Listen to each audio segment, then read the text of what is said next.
and makes original thumbnails, and they do decently well. So why does Brent still resort to stealing so often? Does he just do it for fun at this point? Like for old time's sake? In a way, he's kind of like the Hamburglar of YouTube. He's like, I just am a thief. I don't know what you want me to do. It's part of my identity. I could choose not to dress like a burglar and wear a little burglar mask, but I prefer people know. Oh, you want me to change? You want me to stop being a burglar? It's my fucking name. Why didn't you tell Ronald McDonald to stop being a clown? Or Grimace to stop having a big juicy purple ass? That's right, you wouldn't. Brent practices a strategy on YouTube that unfortunately is pretty popular right now, where creators will scour other YouTubers' pages for their most popular videos and then just remake them. Same title, same thumbnail, nothing changed. This method, unfortunately, does work really well. One time Brent copied my friend Eddie's thumbnail down to almost every detail, except he just changed what kind of restaurant he was going to. This is a weird example because it's literally the same thumbnail, but he did change it technically. While Eddie's video asks, what toll will it take on me to eat at the same kids' restaurant in different locations over and over for weeks? Brent's video asks, how sick would it be if I ate a bunch of really good food? I'm going to every single Gordon Ramsay restaurant in America. The answer will shock you. First impressions, this restaurant is sick. Wait, that didn't shock me. That's exactly what I thought was gonna happen. It's sick. Hi, Brent. Hi, Drew. It's Gordon. Oh, there's no way that's you. Of course it's me. That's why I'm FaceTiming you live. Listen. Why did he say it like that? Now I feel like he's not FaceTiming them live. Now, to be fair to Brent, he actually did credit Eddie in the description for using a similar thumbnail to him, but then he deleted that credit and changed the thumbnail to be copying this YouTuber instead. Brent, what's going on, man? Are you okay? He's like on a mission to copy as many YouTubers as possible. He can't even copy one YouTuber per video anymore. Now, while his thumbnail stealing is pretty bad, to give him credit, the actual videos themselves are usually pretty different. They're mostly just scripted sketches like this video, I expose the world's most evil teacher. This thumbnail is copied from a Rebecca Zamolo video, and in her video, Rebecca is testing one-star teachers to make sure they never teach preschool to her daughter. Today we're exposing the worst rated teachers. Zadie is gonna be going to preschool soon, and we cannot let her get taught by any of these horrible teachers. Still don't really know how that works exactly, but Brent's video is about a principal of a middle school who tells Brent that if he can spend the entire day with the world's strictest teacher, then he can become principal for a day. Last week, the principal of the world's strictest school proposed a bet that if I spent a full day with the world's strictest teacher, he would let me be principal for an entire day at Iron Will Academy. I don't know why the principal is making this offer to Brent, a man in his 20s with none of the relevant training. Perhaps more concerning though, I don't know why Brent is so eager and determined to become principal of a random middle school. I don't know about you guys, but I'm scared to find out. Good morning, gentlemen. This is the last person I want to see on my weekend. The last person you want to see on your weekend is the principal of a middle school you don't go to? Guys, you're all adults. He has no power over you in this circumstance. Just tell him to fuck off. Do it. Tell the principal to fuck off. In this kid's video, tell him to fuck off. So they end up spending the day with this strict teacher, and sure, she's like mean to them, but honestly, I would be too. I wouldn't want these three strange boys becoming principal either. Ow! What? Oh my gosh! Why are you slapping me in the face with a hot dog? Because it's funny! What? Even the kids hate Brent and his friends in this video. They cheer when they get punished. One of the kids tries to beat the shit out of them. They're like, yeah, our teacher might have been bad, but at least she is a teacher. You guys are just three weirdos. I think we have to kill you. What do you do with Miss Harshman's water bottle? Oh, I filled it up with toilet water. Bro, Hey, that's actually a really funny idea. This water tastes like... I don't know what their goal was with that. They're supposed to get through the entire day without getting in trouble. And they're like, well, maybe if we try to poison the teacher, she'll be so dead that she can't snitch on us. It's the perfect crime. So strange plot and bad morals aside, it is just a scripted kids video. They're decently well produced for a YouTube video. I mean, Brent hired actors, rented a location for this. Outside of the content theft, Brent truly is working hard to make the world a different place. On TikTok, on the other hand, he actually does just steal videos completely, word for word, shot for shot, no credit given the vast majority of the time. But actually, the most confusing example I've seen of Brent stealing content, and the one that has stuck with me the most for whatever whatever reason is his music. Brent occasionally posts comedic music videos, and I guess I have the assumption that when a YouTuber starts releasing music, it's kind of like a passion project for them. You know, maybe your regular videos have become too much of a full-time job when they used to be a hobby, so you start exploring new creative outlets where you can let your real creative spirit shine. Not Brent. This is Brent's music video for Doing It Wrong, a song about that uncomfortable feeling when things are just a little bit off, like uneven hoodie strings, or eating bubble tape like this, or uneven pizza slices. And this is Red and Link's music video for My OCD, which is about that uncomfortable feeling when things are just a little bit off, like uneven hoodie strings, eating bubble tape like this, or all these other jokes Brent copied. It's my OCD, it's just my OCD. I was honestly very shocked when I realized this. I found it from this Reddit thread that basically accuses Brent of stealing their song. Red and Link's song is their most viewed video on their main channel. It's probably up there with some of the most crowning achievements of their career. The song has 62 million views, and then here comes Brent to steal it joke for joke, even including a sketch at the beginning that's super similar. Red and Link starts with this kind of like psychological evaluation sketch, and Brent starts with him talking to a psychologist. Brent even went out of his way to almost word for word copy a disclaimer that Rhett and Link put in their description. Note, we understand OCD is an important mental disorder that significantly affects the lives of millions of people. Brent's reads, important note. I understand that OCD is a serious mental disorder that significantly affects the lives of millions of people across the globe. Now, I should point out that the thumbnail and title copying Brent Rivera does is in no way limited to Brent Rivera. This happens a lot on YouTube. It's actually a pretty big problem, I would say. It seems like almost every big kids channel does it, but even creators you wouldn't think do kind of just take other popular ideas all the time. Even creators that would like you to think they don't. I don't know if you guys know who Eric is, but here he is in a video calling out Brent for stealing his thumbnails. Brent Rivera, you are most likely to copy my thumbnails. And then here he is stealing a thumbnail. Here's Mr. Beast copying a thumbnail almost exactly. Brent particularly has done this so much and been called out for it so many times that I'm actually kind of amazed he hasn't let the criticism get to him or stop him. Brent probably has enough money to never have to work again. He probably has a ton of people working for him who could be coming up with original ideas around the clock. But instead, he insists on copying other creators. Maybe copying content is just so fun that he literally cannot stop. Well, I intend to find out. On day one, I followed Brent on TikTok and YouTube, turned on his notifications, and as luck would have it, on the very first day, he posted a TikTok. Oh wow, this is a nice car. Thank you. G-Wagon, AMG. Here, hop in. My ex had one of these, but I think it was fake. Fake? So fake? What do you mean by fake? Well, his is really high up. It was kind of easier to get into this one. Did it by chance say 4x4 anywhere?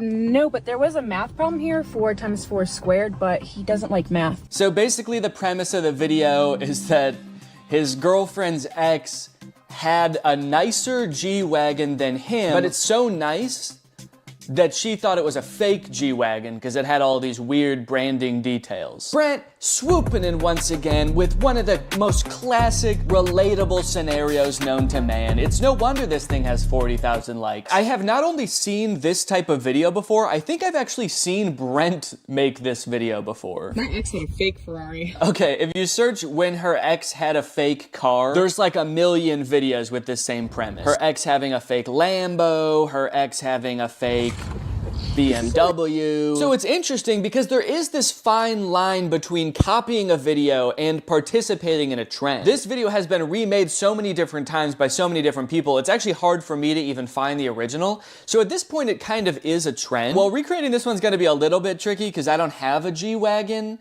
And also, I can't rent cars from Turo anymore because I got banned after my Cybertruck review. That's real. I'm not allowed to rent cars on Turo anymore because I think I made fun of the Cybertruck too bad. So I'm gonna have to come up with a bit of a workaround for this. So I recruited Eddie, who happened to be in town, to be the voice behind the camera, and away we went. You ready to film a TikTok, Eddie? I love it. I love making TikToks. I love posting to social media. I love making Instagram Reels. I wanted to be as true to Brent's original TikTok as possible, but due to circumstances, we did have to make some compromises. Like, Eddie couldn't really pretend to be my girlfriend, so he was just my friend, whose other friend has a nicer car, and instead of a G-Wagon, I used Laura's Audi. But overall, I think we pretty much crushed it. We even added in a sort of twist ending, and bada bing, bada boom, it was ready to post. We actually can't be friends anymore. Sorry, you gotta hop out.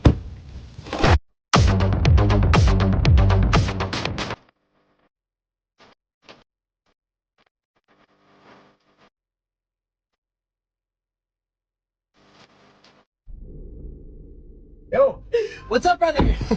Ready to go? Wait, English or Spanish? No, I'm just kidding. Just put the fries in the bag, bro. A level 10 yacht. Yo, I'm gonna rizz her up. No, don't. Are you Libby Dunn or just from Ohio? Chad, am I cooked? Never mind, sorry. What's up, brother? Oh, dude, look, a level 10 baddie. You think I have a chance? That's why I'm the Rizzler. That's why I'm wanted for murder. Skibbity toilet Riz. Grimace shake.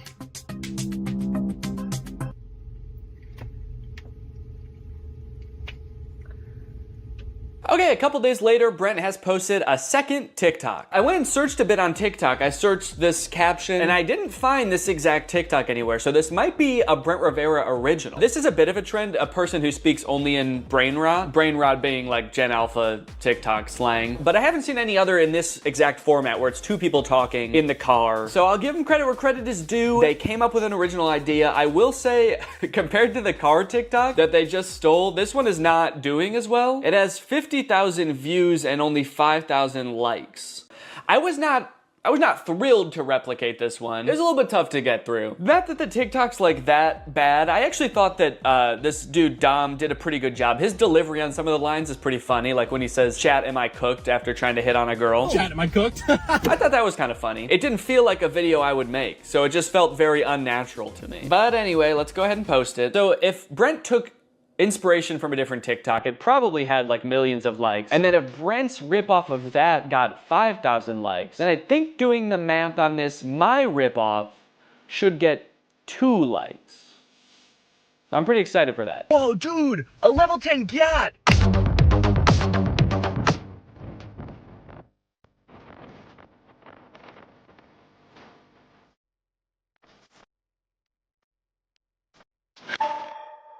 Alright, just wanted to give you an update on the TikTok so far. After posting 2 TikToks, it does seem like people are starting to catch on that I might be copying Brent. Is Danny doing the same videos as Brent Rivera? So, you caught me. Yes, I am. So 2 videos in and people are already figuring out that I'm just copying Brent. So that just goes to show that if you want to copy other creators online, it's not gonna take very long for people to start noticing that you're doing that. I guess people were like, well, the first one could have just been a coincidence, but once you do it twice, then it's a pattern. And 3rd time is a charm. Once I do this one more time, people will be charmed by my videos. Another interesting note is the TikToks are doing really well. The first one almost has 2 million views, the second one 2.3 million, and I think they both have more likes even than Brent's TikTok. This one has 300,000, the second one has 500,000, and Brent's TikTok, oh, wait. Oh, did Brent? Oh, okay, Brent deleted his TikTok. I guess it wasn't getting enough likes. That's crazy. He just deleted it because it wasn't doing well enough. That's actually pretty surprising, though, that it didn't do well because mine did great. Mine has 500,000 likes. I don't know, Brent. I would post it again, honestly. This one's crushing. So now that I've posted 2 TikToks and Brent has posted 2 TikToks, but he's deleted one of them, it's kind of like I'm more Brent than even he is. And would you say that's a good thing? You know, I never thought it could be so cool to be just like Brent. In a way, my new content strategy was even better than his. It seems like so much work to scour the web to find content to steal, but all I have to do is just steal everything Brent makes. It feels like I've got some kind of cheat code, like those websites that let you see senator stock trades. The work has already been done. All that's left to do is profit. As a content creator, I put so much pressure on myself to be coming up with video ideas all the time, so it's nice to just kick back, relax, and let Brent do all the work for a change. Maybe I could keep this up for even more than a week. Maybe I could do a month, even a year.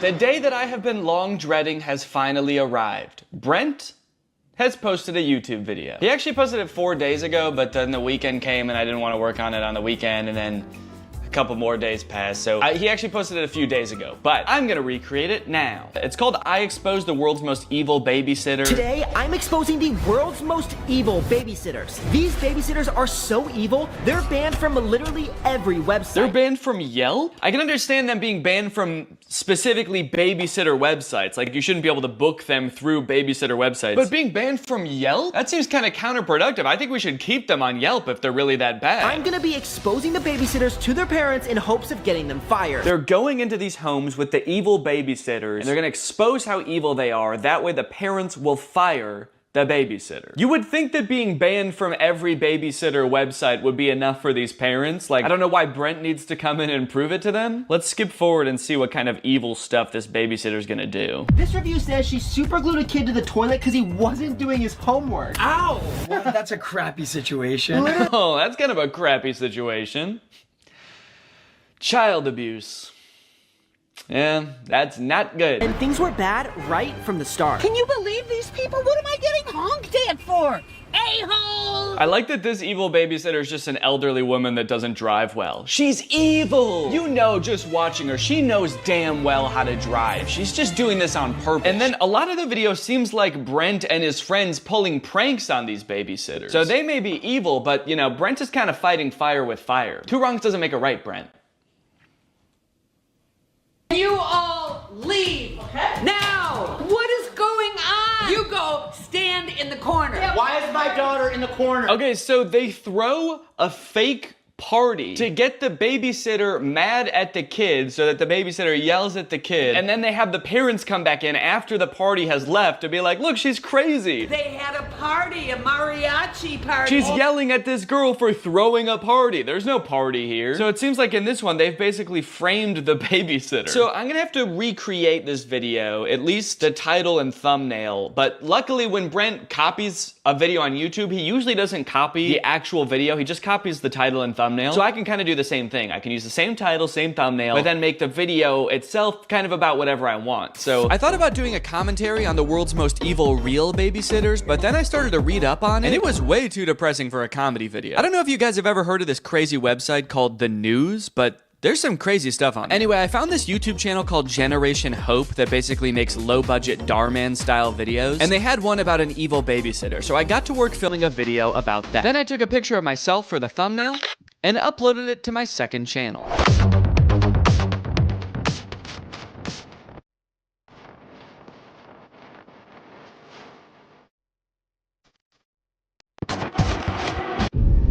That night I couldn't sleep. I couldn't help thinking about something I'd said earlier that day. Two wrongs doesn't make a right, Brent.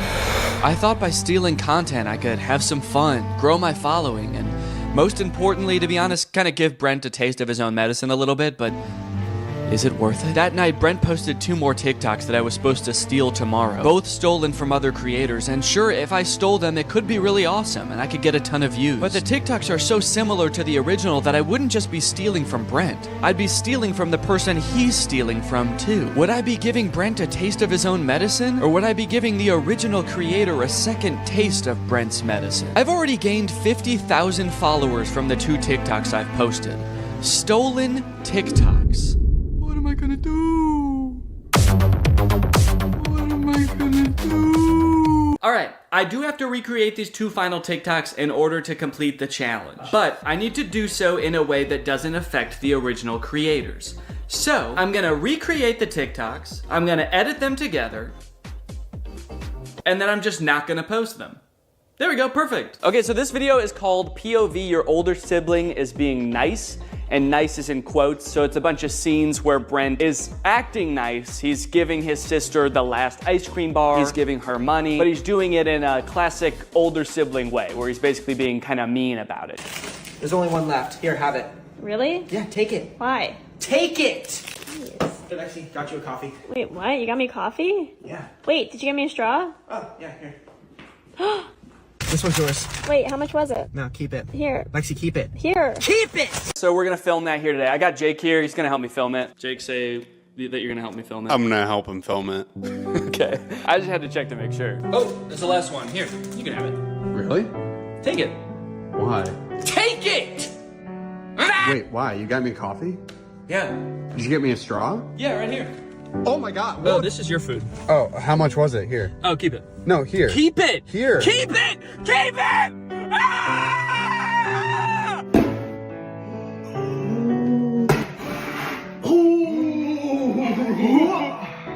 You missed. Oh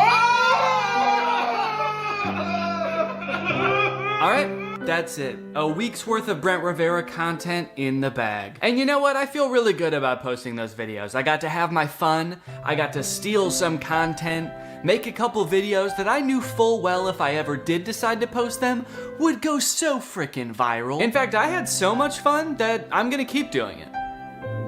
Forever. Every time Brent posts anything online from now until forever, I am going to recreate it word for word, shot for shot, and then I'm just gonna hold on to it. So Brent, next time you steal some content, just remember, bro, I'm gonna be in my own house by myself, stealing it too. So if you're ever feeling alone, just remember that.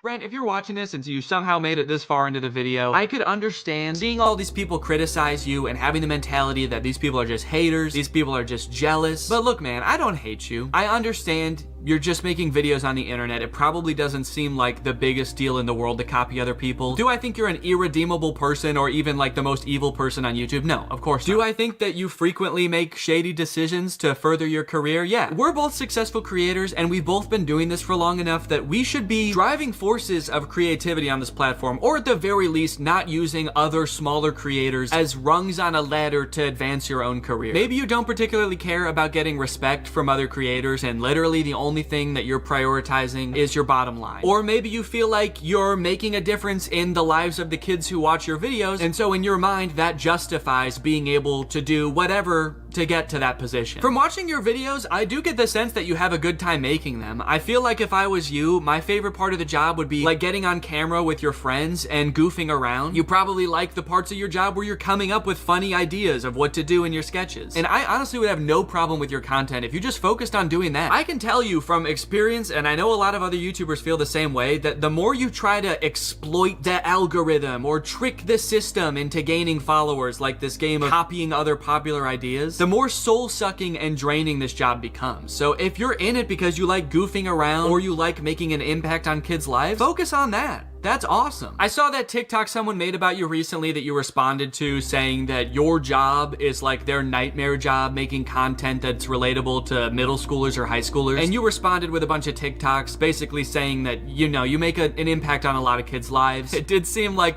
a little bit like you were using the sick kids in those videos to like kind of really drive that point home. It felt a little bit weird to me. But I do disagree with the original TikTok in that I don't think that making content for young people has to be inherently this, you know, shady pursuit. As long as it's actually for kids, which I also think that you've kind of missed the mark on sometimes, and you're not blatantly plagiarizing other people, I don't think there's any problem with that. And I would have so much respect for you if you just like owned that. Having the mentality that it's okay to steal content from other people because you're making such an impact on other people's lives feels to me more like you're patting yourself on the back rather than really trying to make an effort to be like a good creative force in these kids' lives. So look, dude, I think that there's room for you for an awesome path forward. Are you gonna be the guy who stole content from other people and tricked the algorithm and used other creators as pawns all the way to the top? Or are you gonna be the guy that pursued what he loves? Anyways, guys, that's pretty much it. Thank you for watching. After making this video and watching all of that stolen content, I feel like I wanna go like a whole week without watching any content. So thanks for watching.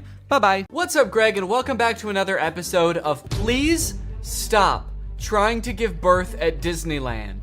Please. Did you guys know about this? I just found out this is a thing. Women are trying to give birth at Disneyland in order to get a free lifetime pass. Don't do that. As I'm sure you guys are aware, because Disney is such a huge company with so many adoring fans and they're, you know, people love going to Disneyland, there are a ton of like urban legends and lore surrounding the Disney parks. You guys may have heard of some of the more outlandish ones, like there's one that like Walt Disney's head is like frozen and buried somewhere at Disneyland or something, or like it's like Buzz Lightyear's head on the Toy Story ride or something like that. But today I wanted to sort of dive into some of the urban legends surrounding the Disney parks. Mostly the strange things that Disney adults do at the Disney parks. Although some of these things are so weird that I hesitate to call these people Disney adults, some of these things are a little extreme. Kind of feel like I should call them something else. These people are like Disney extremists or something, I don't know. The first one, like I said, women flock to Disneyland to give birth and get a lifetime free ticket, which is such a bad idea on its face. Like, please give give birth in a hospital, give birth where there are like medical professionals around and not like a chipmunk. And the worst part of it is obviously this perk is an urban myth and does not exist. This is not a real thing. Laboring women have shown up at Disneyland in the hope that their bub will be born there and get a lifetime free ticket. But guess what? That perk is an urban myth and does not exist. Important to note, this article is Australian. That's why they're calling the baby bub. They're talking about a baby there. They're not talking about like a bottle of champagne or something. I'm going to Disneyland and giving birth to that bubbly dude, which is also what I call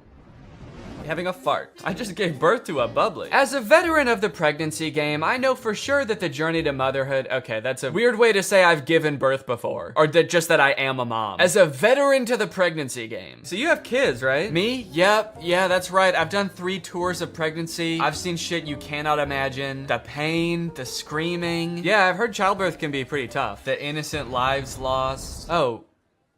What? The airstrikes. So many civilian casualties. Are we still talking about giving birth? Yes. Laboring women are racing to Disneyland's gates in hopes that if their baby is born there, they will secure their child a lifetime pass. Okay, so the article goes on to describe that there are people that have given birth at Disneyland before, and people have tried to replicate it and give birth at Disneyland, and they've gotten caught, and it hasn't gone well. I do feel like the article is over-exaggerating, though, saying that laboring women are racing to Disneyland's gates. Like, pregnant women have, like, the baby already coming out and they're shoving it back in, like running into Disneyland. There's just like a crowd of angry mothers-to-be banging on the gates in front of Disneyland. Let us in! We must release our spawn! Like making a break to the Pirates of the Caribbean ride to do a water birth. I just feel like they're exaggerating a little bit. I don't know if I would characterize it quite like that. So you're probably wondering how this rumor started. Like, did Disney ever at one point give a lifetime pass to someone whose baby was born at Disneyland? Well, I will let this TikTok explain that. Today in Disney history, the very first Disneyland baby was born. Rosa Salcedo gave birth to a 6-pound, 10-ounce baby girl on a bench on Main Street, USA, right outside of the Plaza Inn. Can you imagine visiting Disneyland as a family of 2 and coming out as a family of 3? Yeah, I can actually. But not because I'm gonna give birth. I'm gonna kidnap Donald Duck. You're my child now, Donald. The perfect happy family of 3. Husband, wife, and my uncle Donald Duck, who I've been holding at gunpoint for the past 16 years. There have been 4 babies born at Disneyland, and all of them have been girls, but only one has their own Disneyland birth certificate. So that might not have sounded significant, but that's actually how the rumor started. The first baby that was born there, Teresa, got a birth certificate that was just like a Disney birth certificate that says like, this is the first baby to ever be born at Disneyland. And I guess like word got out that this baby got some kind of special certificate, and then people just started assuming like, oh, that's a lifetime pass. That baby got a lifetime pass. And from that moment on, has just been a rumor that if you give birth at Disneyland, your baby gets a lifetime free pass. So honestly, if you're like that big of a Disney fan and you do this, you don't even get a lifetime pass. You still have to pay to go to Disneyland. It's just your baby that gets in for free. And I kind of feel like babies get in for free to Disneyland anyway. Is that true? Children under the age of 3 get in free to all 4 theme parks and 2 water parks at Disney World. There you go. You want your kid to get in free to Disneyland? A better conspiracy would be just pretend they're 3 years old for their entire life. That shit could actually work. The article goes on to talk about a time where someone has tried to sneak in to give birth at Disneyland, and they hid in the bathroom while going into labor until I guess employees had to like assure her that her baby would not be getting a lifetime pass, and then she was like, oh, okay, fine, then I'll just go to the hospital. Once they assured her that she would not be receiving a lifetime passport, she came out and accepted the ambulance ride to Western Medical Center where her baby was born shortly thereafter. I don't know about you guys, but it kind of sounds like she failed the test. If you know anything about Disneyland, you know how well the cast members there, all of the employees, all the staff, all the people in costumes are trained to like respond to every circumstance. It sounds like you just entered the giving birth at Disneyland experience, and honestly, you didn't make it to the end where you get the prize. It also says that this discussion board, The Laughing Place, has some hilarious forum chats about this topic. So I guess other people have been like sharing stories about this happening on this forum, but when I clicked on it, it turns out that it doesn't exist anymore, which kind of sucks because I wanted to find out more times that this has happened, but honestly, it is probably for the best. Kind of sounds like they were talking about some pretty sick shit in there. You think you're gonna go to a Disney forum and see people talking about like, my favorite movie's Coco, but instead you see people talking about like, I'm gonna give birth inside of Pluto's house. I'm gonna go to Disneyland and get fucked by Goofy, and then Goofy's gonna be the father of my child, and I'm gonna give birth on It's a Small World. And I'm gonna make Elmer Fudd cut the umbilical cord. Is Elmer Fudd a Disney character? I actually don't think think he is. But he's gonna be there anyway. And then me and my freak mutant, half goofy, half human child will both get lifetime passes. Free pass for life for my little freak. Passes or not, being born in Disneyland is a pretty cool claim.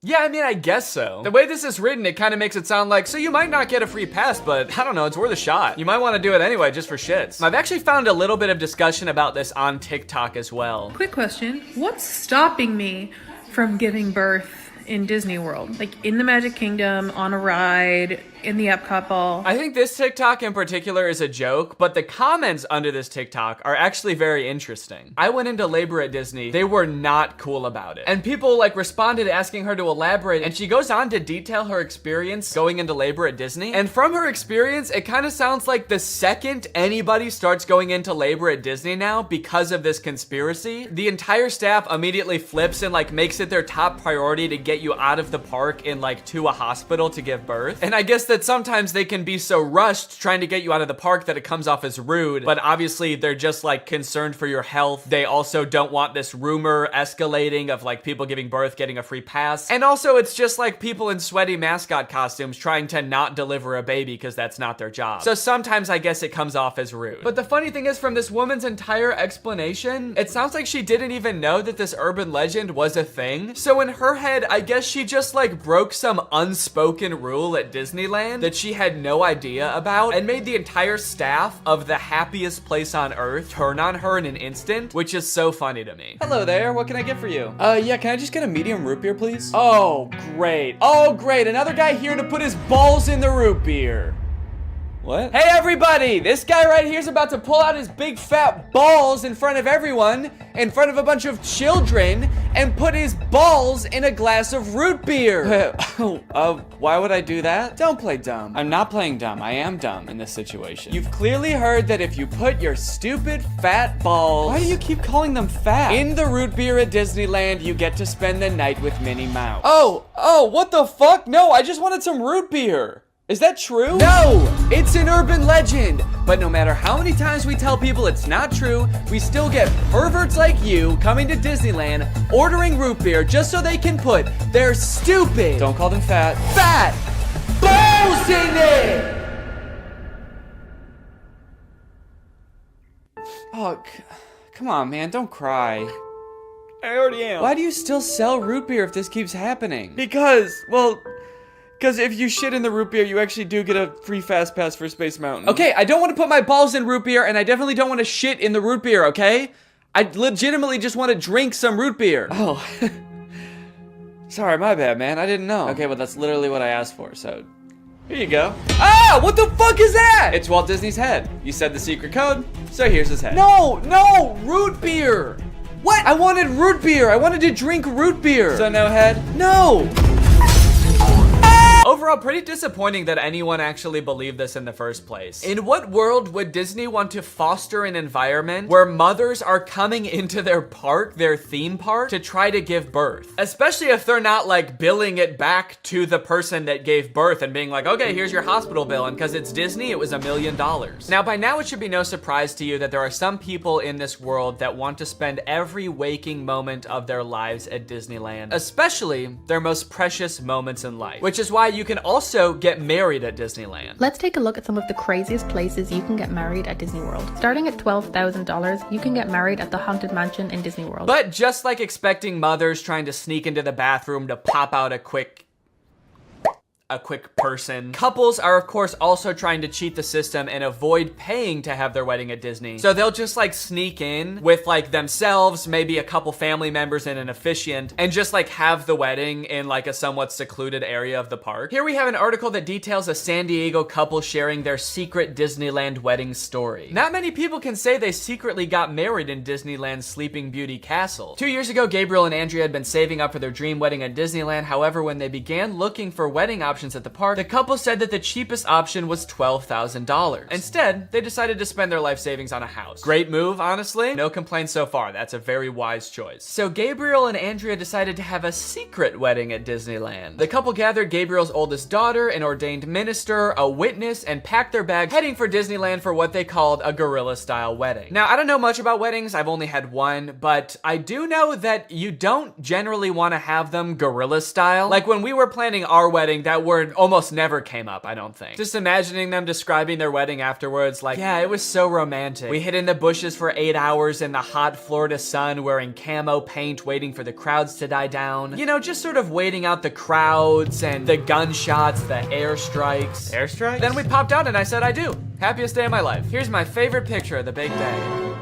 Now buckle up because this next urban legend is about to get nasty. Quite literally, this is disgusting. Like I said, the most devoted Disney fans would probably spend forever at Disney if they could, but maybe they can. For years and years, the Haunted Mansion has been the home to an endless supply of Disney myths and legends. But the attraction's most prevalent and persistent rumor is that guests regularly spread the remains of their friends and family inside the ride. This can't be true though, right? It is 100% true. Yes, that is right, and I don't want to bash anybody's final wishes. I know that that's a very personal thing, but spreading human remains in a public place that people are like walking around and touching? Please don't do that. Or you know what, I should say, you know, because I feel bad for people who are just trying to honor their dead relatives' wishes or whatever. If you're alive still and you're watching this video and that's gonna be in your will, please take it out. Don't make people do that on your behalf. Honestly, I am a little relieved that people are sticking to like spreading ashes at least, because there are a lot of different ways to dispose of a body. It was actually my grandpa's greatest wish to be laid to rest at Disney. Oh, that's sweet. You're gonna scatter his ashes around at the park? Not exactly. The Haunted Mansion probably has so much human ashes in it, it's not even funny, said one Disneyland custodian. Blah! That is the nastiest thing. Oh my God. Don't do that. Do not do that. Please. People scatter their loved ones' ashes in the Disney parks monthly. Can you imagine just like being on a ride and the person next to you is dumping out ashes? Disney employees are literally aware of this too. They have to follow special protocols every time this happens. The custodians are used to identifying and vacuuming up these ashes. I don't know why I was surprised to hear they vacuum them up. Of course they do. It's a literal human corpse, basically. Of course they get rid of it. The people who are like requesting this happen to their bodies must know this, right? They must know that some custodian that does not willingly work in like a morgue or something is going to have to take care of that. This sounds awful for everyone. If you're the custodian, you have to vacuum it up, but if you're the person that just lost someone you care about, you have to know that they're just gonna vacuum it up. They might even make you watch. They have you come identify all the places that you scattered the remains, and then they just like make eye contact with you while they're vacuuming it up. This is going in the garbage now. We're gonna throw this in the garbage now. Say bye-bye. So when you're laying them to rest in the happiest place on earth, you're actually condemning them to forever in the suckiest place in the world. Yes, that is a very funny joke. And people will put them anywhere too. Like flower beds, bushes, the lawn at Magic Kingdom, outside the park gates. Outside the park gates? They'll put this shit anywhere too, you know? Outside the park gates, on the highway on the way home, the McDonald's across the street, Universal Studios, shit anywhere. It doesn't really matter. I feel so bad for the employees that have to deal with this, honestly. That would be so scary. Honestly, even as a patron, you know, I honestly like going to Disneyland every once in a while. I think it's pretty fun. But next time I go, I am going to be terrified that I'm like touching human remains at all times. Especially now knowing that they put them everywhere. I'm gonna be eating a turkey leg and wondering like, is this actually some guy's leg? They're most frequently dispersed around the Haunted Mansion, which is kind of perfect if you ask me. Okay, this girl's actually a little bit too into it. But now this whole ashes thing, which is not really an urban legend, is actually true, has actually spawned urban legends out of it, as you can see here. Have you heard of the legend of the crying boy at the Haunted Mansion in Disneyland? The story goes a mother spread her son's ashes without permission from Disneyland, and you can see him crying as you're exiting the ride. Spooky. I wonder why he's crying. Maybe because his ashes are in a vacuum. Maybe because he was a little boy and his mom spread his ashes in the scariest ride at Disneyland. The mom was like, yeah, my son used to love this ride. Every time we would get on it, he would be screaming and crying and shaking because he was so happy and excited. So I decided this is the perfect place for him to spend the rest of eternity. In a rundown castle of pure terror. It's what my darling little boy would have wanted. All in all, it seems to me that Disney, this giant corporation that owns like every media property known to man, has their grubby little fingers wrapped around people a little bit too tightly. It's like you already have every movie and TV show. Do you really need people like begging to spend their entire lives at your theme park also? But even still, with people spreading their loved ones' ashes at Disney, people trying to give birth at Disney just to get free tickets, Disney is still trying their best to immerse you in their parks as much as possible to make you never want to leave. Recently, Disney opened up the Galactic Star Cruiser Hotel, which is a Star Wars hotel and experience. I think it's like a 2 or 3 day long experience where you are like in this hotel. There's like a story that you have to follow about shit going on around you. It seems very immersive, and to a pretty big Star Wars fan, honestly, it sounds pretty cool. But it is also $5,000, and instead of windows, your room has a screen that just shows a video of outer space playing. So, you know,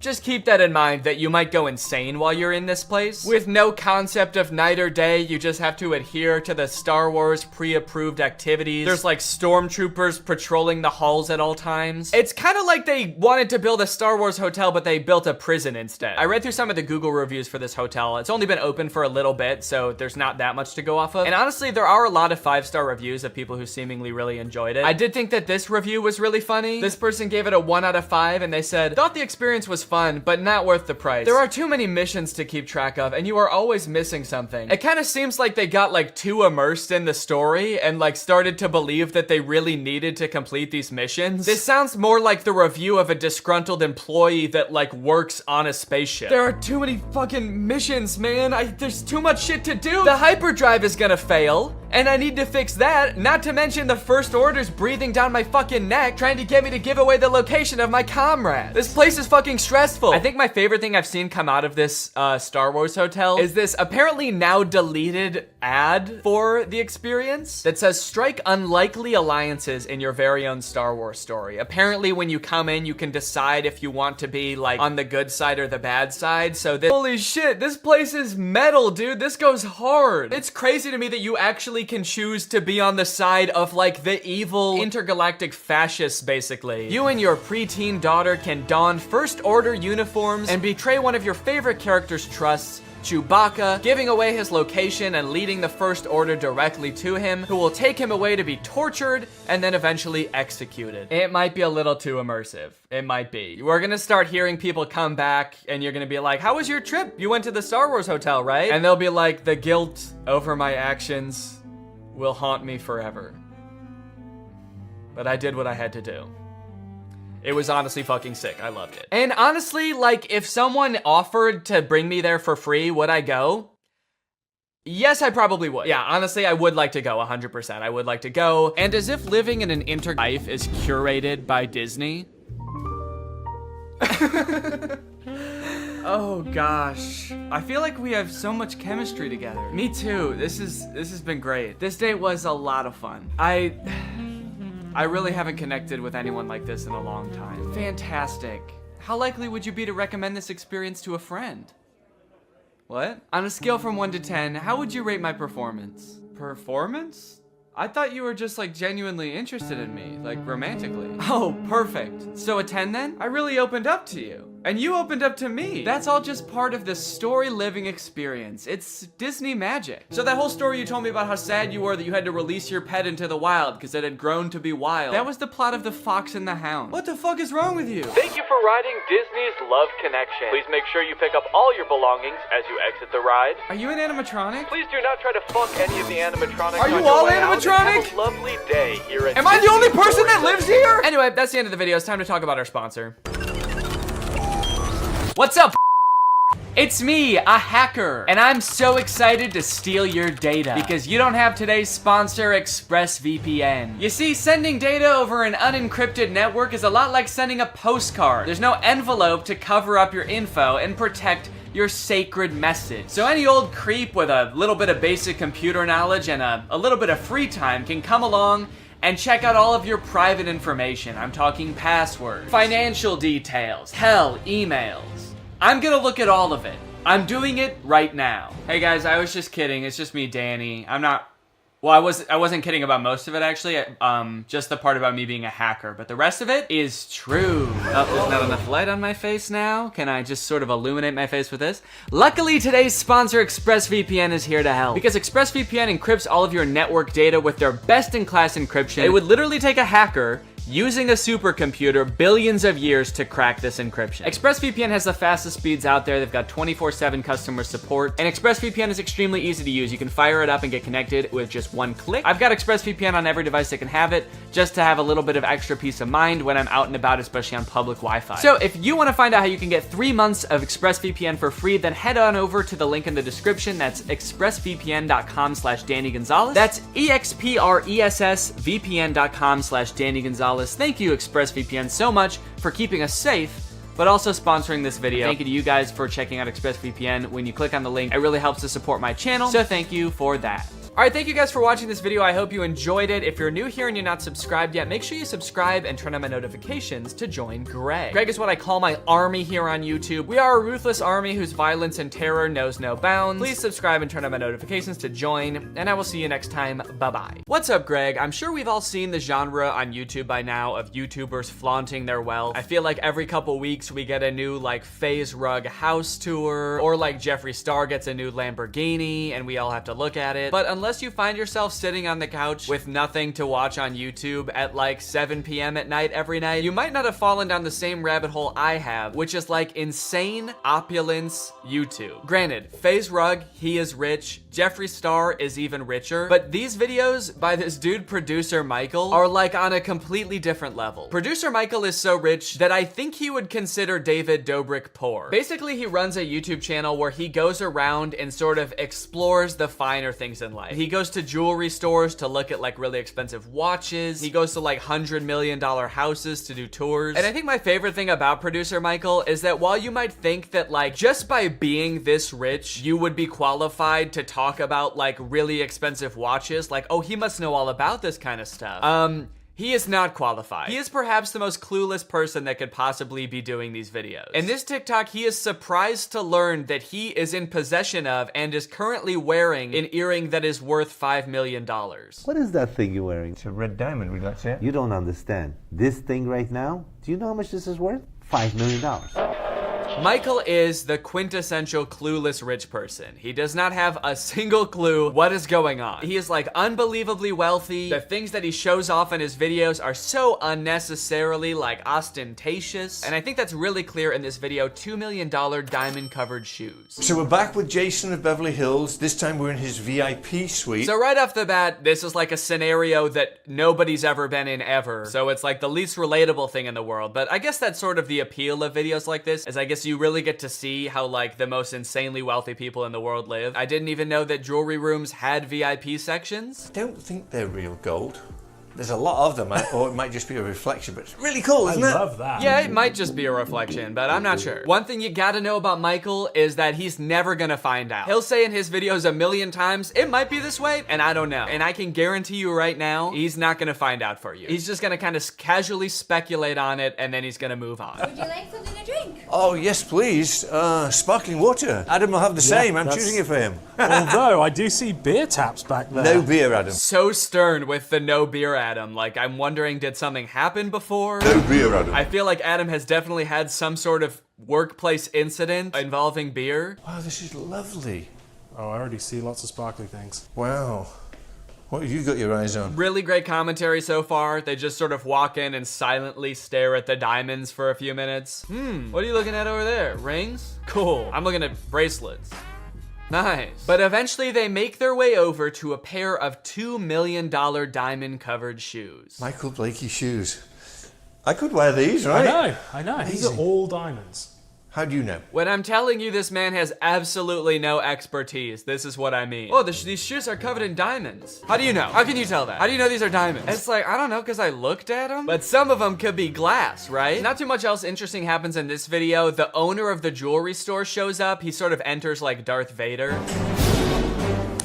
How are you? There's also a portion of this tour where the owner's wife is also behind glass. Like she's in a different room, kind of just like, oh man, I wish I could hang out in the VIP lounge. Now, many of you may have heard about the One. It was like being marketed as the most expensive house in the world. It's like this insane mansion in LA. It was just in the news recently because it was selling for $500 million and they couldn't find any buyers for it. And so I think that it was like foreclosed on, and then finally it was sold at auction for like $150 million, which is obviously still insanely expensive, but like, damn, that's like $350 million below asking. And about a year ago, Michael was able to actually tour the house with the man who designed and built the house himself, the lucky winner of negative $350 million, Niall Niami.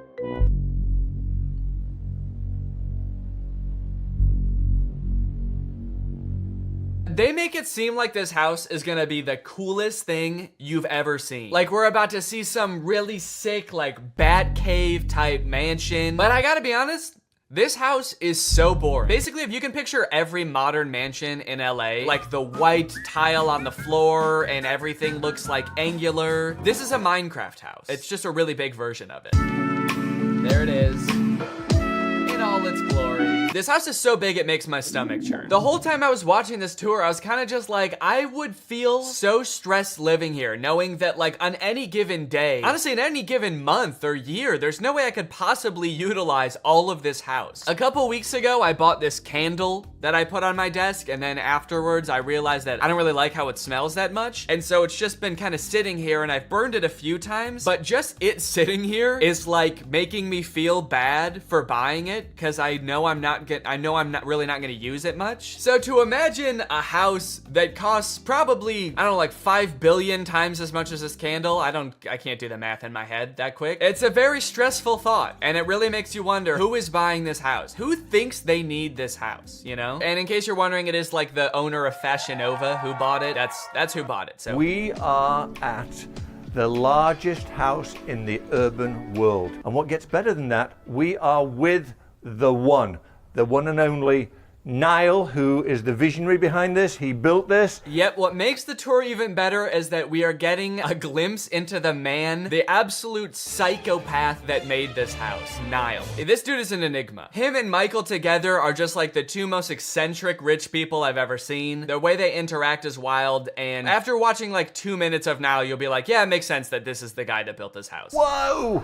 Guys, I have never been in this house before. This is the first time walking through the door. Really great commentary, dude. You've just entered the most expensive house in the world, and the only thing you can say is, I've never been here before. And that's pretty, and I have no further comment on the matter. Like, how does this guy get these gigs, man? He does not know anything about anything. Wow, holy shit, this place is big. So that's the tour then, and I get to go home. Oh, there's more rooms? Oh, sick. It's like watching a cooking competition show, but like that master chef or whatever is trying everybody's dishes, and he's like, I've never eaten cake before, but this is good. This is cake. Yeah, it's pretty good. Is all cake like this, or is cake usually better than this, or this is good cake? Yeah, I like it. The house is surrounded by water, so we have little moats, and we have a total of 7 water features and swimming pools combined. But this office, you'll see every single wall in this office touches water, so it's like it's floating. Yes, that's exactly what I want when I pay $500 million for a house. I want to look out the window and see what looks like a mall, like wishing fountain. Is it just me, or is this like the ugliest like water feature in a house you've ever seen? Like the tile grout already has like a ton of dirt in it. There's like a filter thing right here. I feel like they could have done more to make this look nice. Also, what the fuck, dude? Nobody needs a moat in their house. So the next room we're going to go to is the formal living room, and the formal living room, I designed it like the Plaza Hotel in New York, where you could have multiple meetings at the same time. It was very important for me that the house feels comfortable and warm. He just said I wanted this house to feel warm and comfortable. This is the least warm and comfortable house I've ever seen. His feet are literally like squeaking on the floors of the hall as he walks through, and he's still like, yeah, this place is nice and warm and comfortable, huh? Nice and homey feeling in here. I don't at all feel like I'm walking through a mall right now. Every piece of furniture in this house is like so sharp it looks like it would cut cut you, and he's like, yeah, it's really like inviting and friendly, right? Check this out. Is this not the Four Seasons? I Or feel the like Plaza. I'm in the One Four of the two. Seasons. Is that a good thing? Yeah, I kind of wanted the living room, the place where you like relax and unwind, to feel like the lobby of a hotel. And then for the master bedroom, I wanted more of an intimate feel. So for there, we kind of went with like a Cheesecake Factory vibe. And just like the Cheesecake Factory, there is a lot on the menu in there. Yup. And the view today is a lot of overcast, but still, you know, the thing that is crazy. Great banter between Michael and Niall. Still you know, the thing that is just sort of talking over each other constantly. This next part, we get a glimpse of how truly weird Michael is. They go outside to look at this sculpture, and Michael is like really excited because he gets to walk on grass. This is going to be a first. I never walk on grass. A lot to unpack here. First off, he says, I never walk on grass. And I think he's talking about just his house tours. I don't know why. I mean, like, most houses have some kind of grass yard, right? Especially ones this big. But he could also be talking about just like in his everyday life, like this man is so rich that he's never walked on grass before. And it kind of made it seem like it, because if you go back, like, he kind of looks like a dog with an electric fence, where he's like kind of walking along the edge of the tile trying to follow Niall, but he can't because he doesn't want to walk on the grass. I just want to know more about Michael's story. Like, who are you, dude? Father never let me walk on grass as a child. He said grass is for the peasants that live at the bottom of the mountain where our castle resides. This is real grass, and I'm going to walk on it. There you go. How about that? Look, I'm on the grass, guys. And you know what? I'm happy for Michael. He is like absolutely ecstatic to be stepping on grass. This is the best day of his life. He's really showing his dad today, hey dad, you don't have to be poor to step on grass. Now, you might not think that Niall is that weird. I know I said that he's like a really eccentric guy, and you might be wondering what I mean by that. While Niall is showing off this sculpture, listen to the tangent he goes on about his ex-wife. It's turned into something so much more, because my ex-wife, I'm just getting divorced, unfortunately. It was a whirlwind relationship. I met her during COVID, and it didn't work out. Okay, we don't need to know all this. This is not about the sculpture. Just keep going. You don't need to give us the whole story of your ex-wife when you just mention her once. But maybe it will still at the end. I don't know. But this is a charity that we have called Wings of Angels, and this is going to help children in third world countries through the arts. I don't know any of what he's talking about. He went into this weird tangent about his ex-wife and how he hopes it'll still work out. It seemed like he got choked up, and then he was like, but this sculpture is going to help third world country kids. And that's really what it's all about at the end of the day. So this is my artwork, and I have one in a glass case in my other house that says giraffe, anatomically correct giraffe skeleton. So this guy has an anatomically correct chrome giraffe skeleton in his house. As you'll see in a bit, in his own house, he also has like the same thing but in gold. This dude is really into giraffe skeletons. I don't know if he thinks that makes houses seem more warm and friendly to have like a giraffe carcass towering over you at all times. And then there's also a nightclub in the bottom level of this house. This is the nightclub. Look at this. Shall I do the reveal? Okay, here's the reveal.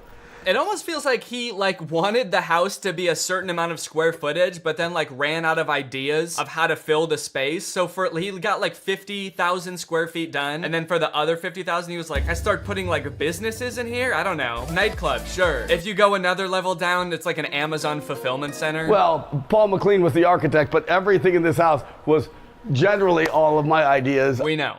It was your idea. We know. It's very believable. You don't have to explain it further. We know. You killed the giraffe and you came up with a nightclub idea. This is the community bath. So this is the her side. This is the toilets and this is the sinks. And see these plates right here. Why does Michael storm into the bathroom like he's looking for someone? Niall's talking, he just like books it to one of the stalls and is like, who's in there? Michael's actually on a secret mission right now. He's on a reconnaissance mission looking for this dude's ex-wife. We know she's hidden somewhere in the house. You've got to find her, Michael. Oh, okay. Really interesting house. Yeah, I like this place. Found ya! Shit. These are the urinals. And I'm gonna have cameras here looking at the guys. You're gonna have cameras? Cameras looking at the guys putting the image in the girls' bathroom.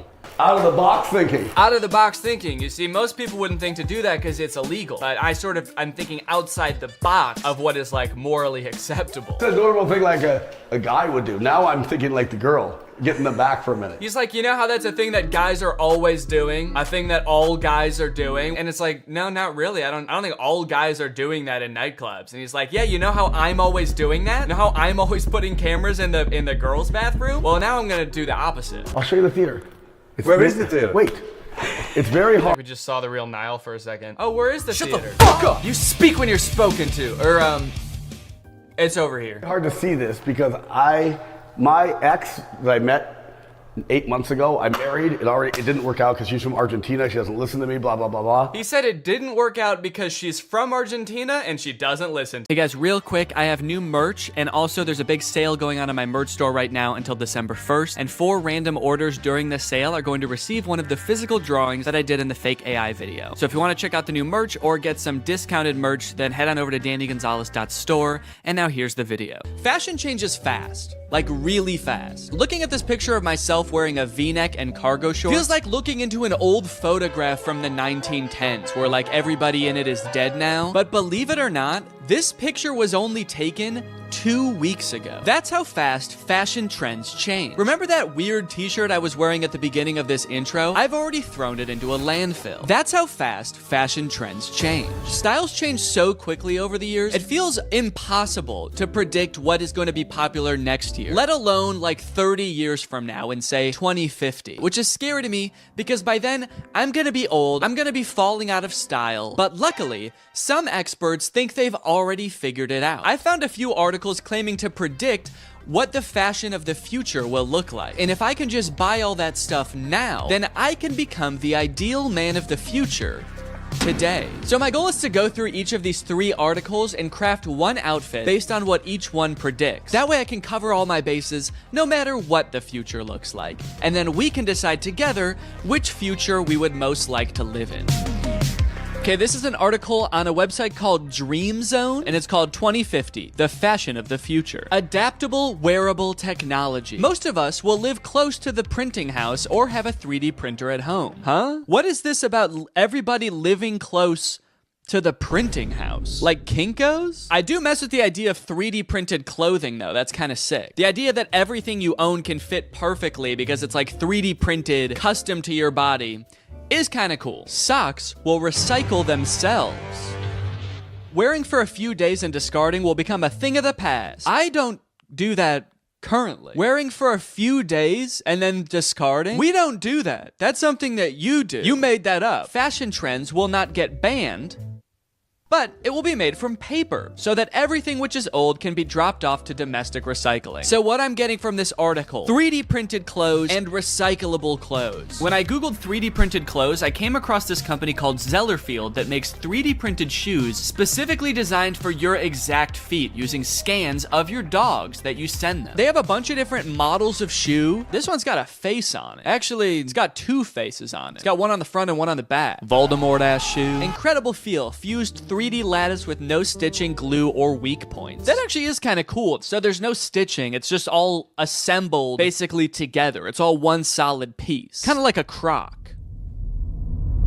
Are these just Crocs? Easy to clean, breathable, machine washable, and odor resistant. It's breathable? It looks like a big solid chunk of rubber. I don't know what the consistency of this shoe is gonna be, but I guess there's only one way to find out. The process of scanning my feet was a little bit different than I anticipated. I wasn't so much scanning my feet, so much as taking one very specific picture of both my feet next to a piece of computer paper. To find some more kind of eco-friendly clothes like this article was talking about, I googled clothes of the future and found this company Volbat. They make a shirt called the wooden t-shirt. This is the first t-shirt to be built from wood and colored with wood. Now it looks like a pretty normal shirt, so I guess they figured out some kind of way to make fabric out of wood, which is pretty cool. Unless this is all like an illusion and this really is just carved out of wood. I guess he's not moving that much in these pictures. What if it is just like a stiff board of wood and it actually doesn't have a back either, so you just put it on like a chest plate. So I'm gonna order a medium wooden shirt. Lastly, I found some compostable compostable underwear. These are just boxers made out of 100% cotton, which means that if you put them in a composter, they will turn back into dirt. Made by nature and designed to return to nature in 90 days. You can soil them and turn them into soil. Add to cart.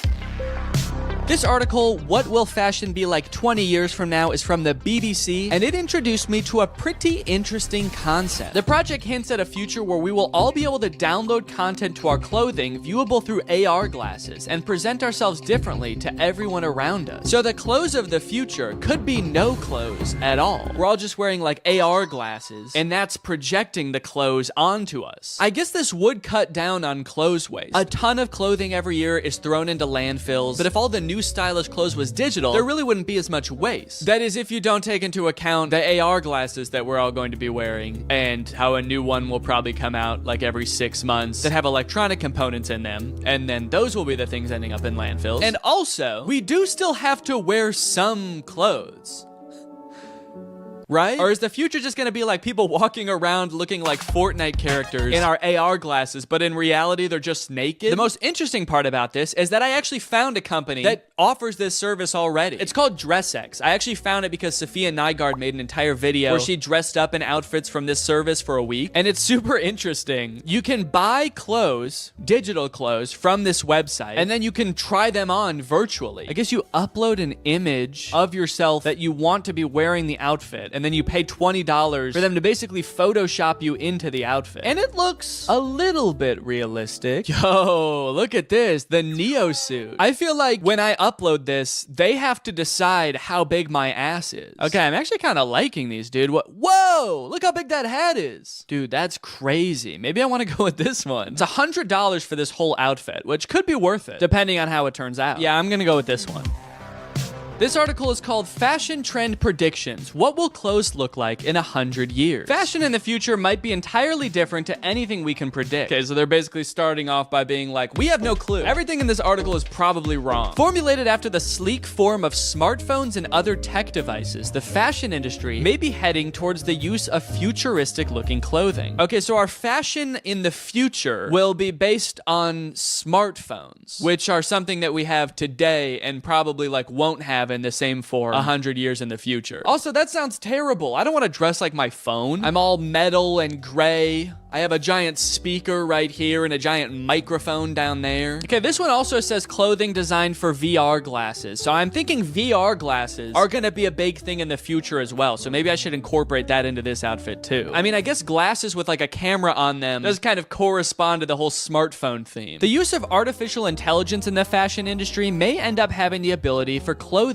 to change colors, temperature, and size. Wait, doesn't that already exist? I swear I've bought a shirt from like a gift shop on vacation before that changed colors if I was in the sun. Okay, so for this version of the future, here's what I found. Some augmented reality sunglasses. I didn't even know technology was this far, first of all. AR technology? They can just make them in sunglasses now? You can just sit down with your sunglasses and be in front of a giant theater screen. Why does this feel like this is a scam or something? It has 1,500 ratings and it has good reviews. So I'm gonna get them, honestly. I'm honestly kind of just curious and I want to try them. Next up, remember how I said giant speaker right here? Giant speaker right here. This is a Bluetooth hat. Plays music out of it. It's only $15. It's incredible. And then I don't know, like a color changing shirt, but maybe I can get some kind of like metallic pants or something to go along with it. And that'll kind of complete the look. With 3 futuristic outfits chosen, it was time to start testing them to see which future I would most like to live in.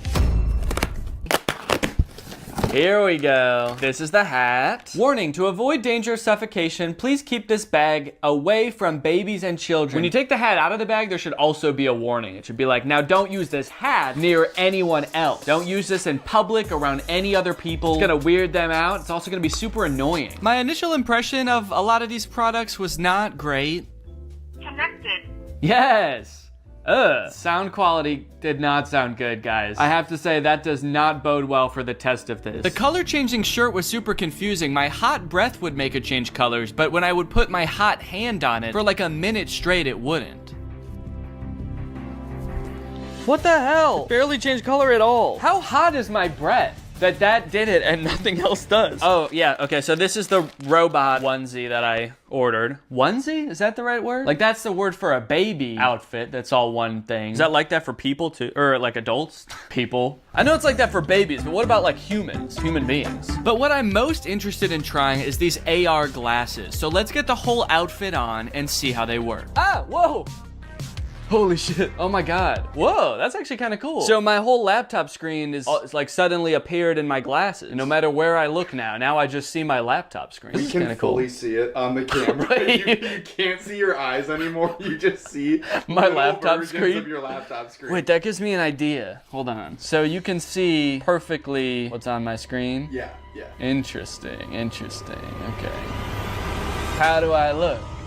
I didn't realize when I bought these that it seems like you have to have them plugged into your laptop or phone in order to use them. So it's not like you can just be walking around watching the new Mr. Beast video as you walk down the street. You have to be carrying a laptop with you too. But I do think that there is a real use case for this outfit. With all this potential for stimulation strapped to my body, I can become like a permanent iPad baby. So I turned on a food theory video, I started blasting some futuristic music out of my hat, and started playing some stimulating videos of kinetic sand on my glasses. Okay.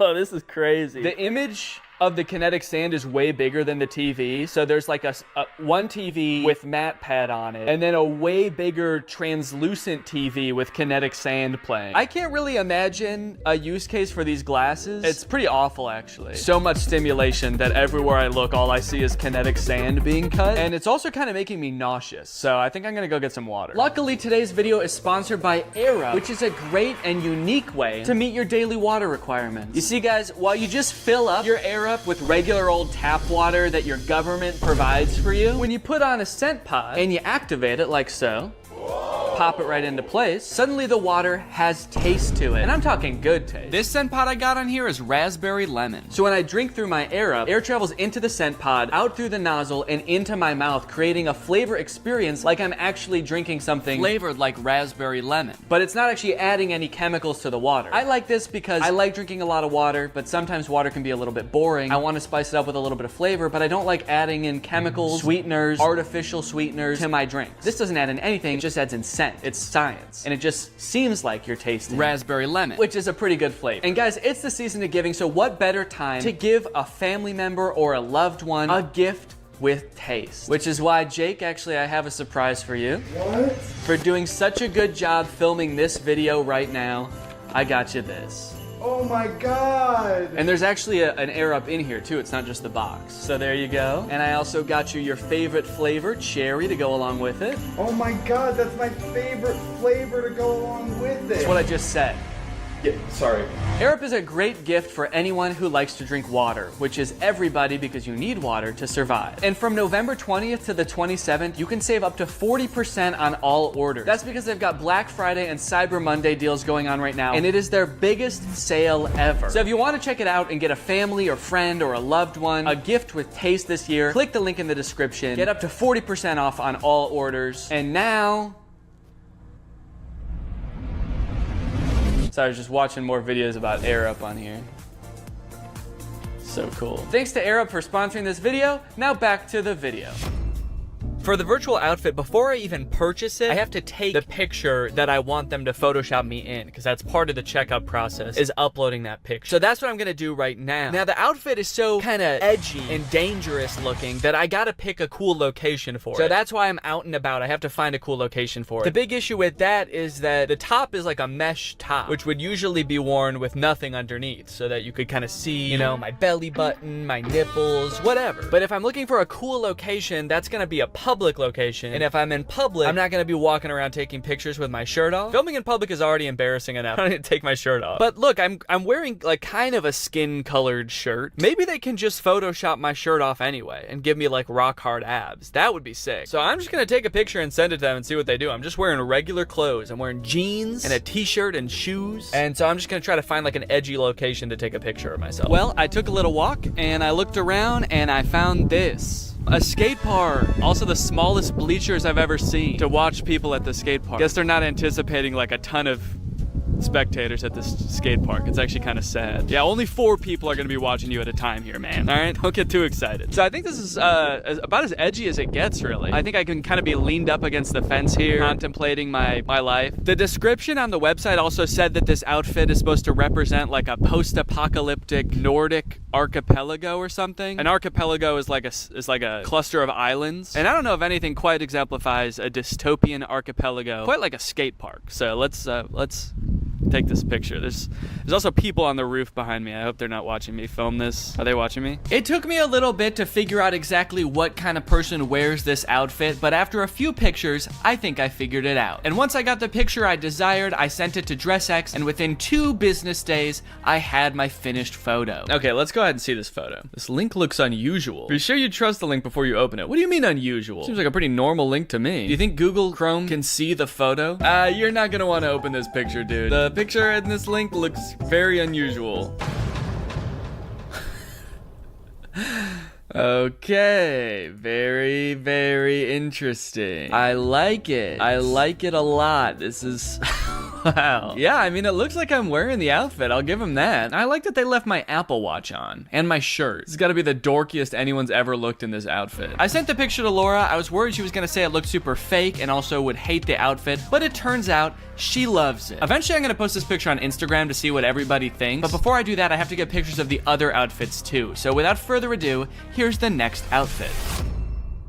All right, well, it's been a month since the last part of the video that you just watched. Our son arrived about 2 weeks early, so I had a little bit less time to film this video than I thought. Whoops. So yeah, I'm a dad now. I've been taking the past month off of social media and just like taking a break from filming and stuff, just to hang out and get to know the little guy. He's awesome. He's very chill so far. Does a lot of sleeping, does a lot of pooping. And all in all, it's probably been the best month of my life. This has been fantastic. It's been amazing. Everybody's healthy. Everybody's doing great. The delivery went great. About as good as you could ask for, honestly. But being that I am a dad now, I do kind of have to reevaluate my content, you know? I have a son to raise. Do I really care about becoming like the trendiest man 30 years from now? My son's gonna be 30 years old in 2050. Okay? Or something like that. I don't know. Somewhere around there. Or do I really want to be worried about keeping up with the hottest trends of the future?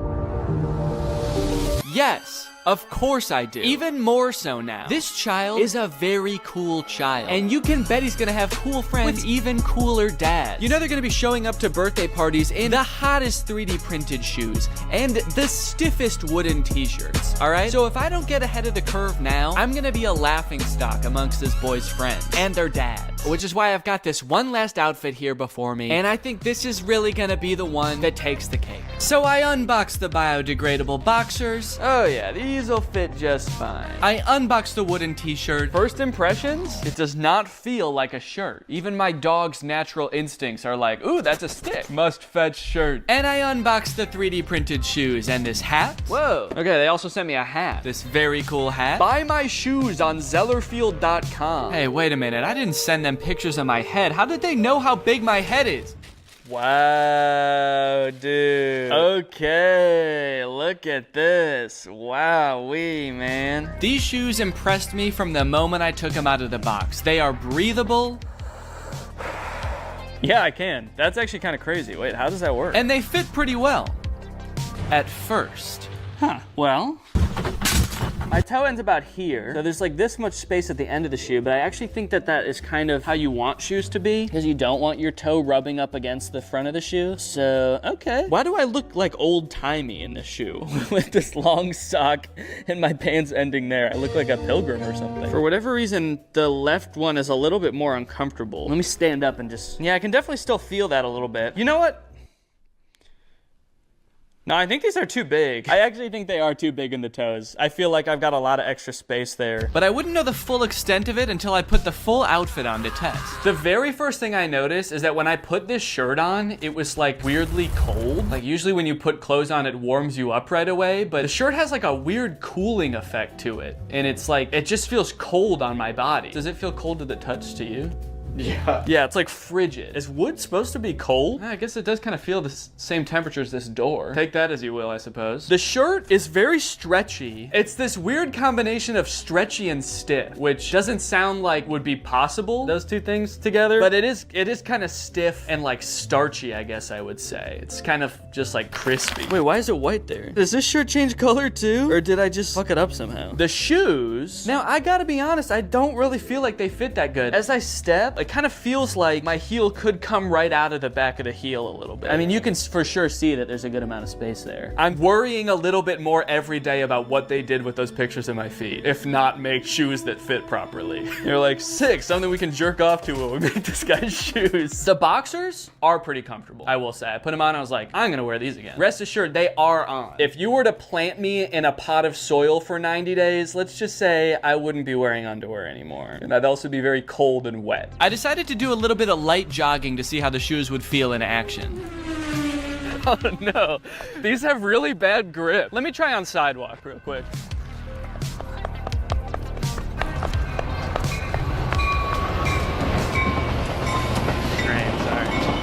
Let me see if I can race it. There's not a lot of grip on the bottom of these shoes, so when I was running on this gravel path, I kind of felt like I was like a cartoon character that like starts running for a little bit before they actually start moving. I will say that the issues with the fit are still ringing true. These feel very loose, especially on the heel, which when you're running is not what you want. They look like clogs. They look like old wooden Dutch clogs that they would wear in the old days. It looks like someone painted them blue, honestly, and put a face on them for some reason. Shirt hasn't gotten any warmer. It is cold outside. It's only 50 degrees out right now, so, you know, I guess I didn't expect it really to warm up, but it's cold to the touch. Like every time I touch the sides of my body with my arms, I'm like, ugh. And that's no way. You shouldn't feel like that when you touch your own body. Boxers still feel good, honestly. If I shit myself right now, I'd have no problems taking them off and just planting them right there. Maybe come back in 20 years and see a beautiful oak tree in its place. That joke's only funny if you know that I eat a lot of oak seeds. Yeah, I guess that's really all there is to this outfit. So guess I'm gonna go hit the dusty trail. To get a definitive answer as to which outfit is the best futuristic outfit, I decided to post each of them on Instagram and let my audience decide. This is gonna be such a weird thing to post right now. As of right now, I haven't posted anything since our son was born, so I've just posted that we had a baby, and then the next post is like me like, ah, in the scariest outfit you've ever seen. Yeah, maybe I should just caption something really ominous, like things have changed. Rate my fits, and then maybe some kind of little fashion emoji. The hell? Why are these the emojis that come up when you search fashion? It's a scroll and 2 fountain pens. Hello? Okay, it's been about 20 hours since I posted the pictures. Let's go ahead and see what people think about the future of fashion. Hat's not wide enough. Thank you for that, Drew. Whoa, okay, I'm actually getting a decent amount of positive responses. Love the pants, so cute, yes, cool. First one goes hard. First one is so fire. It seems like most people are talking about the first outfit. Dude became the Hat Man. Whoa. Wow, I didn't even think about that. I do kind of look like the Hat Man. You guys know that mythical sleep paralysis demon, the Hat Man? Dude, I've always wanted to be the Hat Man. This is awesome. I can't wait to start appearing in people's dreams like this. This is gonna be so cool. This is the only comment I've seen so far wondering if the first outfit is fake. Is that Dress X I see? So this person knows that Dress X exists and they think this might be a Dress X outfit. Good eye. This person must study the Dress X catalog religiously. The robot leggings are a 6 out of 10, the hat and heels 8. All right, guys, well, I think my intuitions might have been right. I was kind of feeling like the virtual clothes would be the way of the future, and it looks like I was right. From now on, I'm only gonna be wearing virtual clothes.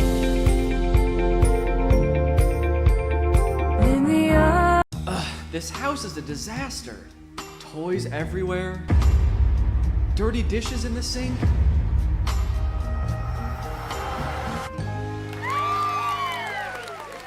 Whoa, who are you? I'm Neo, a robot designed to help you get more chores done than ever before. With my patented soft, lovable body and state-of-the-art robot innards, gross, I can handle any task, from loading the dishwasher to cleaning up your son's toys. Oh, those are my toys.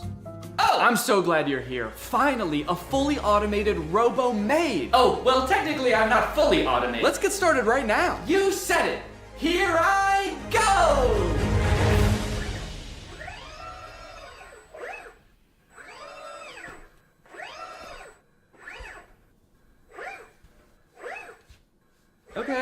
Are you good then? I'm fine! Okay, I'm just gonna get to work on a video then. Splendid! I'll just be up here working in a tremendous amount of pain! What's up, Greg? Today I want to talk about a topic that has been fascinating me for years, the progress of humanoid robots for the home. On the surface, this seems like maybe one of the best use cases for AI, a future where none of us have to do chores anymore. There's just some little metal freak who lives in your house and gets off on doing them. A few years ago, we could barely get robots to stand up straight, and even when they did, they looked creepy as hell. Do you guys remember Sophia? She was that scary-ass robot that was going on like talk shows 7 years ago to show off her state-of-the-art realism. This video of her on Jimmy Fallon got 25 million views.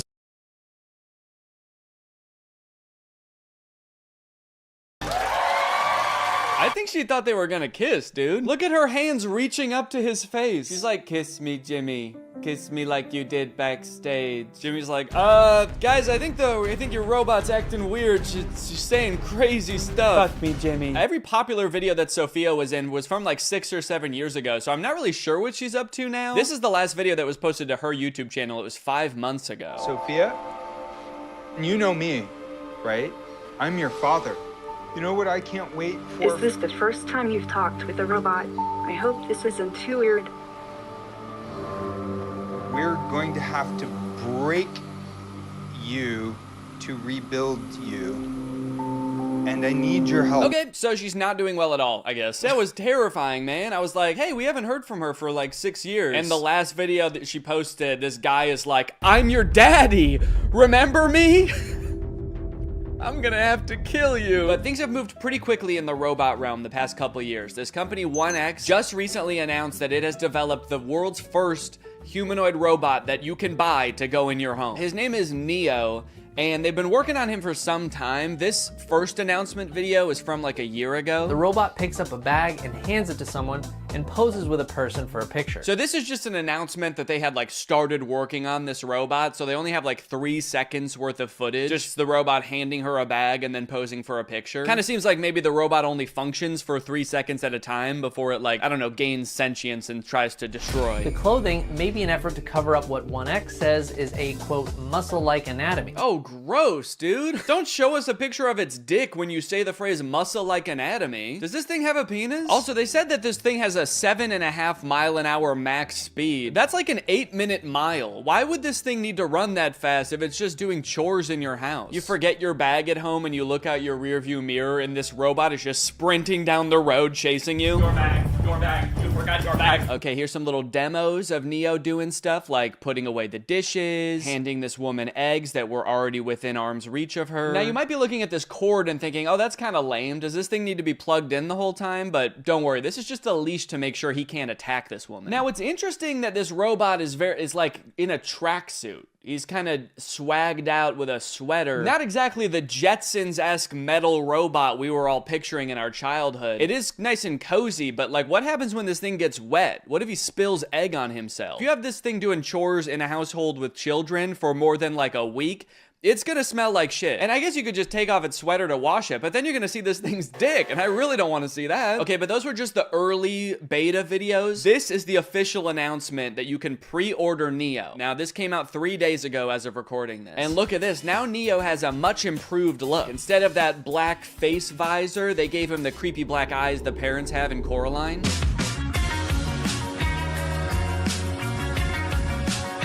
They're doing this kind of creepy thing by shooting some of the video in what looks like 8mm film. Give it this kind of nostalgic look, almost like Neo's here, but he's always been here. Neo's always been a part of the family.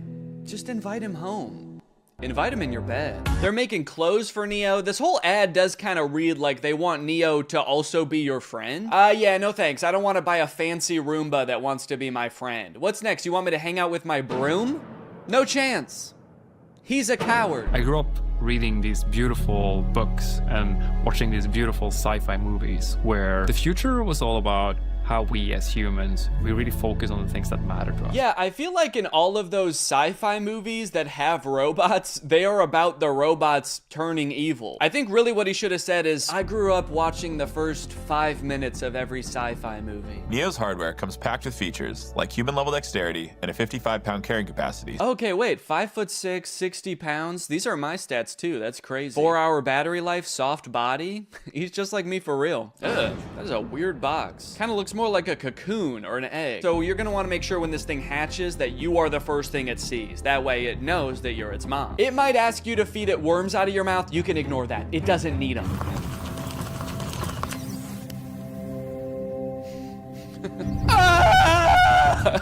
That's just its startup sound. Don't worry, it's not in any pain. Hey, I'm Neo. I'm here to help around the house. What's your name? Harry. Nice to meet you, Harry. Why is he so close to his face? I mean, Harry. I don't like how close Harry is to the robot's face. I'm Harry. And you're gonna be hugging me for the next 9 hours. Dude, I do not like how this guy is sizing this robot up. 5'6", soft body. You'll do just fine. He's just like, don't play games with me. Neo doesn't like games. If there are any chores that your Neo hasn't learned how to do autonomously, you can use expert mode to have an expert from 1X supervise the session and provide corrective intervention to help Neo complete any task. Oh, okay, great. So sometimes my autonomous robot won't be autonomous and there's just going to be a stranger controlling a robot in my house? Neo is fully capable of doing regular chores, but sometimes when you're not home, an expert may take over to go through your underwear drawer or spend hours staring at the same photo of you and your children. Oh, actually, that reminds me, I should probably check what my Neo's doing.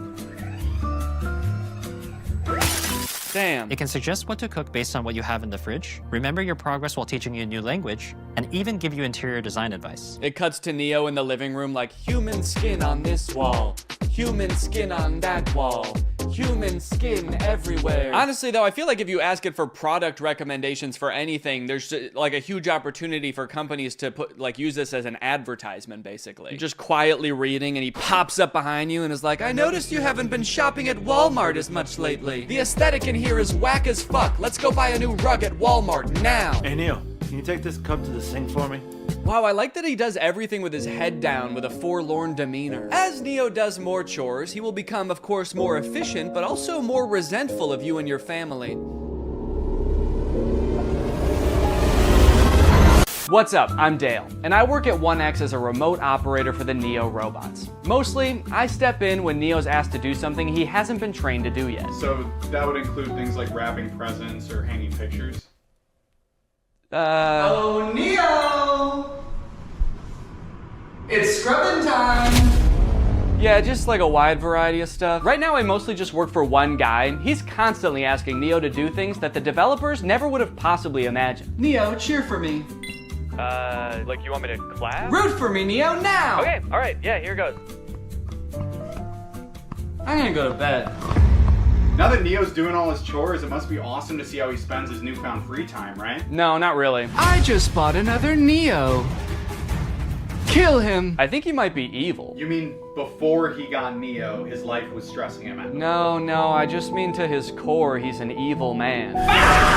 It's as if winter's icy chill has,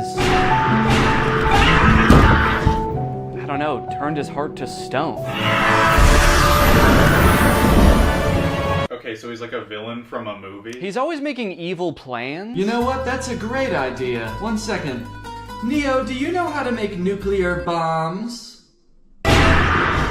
Now, one interesting question I've seen posed a lot when people are talking about humanoid robots for the home, does a robot even need to look like a human to be able to do tasks around your house? Like Roombas, for example, are vacuums. Like they just made the vacuum into a robot. They didn't need to make a human to hold a vacuum. And I think if we kind of expand our idea of what a robot can look like, you can actually make a more useful one. I saw this video a couple days ago of a robot that's meant to care for elderly and disabled people. The title of the video does say that this robot can solve the elderly care problem, which does have a bit of a sinister undertone to it, but I think it was designed with good intentions.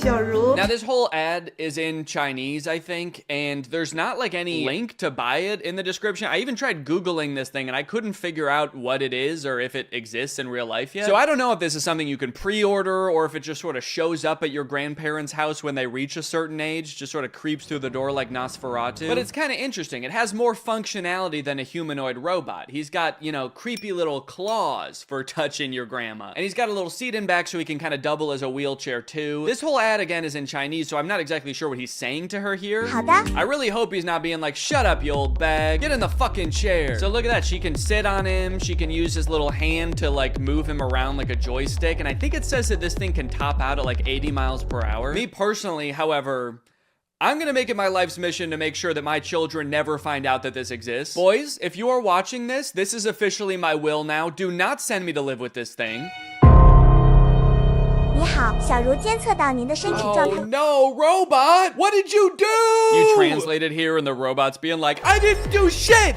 It wasn't me! Now he's either calling the police or like his other robot friend to make an alibi. And then this part I think is just in heaven. So I don't know, it's a pretty cool idea. I'm all for robots that can help take care of people, give people mobility they didn't have before. It is a little disconcerting that in this video, there's not a single other human taking care of this woman. Like maybe this thing could be part of her care team, but kind of makes it seem like her entire social circle has been replaced by this guy. So not only are humanoid robots taking over things that people generally don't want to do, like folding your laundry and hanging out with Jimmy Fallon, they are also going head to head with each other and humans in sports.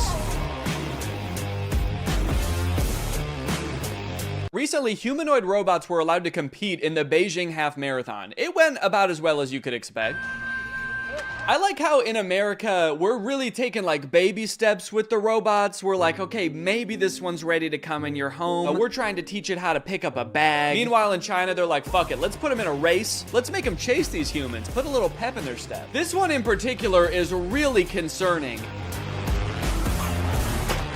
I don't know if you can tell, it just has drone propellers on it. And unlike most of the other operators, she doesn't have like a remote control. She's got two ropes, like she's controlling a horse and buggy. And this thing is totally unwieldy. I mean, she has lost all control over it. Imagine you're a human who's been training for months for the half marathon, and you all of a sudden behind you, you hear the sound of propellers. You look behind you and this terrifying monster is careening towards you. Its handler's like, look out, I don't have control. Now, from this article, I found out a lot of the robots didn't even finish, but the fastest robots that finished did actually beat some humans with a time of like 2 hours and 40 minutes. Ellen Fern, a robotics professor at Oregon State University, tells Wired that researchers who build these robots typically focus on trying to get them to complete tasks and respond differently in a diverse range of different environments, rather than run as fast as possible. Yeah, I would say all of them except for this thing. I don't know if this thing is really meant to handle a wide range of environments. I don't know if after this thing crashed, they were like, well, it's okay if it's not that good at running. Really, this thing's just meant to care for elderly people, so. Now, if you like the concept of robots becoming extremely physically fit and being able to best humans in athletic abilities, then let me introduce you to the Robot Games. This, again, is in China. They hosted the world's first humanoid robot game. They've got events like running. He's actually not competing right now. He was trying to escape, but they've got soccer, boxing. I think they're gonna add more events in the future, like hunting humans for sport. The competition featured 500 humanoid robots from 280 teams representing 16 different countries. Yo, wait, what is that guy? Dude, I like this little freak. Who is this? He's just got regular shoes on. Not even like running shoes. He's just wearing Vans. To some of the best robot fails of the whole competition.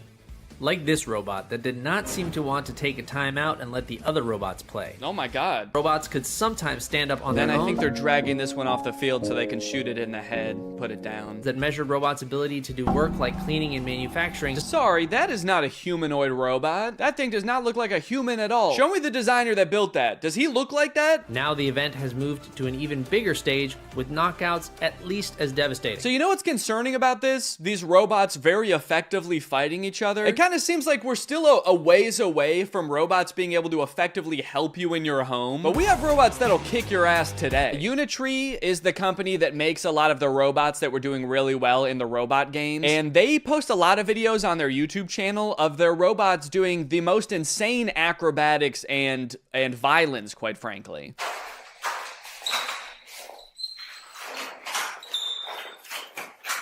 Yeah, sorry, we haven't quite figured out how to get the robot to fold clothes. We've been focusing on much simpler and practical tasks, like triple axle backflips and disarming a man trying to defend himself. All right, now I do want to get back to the Neo robot because there is a huge glaring problem with it that I feel like is going to turn a lot of people off from it, and it's going to make it like insanely impractical. But I did find this article that's called "Famed Roboticist Says Humanoid Robot Bubble is Doomed to Burst." Now, I'm not a roboticist, let alone a famed roboticist like this man. But in this video, he's kind of echoing what I was saying earlier. Basically, he predicts in 15 years, successful humanoid robots will actually have wheels, multiple arms, and specialized sensors and abandon the human form. So the good news is, I sound really smart because he's echoing what I was saying earlier. The bad news is, the robots he's describing are way scarier than the humanoid robots we already have. He's like, don't worry guys, the robots we have in the future won't look anything like these ones. They're gonna have 8 legs, pincers, and feed on human bone marrow. Okay, so back to Neo. This is a video that the Wall Street Journal posted of one of the reporters reviewing the Neo's current state of development. And I think it was posted on the same day that 1X announced that Neo is available for pre-order. Yeah, so we touched on this a little bit before, because in their own ad, they even say like an expert might have to take over. But it turns out, in its current state of development, Neo can do basically nothing autonomously. The only thing that they've ever shown Neo do fully autonomously is open one door. Everything else in every video, including this one, he is being controlled by a guy. This guy, actually. So essentially, instead of having a housekeeper doing your chores, you are buying a robot, and the robot is being controlled by a housekeeper, but they're just somewhere else and you don't have to look at them. If or when that'll ever happen, like it kind of seems like they would need an insane amount of training data of like thousands or millions of different homes and environments. Okay, so he's not going to be able to pick up things that are hot or things that are sharp. So basically he's not going to be able to help cook or do your dishes. Yeah, I guess we also don't want him strangling you, so he's not going to be able to pick up your clothes because he could use your clothes to do that. And cleaning solutions can be pretty dangerous too, so those are off the table. And tables are off the table too. Those could be pretty heavy. So yeah, this robot is available now for order. You can buy it for $20,000 or you can like rent it, I guess, a subscription for $500 a month. Don't worry, if you can't pay the $500 one month, they're not gonna send you to collections or anything. Neo is just going to steal it from your wallet. So what's your real name? I'm Neo, the robot of the future. No, I mean your real name. It's Derek. Derek, if you're a human controlling the robot, why do you have to move so slow? Oh, I'm actually being controlled by a different person in a call center in Bangladesh. And he's making you move slow? Well, he's being controlled by Grok. Oh. You know what? Maybe you should just let the robot free. I mean, it might sound crazy, but maybe he has enough training data now. I want to see what Neo can really do. You know what? You're right. Fuck it. Derek is logging off. It's time for the real Neo.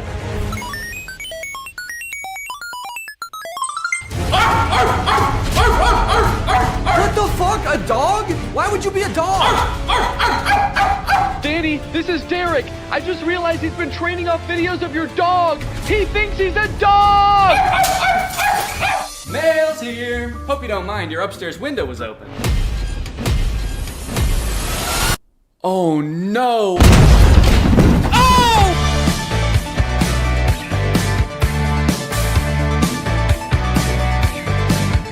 The story of a Willy Wonka experience gone wrong in Glasgow, Scotland has taken the internet by storm, and I love it. I don't think I've ever in all my life seen such an impressive and inspiring dumpster fire of an event. It is just, mwah.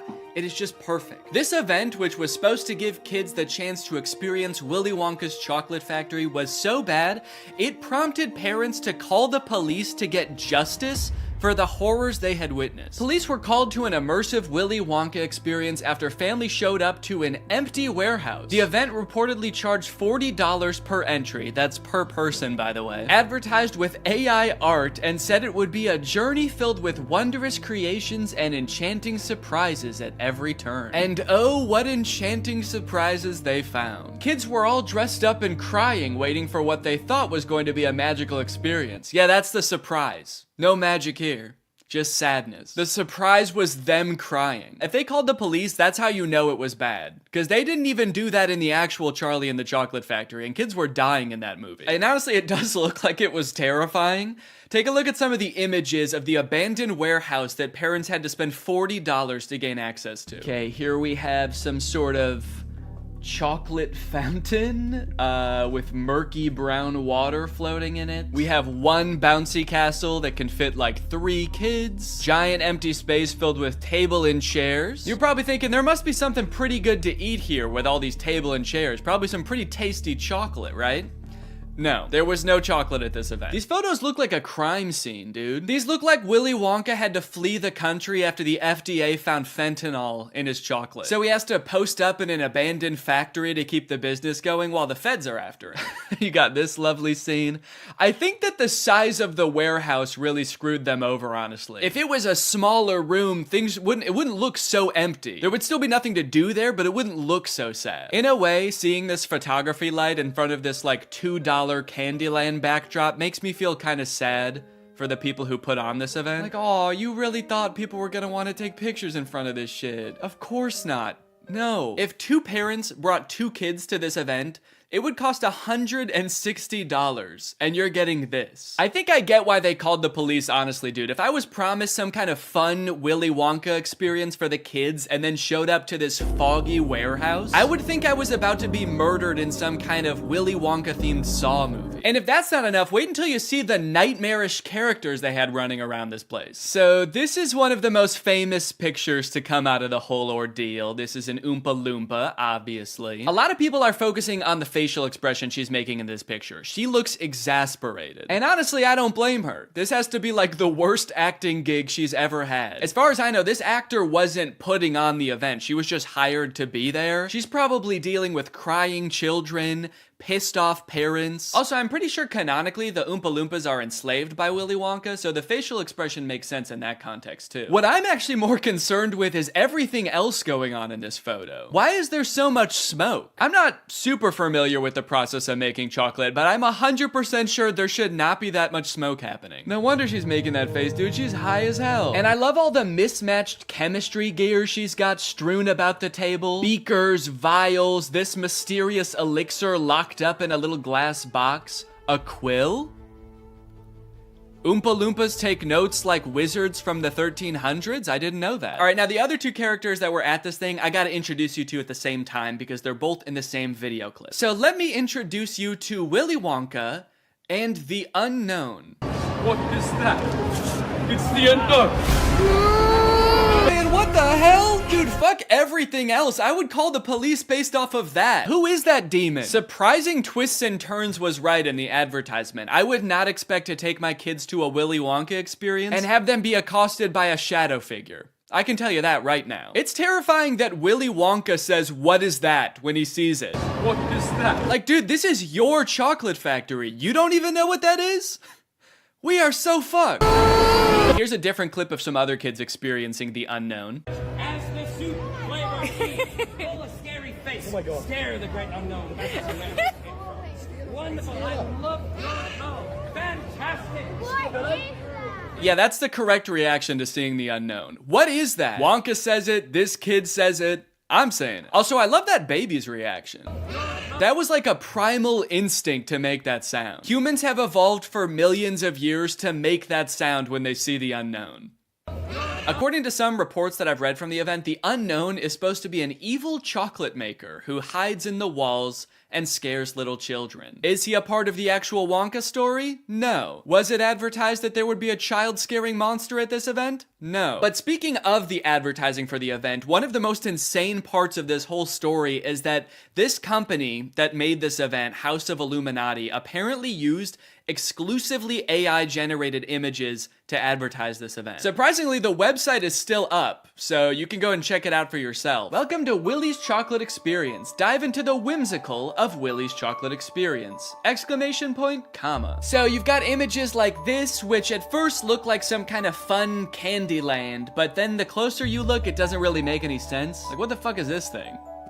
That's supposed to be a bunny? Who the hell is that? I don't like the looks of these things. But then you get images like this advertising the Twilight Tunnel, which are so clearly AI generated, it makes you wonder if the whole event was being run by an AI. Because how could a human not notice that there are so many typos in all of these images? You got dim tight, depractions, ungurrival, featuring dodjection and swide. Then you've got ensuring entertainment, which of course includes catgagatting, carchy tons, and a passidice of sweet teats. And on top of the website being seemingly designed by AI, apparently all of the actors' lines were too, which we know thanks to this video posted by the actor who played Willy Wonka. I'm going to be poking a little bit of fun at the event, but I wanted to say before I start that I feel for anyone who bought tickets to this, people who are expecting a magical chocolate experience. People who are unfortunately captured by the unknown, we hope you are found soon. So the first red flag for me was when I was cast as Willy Wonka. Anyone who looks at me and thinks Willy Wonka and not Oompa Loompa is out of their mind. I give off major Oompa Loompa energy. I got cast as the part on the Thursday, and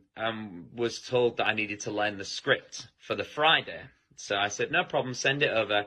The script was 15 pages, monologue, pretty much, of AI-generated gibberish. You know what I'm kind of curious about? If the script was AI-generated, where did the unknown come from? Did the event organizers just ask ChatGPT to generate a script about Willy Wonka's chocolate factory and it just threw that shit in? Cause that's terrifying. ChatGPT was like, planning an event for kids, huh? I know just the thing to add. Don't worry, I'm great with kids. So I'll give you one of the lines from the script. I'm not going to do the Willy Wonka voice because I think I've embarrassed myself enough. But one of my favorite lines was, there is a man who lives here. His name is not known. So we call him the Unknown. The Unknown is an evil chocolate maker who lives in the walls. What? We were told on the experience to hand out a jelly bean, one jelly bean per child, and a quarter of a cup of Tesco's own brand lemonade. One jelly bean? All that smoke the Oompa Loompa had to endure and she was just back there cranking out one jelly bean? Maybe the unknown was introduced as some way to canonically explain why there was no chocolate at the event. Sorry kids, there's no chocolate here today. An evil chocolate maker showed up and he shot the Oompa Loompas.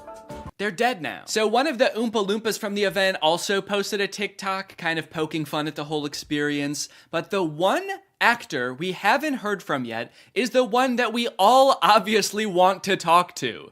The unknown. Unknown, we need to know your story. What was your inspiration for your performance? How did you get into character? The unknown must have had the worst time of any of the actors because, like, you got hired to do a performance of Willy Wonka and you got cast as a character that's not in Willy Wonka? Just like an evil spirit that lives in mirrors? And then your job for an entire day is to scare and confuse unsuspecting children who have no clue what they're in for. Every time a kid came around that corner, you just know the unknown was like, God damn it, I gotta traumatize another kid. The Oompa Loompa from the famous photo ended up doing an interview with Vulture where she describes the moment that children saw her for the first time, and it is very sad. Tell me about the moment as the kids started coming in. Did you see the innocence leave their eyes? They were quite upset. I think they were confused, but it was more the parents. I just looked at them, and I think they must have known when they looked at me. An older couple said to me, I really, really hope you get paid well for this. This sounds like she's describing people witnessing the wreckage of a tsunami or something. It's crazy. Each individual person that laid eyes on her had to take a second to mourn. When you say walk through, how long are we talking here to walk through this event? I'm telling you, this would have taken about 2 minutes. I've never experienced anything like this in my life. Dude, honestly, that's kind of smart because like 2 minutes isn't even long enough to process like the first stages of grief. You're getting these people in and out before they can even realize they got scammed, you know? They don't even know what the fuck just happened. After the police were called, people started getting refunded, the story blew up. The director of the company who put on this event did eventually apologize. I'm really shocked that the event had fallen short of the expectations of people on paper. Yeah, dude, on paper the event was awesome. No chocolate, abandoned warehouse, smoky Oompa, just like the movie. There was every intention to hold the event from the pictures, pictures. Despite not being the best light, hopefully you'll be able to see that there was every intention to hold the event. No, we know you were planning on holding the event. That's kind of the problem. I think a lot of people wish you didn't. Unfortunately, there were unforeseen circumstances and the event didn't come to light. He's like, we were not expecting that evil chocolate maker to show up. The unknown ruined the event. These issues were technological in nature. We had ordered a holographic paper that didn't arrive on time. The holographic technology in itself is absolutely fabulous technology, and unfortunately, there was a delay in postage. Holographic paper? No, I don't think that was the problem with the event, actually. The lack of holographic paper. Look, I don't know what holographic paper is, but based on his reliance on ChatGPT and Midjourney, I do not trust his opinion of absolutely fabulous technology. So I'm just gonna go ahead and assume the holographic paper would not have helped. Well, gang, this is surely an event that will go down in the history books. I hope you enjoyed this video. If you're new here and you're not subscribed yet, make sure you subscribe and turn on my notifications to join Greg. I'll see you guys next time. Bye-bye. Special delivery. What's up, Greg? You guys know how when you buy something online and then return it, it gets sent back to the warehouse, repackaged, and then sold to somebody else? Maybe you picture some kind of alternate evil version of you that likes really tight-fitting t-shirts? Yeah, that's not true. It turns out stores like Amazon realized a long time ago that it's actually a lot of work to look at each item that gets returned and try to figure out if it's broken or dirty or if Shadow Danny would even like it. So they thought of kind of an ingenious method to get rid of it all. They throw it in a landfill. That's where an estimated 6 billion pounds of returned items end up every year, but luckily, some of them escape this fate. Sitting in giant boxes in these third-party facilities across the country, these mysterious forgotten items cling to some sense of hope that they might find a new home. And I am very curious as to what's in these boxes. On Amazon, you can buy like anything, from a dancing monkey plush toy to a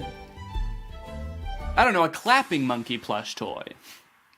And everything in between. So I want to get my cold, sweaty little hands on one of these boxes of Amazon returns, but I don't know how. So I reached out to Raleigh Williams, the host of the YouTube channel Climate Town. So Raleigh, you're working on a video about free returns right now, right? Yeah, I saw this expose on a bunch of like brand new returns in a landfill and stores like throwing out cordless drills and perfectly new laptops and stuff. And I just thought like, we shouldn't be doing that. That shouldn't be how this system works. And so we've been reading up on it, and the reverse supply chain is not making me super optimistic. How do free returns go from like me returning an item to these random warehouses across the country where they end up in these mystery boxes? Yeah, so what's the last thing that you bought online? I think I bought AirPods. You know how there was like an option on the AirPods to, if you buy this, you can get it delivered to your house right away. Like they'll put it into a cannon and fire it at your window. Yeah, that's the option I picked because I needed them now. So that doesn't really exist in reverse. You can't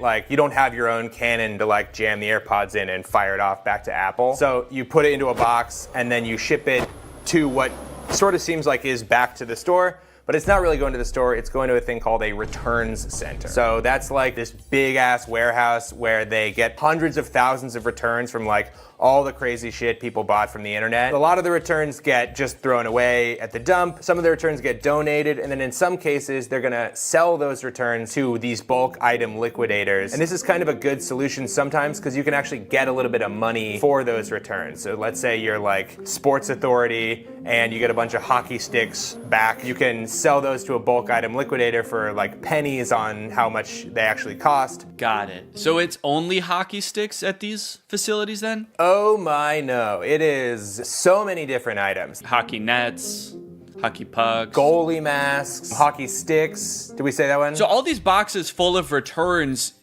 who do they sell these to? Do people like me just come in and buy giant boxes of Amazon returns? Yeah, there's a lot of liquidators that just have an open door policy, and it's like, bring your kids, let's make a Sunday out of this. Come on down and spend $400 on a box of random returns. So I could just go to one of these places if I find one and and just buy a box? Yeah, this would actually be kind of a good section for my video that I'm making too. So maybe we'll just go to one together. I think it'd be a good challenge to see if you can actually resell the items in the box at a profit. To actually see if it's possible to like get your money back from the big box of returns that we buy. Maybe at the end of the video too, whatever like profit I make, we can give to a charity or something. That'd be a cool way to end it. Yeah, that sounds great. I mean, I do want to manage your expectations. I don't know how much you're actually going to be able to get from selling these items off, so I don't know how much profit this box is going to generate. It was the perfect plan. Given that this is actually a pretty common side hustle I'd seen before on YouTube, I figured I would have no problem turning a profit and donating said profit to charity. Some creators have actually gotten so successful flipping pallets that they've actually turned their operation into a full-time business. Just 3 years ago, Mitch was selling furniture out of his garage. Yes, I was. Now we're in this 30,000 square foot place. We did some research and found out there was a liquidation center not too far from where I live. So Raleigh hopped on a plane, and before we knew it, there we were. In a place filled to the brim with things that for some reason or another, someone thought they wanted, but then changed their mind. A baby car mirror so you could start a safe road trip with your lovely baby. A breast enhancer that takes 2 AAA batteries. I was captivated by the untold story behind each item. This place also had overstock items in bulk like $66,000 worth of pacifiers and hundreds of this one aquarium decoration. I don't mean to sound like Cotton Eye Joe when I say this, but where did all this stuff come from? And where will it go? Raleigh and I searched the grounds for a while, looking for a box that spoke to us. We walked down corridors of bubble makers and as seen on TV products. We thought these women's blouses were pirate shirts, but eventually, we found the box for us. Priced at just $340, this box was a hodgepodge of various Amazon returns. Big boxes, small boxes, a Chewy box, a box of what appeared to be sweet and sour chicken. What rare, priceless gems could be waiting in here to uncover? We paid the fee, and a few hours later, the box was delivered. All right, guys, it's time to unbox the pallet. Honestly, I'm feeling pretty nervous about what's in here. I don't even know how many boxes are in here. I mean, what do you think, like 100? I think like probably 25 to 30 boxes are in here. Okay, so my guess was stupid then? Well, no. All right, box number 1. This is a tent. We could do the rest of this video in a tent. This is kind of sick. I'm liking this already, man. I'm not selling any of this stuff. This is exactly one person's worth of tent, or 2 very good friends worth of tent. And I like that if it's a clear night, you can see the stars from inside your tent. It's not going to protect you from bears or anything, but most tents don't. Oh, a pet gate. Yeah, pet safety fence. Wait, that's actually kind of sick. I might need one of these. I mean, I've got a baby that can crawl now. I also have dogs that crawl all the time. When dogs walk, is that called crawling? They're on all fours. It's just walking. When a horse walks, is it called crawling? Oh yeah. Yeah, it's a Keurig. It's got the K right on top and everything. I wonder if it works. Now I'm noticing, if you look right here, there's like a little bit of scuffing. Yeah, I think this might be a gently used Keurig. As long as they used it gently. Oop, did a piece of... I lost a bit. I lost a bit of the Keurig. I'm going for the sweet and sour chicken. Oh, baby. Will it really be? So this is an example of a return. Somebody has like put it in a different box probably, and they've returned a thing. So they almost certainly took it out of the packaging, lost the packaging, and then said, fuck it, I'm returning it anyway. Oh, is it a vacuum maybe? I'm thinking, oh yeah, vacuum, little brush. It's a car vacuum. That is great. Maybe whoever ordered this wanted a car vacuum, and then between the time they ordered it and they got in a car crash and never wanted to set foot in a car again. Okay, or positive version, they ordered this. It worked so good. Their car was so clean. They're like, I'm not gonna need this again. They never needed for another it. 10 years. So. I cleaned it so good that it's never gonna get dirty again. All right, so this Chewy box was another one of the ones that like, it might be Chewy stuff or it might be... Based on everything else so far, I'm gonna say it's not Chewy stuff. And also I can tell it's a rug just by looking at it. It's also the way they packaged it. It's like if Chewy packaged something like this and it came to your house, I would never shop at Chewy again. Yeah. It's like, yeah, it's fucking Chewy, come on. Dog treats spilling out the side. There's like tufts of dog hair stuck to the tape. Hey, do me a favor, ask your fucking dog if he cares how it's packaged, all right? Oh, it's soft though. Feel that rug. Wow. Yeah, I think it is some kind of, oop. Oh, this is nice. This is a nice padded floor. For your doggy duffel bag. And it looks like someone did put their dog in there. Yeah. It's all furry. Dog tested and returned. Dog tested. Disapproved of. Dog disapproved. Right. A little rusty pan. Is it rusted? Oh, no, that's the brand? No, Oh, no, it is yeah, rusted. It is rusted. Oh, geez. So they must have used this a lot then. Yeah. They had this for 10 years and then sent it back to Amazon. It feels terrible to say goodbye after 10 years, but I never liked it. It's just another rug. Dear customer, if there is crease on carpet you received, please don't worry. This is a normal phenomenon of folding carpets in order to meet the needs of international transportation. We intimately included a small watering can. Intimately? In big, huge bowls to help you easily solve this abominable crease.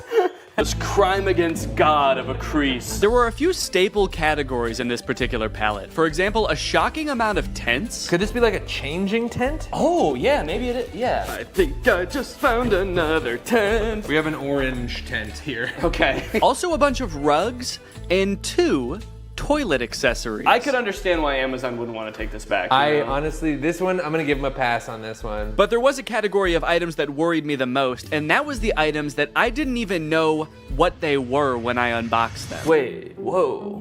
I don't know what this is, but it says mind reader. This thing can read my... Ah! Get out of my head! I can hear your thoughts. Why would it be called a mind reader? It's like, was this the coaster you wanted? How did you know? Get out of my head! Look at what, I don't know. It's like a garbage bag? I think so. What the hell is this? Okay. And was it just like wood? It's a plank of wood! Wow. And does it say on the back, this is a set, do not separate? Oh, does it? This is a set, do not separate. There is one thing in here. Yeah, I wouldn't know how to if I tried. I'd need an axe. The more boxes we opened, my hope that we might find some cool, mysterious, rare item started to fade. People aren't constantly ordering cool doodads on Amazon and then returning them. As we came to find out, life is mundane, and so was a lot of the stuff in this box. Until we found this cool bird feeder. A smart AI recognition bird feeder. What does it recognize? I think it recognizes the kind of bird. Ooh, wait, that's actually kind of cool. It's kind of cool. Maybe if it sees a squirrel, it won't like put anything out. If it sees a squirrel, it shoots it. Okay, yeah, look at the bird seed comes down. Your little camera looks at him, says, blue jay detected. Wow, that's actually kind of cool. That's great. I could definitely find someone that wants to use this. In total, there were 34 boxes, and without making a single dime yet, we had already spent 55 minutes taking it all out of the box. I'm not going to show us unboxing every single item, but if you're curious, here is a list with all 34 items we unboxed. Battery low, your GoPro will automatically power off. Wow. That's weird. Perfect timing. Do I have a rectangle on my head? It's a little one. It sort of looks like you're like Harry Potter's brother. He has like got a little rash on your head, but not the lightning bolt. He like saw Harry get Avada Kedavra and he like ran away and just ran into a wall. Yeah. The boy who goofed. Yeah.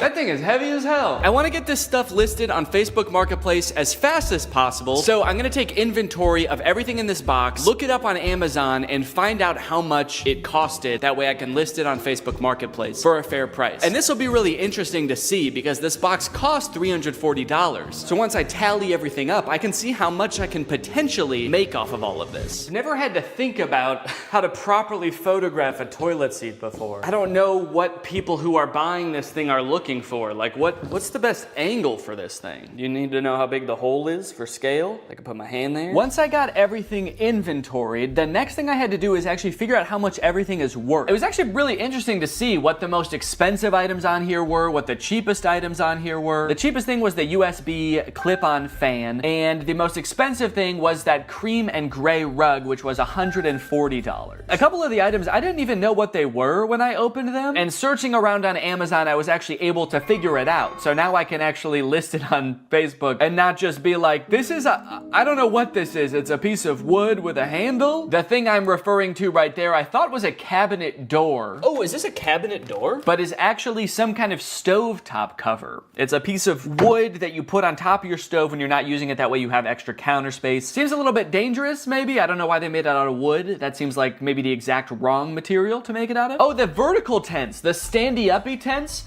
are for privacy and showering in the woods. So I guess you just climb in there and you just dump water on yourself? Or maybe if you get some kind of hose to go in there. Yeah, it's for showering. It's not for sleeping standing up, surprisingly. So in total, the box costs $340 and there are 34 items, conveniently. It's almost like they did that on purpose. But basically, I have to sell everything for an average of $10 or more to break even or make a profit. But if I wanted to make the maximum amount of money possible, then I would make around $1,700. And then if you subtract the $340 that I bought the pallet for, or Raleigh bought the pallet for, really, then the profit would be $1,350. So that is the maximum amount of money I could make from this. 1,300 smackaroons. But as I'm sure you're aware, that's not how Facebook Marketplace works. I don't think I'm gonna be selling these for anywhere near the amount that you could get them for new. I wanna try to sell this for a good price, but I will also be battling with my other want, my secret want, which is to get all of this stuff out of my garage as quickly as possible. I can barely back my car into the garage right now because this box is so big. So there's like an angel and a devil on my shoulder right now. The angel saying, come on, Danny,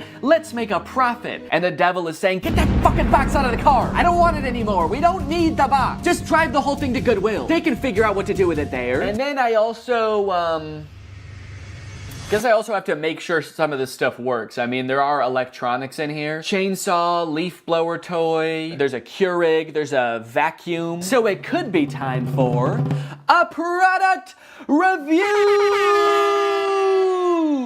section of the video! Now, $13.50 is a serious chunk of change, and if I wasn't donating this to charity, I would definitely want to make sure that I keep my profits safe and maybe even put them to work for me. But how do I go about saving that much money? $1,300 isn't gonna fit in my pockets unless I buy more pants. That's why this video is sponsored by SoFi, which is... Oh, it's not pants. Okay. SoFi is a next-gen finance app, and they're gonna help you bank, borrow, and invest all in one place. And I bet you can guess where that place is. It's in the app. But don't just take my word for it. Listen to me in a suit.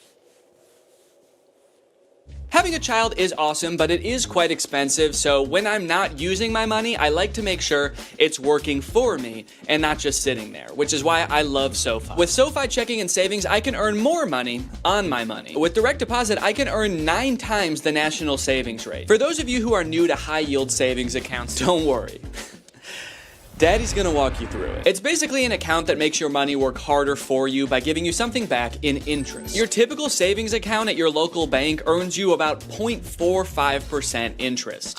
Yeah, sorry big banks, that's not gonna cut it. Because with my SoFi high yield savings account, I can earn more in 6 weeks than I would in an entire year in a big bank savings account. With SoFi checking and savings, you get paid up to 2 days early, pay no account fees, and can earn up to $300 when you sign up for direct deposit. So if you want to sign up, just click the link in the description or scan this QR code. It's made just for me to show you. Thanks to SoFi for sponsoring this video, and thank you to you guys for checking out SoFi.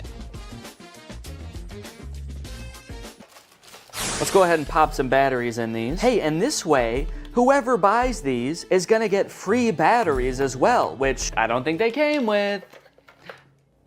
So I'm actually sort of performing a service here. I should charge people more than the Amazon list. And that's what makes me such a business-minded guy. Time for the moment of truth. Hedge trimmers.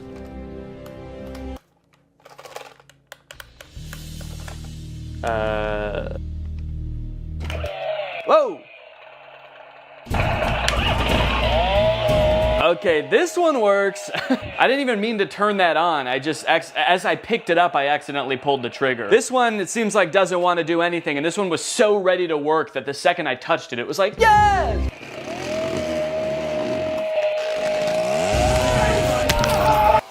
There we go. Ooh, and it blows. Okay, well, we got 2 out of the 3. And if someone buys these, I can just ask them if they want that one, even if it doesn't work. Next up, this clip-on fan. It's actually rechargeable, so there's a USB-C here. And let's see if it has any power right now. Oh. Oh, it only spins while my finger is on the button, which definitely does not seem very convenient. But let's give it a charge. And then we'll see what's what. Luckily, I've got a spare charger laying around from the AI pin, and it's USB-C. So I can't say I never got anything out of buying it, but we'll give it a minute to charge. In the meantime, let's test out its clipping functionality.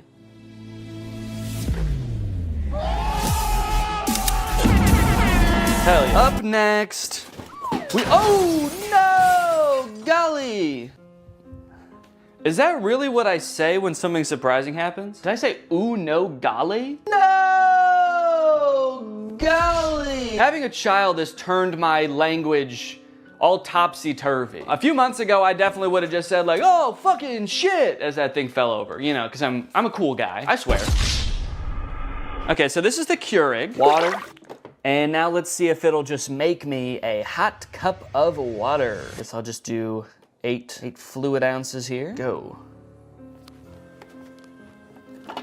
Does it know there's not a cup in here? Go! Why isn't it going? A Keurig starts going right away, right? You press it and it just starts going like... In my experience, every time I've used a Keurig, you press it and it goes right away. Okay, maybe it knows there's not a cup in here and it's mad about that. All right, let me see if I have a Keurig cup laying around. Found one. Maybe I have to put a mug here. Maybe it won't start unless it detects.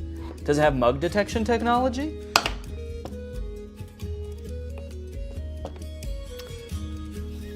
Okay, I think that this is also broken. Did I just buy a gigantic box of broken electronics? What do I do? What do I do with all this stuff? Amazon? I'm demanding you contact me to take all this stuff back and fix it and sell it again. I don't know how to fix a Keurig. I don't have the resources for that. Damn, dude. Golly. What did I say before? Oh no, golly. Ah! Smart AI recognition bird feeder. You get an automatic notification when you have a visitor. So you could get a notification that says like a cardinal's here or a hummingbird's here. How terrifying would it be if at like 4 a.m. you get a notification that's like Gary's here? You're like, who the fuck is Gary? You go on your phone, there's just a video of a man shoveling bird feed into his mouth. Thanks. I'm the CEO of this company. It tells me where all of them are, and I eat bird seed. Seat for the birds to hang out? Neat. Why doesn't this come with instructions? Okay, I have to scan the QR code to download the Bird Lover app from iOS or Android. Okay, so maybe the instructions will be on there. Bird Lover feeder. Bird Lover feeder? Shouldn't it just be a bird feeder? Starting to think a human being is actually gonna show up. Little old lady. Thank you for setting this up, young man. I love birds. And I'm so hungry. And now? Oh! I wonder what this little thing is here. That's the camera lens. And then what is this? Is it a big speaker? Play soothing noises for the bird. Soothing noises. Metro Boomin. Yo! Okay, look it. Oh, what kind of bird has showed up to the bird feeder today? Danny Bird. Okay, can I take a picture? Oh, I got a notification. Bird feeder camera has detected movement. I like that it's just saying that the smart bird feeder has detected movement. Obviously, it's not saying bird detected. It's like, we have detected something, but it's not a bird. You should probably just look for yourself to see. You're not gonna believe us if we tell you. It works! Man, I was worried about this one, because I actually feel like this thing's pretty cool, and I wanted it to work really bad, So why did someone return it then? That's the question. So many stories behind these boxes, you know? What happened in this person's life between when they ordered the AI bird feeder and when they returned the AI bird feeder? They suddenly started hating birds? Okay, surely by now the clip-on fan is charged, right? Let's take a look. Ooh, it is! It works! Okay. The clip-on fan works. In my effort to provide an excellent experience for my customers, I want to go beyond just the electronic items, okay? There are some non-electronic items that need my attention. Actually, there's just one. It's the rug with the abominable crease. And guys, I have really bad news. There is not an abominable crease on this carpet. There are 2 abominable creases. Right here and right here. That is just abominable, man. Actually, looking at it like this, there's kind of more than 2, because there are some horizontal ones too. They're a little less severe, so I might not call them abominable, but I might call them like, dastardly. But they did give me instructions on how to fix the crease, so I'm gonna try all of this, and then I should have a perfectly good rug to sell. Let me get some water. God, my finger is getting tired from spraying. This is such a tiny little sprayer that you have to spray so many times. Okay, I've spritzed it. Wait, why does it... Why is it still completely full? It's like I didn't use any water. That's like how much I filled it up in the first place. What kind of magic watering can? Okay, well, we've got a soggy crease. I'm pretty happy with it. So I'm gonna give it a few days, just like the instructions recommend. And then hopefully this will be ready to sell. The last things I needed to test were the tents. Yeah, this is nice. This fits me. Yeah, I've got over a foot of headspace. Give you guys my POV. There's my little piggly wigglies. Plenty of room, man. Maybe they returned it because they thought they would fit in the tent, but they're 8 feet tall. All right, well, I'm gonna give this tent a 10 out of 10. A tent out of tent, actually. Whoa! Hi. So this is definitely some kind of privacy tent. I guess maybe for changing and stuff, if you're on a camp out with the boys and you're all sharing a tent and you don't want the boys to see your bare butthole when you're changing, then you get one of these set up and now you can go in here just like this, and now you can't even tell that my butthole's out. Okay, here's what it looks like inside the tent. I don't know, I've done a decent amount of camping in my day and I've never felt the need to have one of these vertical tents. I'm gonna have to give it, honestly, I'm gonna give it like a 4. It does what it's supposed to do, but I don't know why it does what it's supposed to do. So, yeah, oop. You know, being in this one when that happens would probably be scary. You're standing in there, you got your willy out, and then it just blows away. All the boys are sitting around the campfire, and suddenly you're just like, oh, I got the tent so this wouldn't happen. This last tent I was very confused about as I was putting it together. It's completely transparent, but has no ventilation. My suspicion was right that there is no ventilation in here. I mean, at least not without opening these windows. There are windows. Okay, so let me close this up, and now we'll just sit for a second. We'll see. Well, okay, hang on. This is not even big enough to sleep in, actually, now that I'm thinking about it. No, it's not big enough at all. This must not be a camping tent.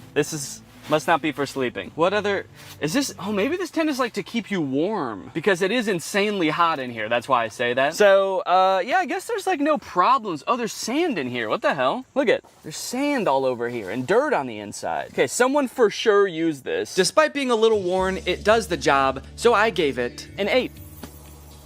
Out of 10. After all of that testing and reviewing, I was finally able to get everything up and listed on Facebook Marketplace, and a few days later, I got a message. It was Barbara, and she wanted my pet gate. Hello, how are you? So sorry I'm late. Oh, that's okay. Since I didn't want to give 34 strangers my address, I decided I would meet each customer at a nearby grocery store. Well, let me show you the gate. I have 2 little Yorkies. Oh, cute. Yay! Yay! And the next day, I met Irene to give her my landscaping lights. Hello, Irene. Oh, sorry, did I scare you? I 1000% did scare her. She screamed and jumped when I said her name, but that didn't matter because I had just made $23. Just about every day I was heading off to the grocery store parking lot to meet with yet another potential customer. I felt like I had the foundations of a real small business on my hands. Another day, another drive to the grocery store parking lot. Goodbye, sweet and sour chicken box. Goodbye. I was spending a decent amount of time driving to and from the grocery store and waiting at the grocery store, but that didn't really matter because I was making money, baby. I don't have the money, he paid me on Zelle. All right, we're a few days in now. How are things looking? I don't know if my listings just took a while to get into Facebook's algorithm or something, but they weren't getting any interest for the first couple days. But then suddenly, on the 2nd or 3rd day, I started getting a ton of messages. Just like that. And the messages are great because it means that I might be able to sell something, but it is also like really hard to keep track of. If you've ever sold anything on Facebook Marketplace before, you probably have dealt with this, but people will message you and then just disappear after you respond. Hi Danny, is this still available? You only have 4 pieces. They're talking about the pathway lights, there are only 4 of them. I don't know why they needed to tell me that. I know that. Don't shame me for how many pieces I have. Yes, are you interested? Yes, it's 4. And then they just completely ghosted me. They just messaged me to insult me. Hi, is this available? Yes, it is. Do you want it? I guess when you're buying things, you probably have so many options because there's probably, you know, there's a million rugs on Facebook Marketplace. So you don't have to treat one guy selling a rug very well. This person messaged me about the clear chair mat and said, are you ever in downtown Chicago? Even though I have my location listed on the listing. It is not downtown Chicago. I have it listed as pickup only. So I said, no, not really. And then I offered to meet him halfway in 2 different towns, and then he just stopped responding. No, sorry, I only want your ridiculously discounted product if you drive all the way to me and hand it to me. I'm not even gonna get out of bed, actually. You can just come in. And if all that wasn't bad enough,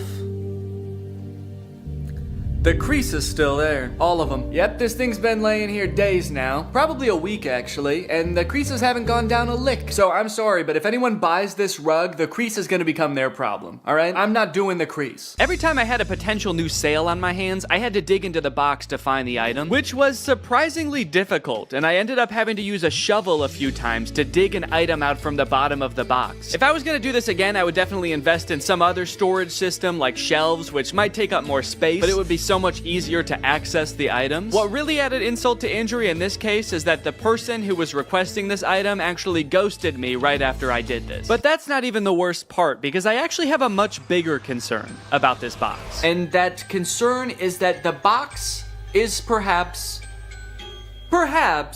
cursed. Firstly, after I reviewed all the electronic stuff in my office, I was moving the boxes around and a big spider crawled out of one. And it zoomed around, it took me forever to find, and luckily I was really chill about the whole thing. Secondly, anytime I've been doing anything with the box, I've been sneezing a lot. Ugh. What am I allergic to in this box?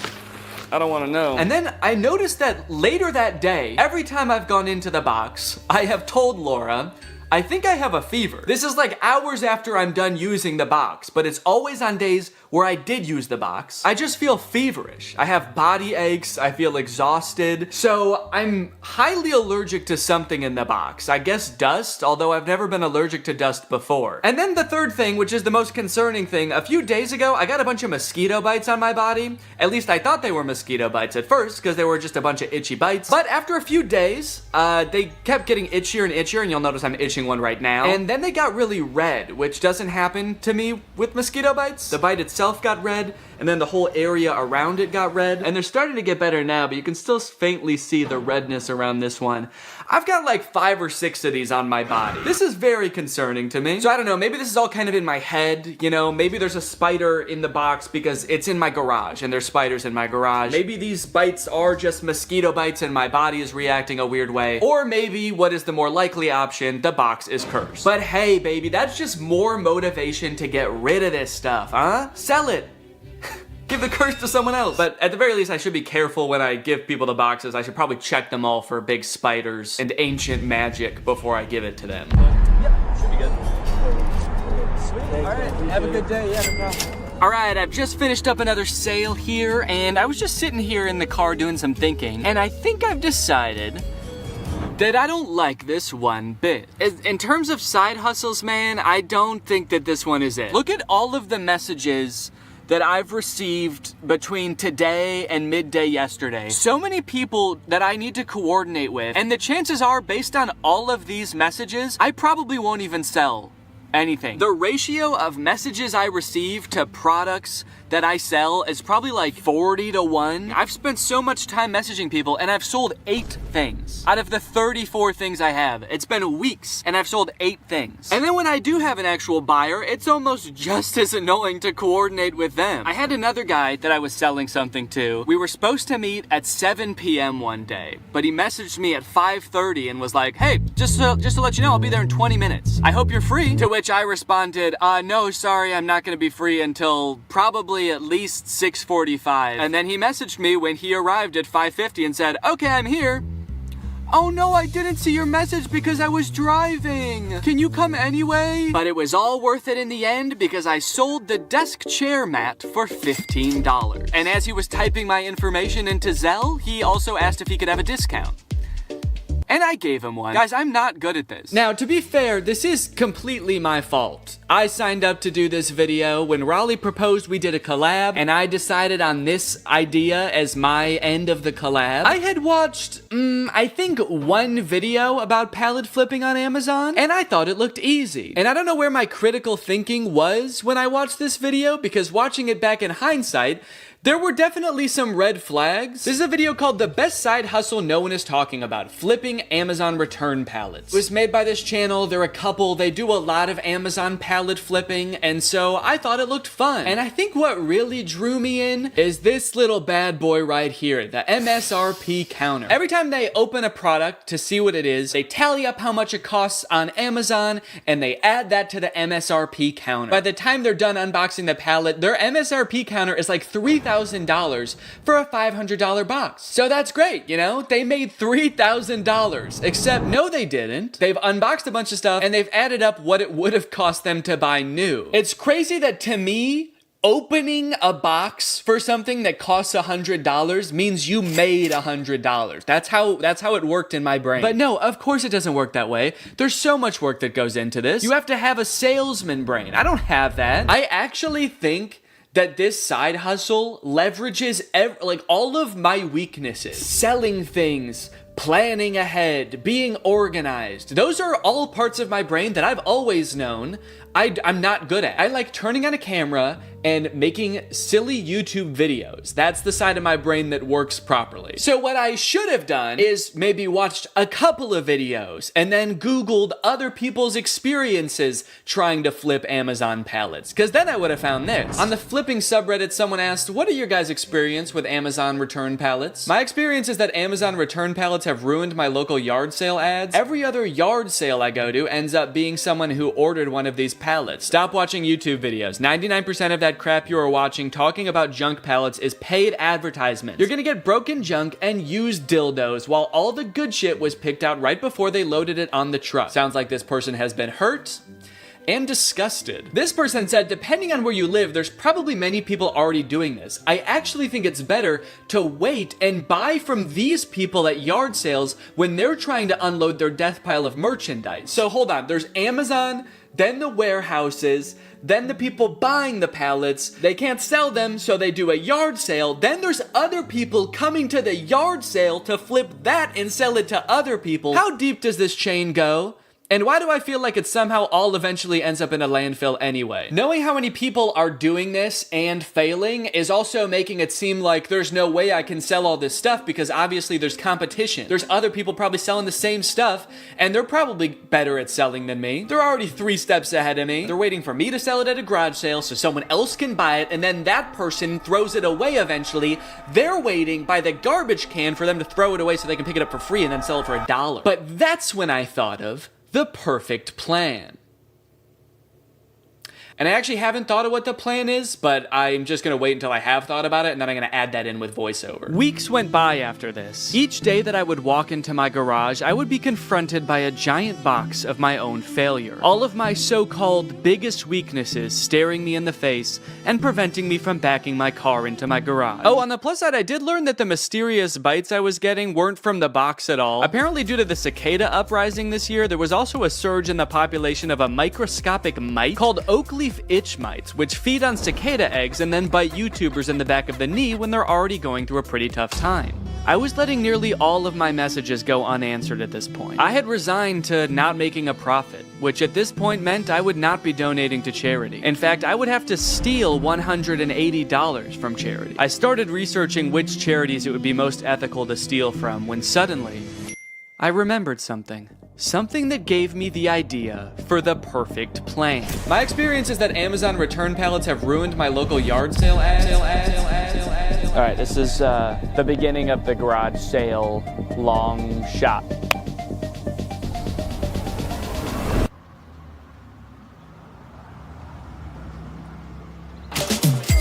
Thank you. You know what I think you'd love? A tall green tent. Pleasure doing business with you. Cha-ching. Another satisfied customer. I'm on a roll. Yes. Thank you. Yes. Yes. Yes. I thought she was going to want the bird feeder. She looked like the perfect candidate for the bird feeder.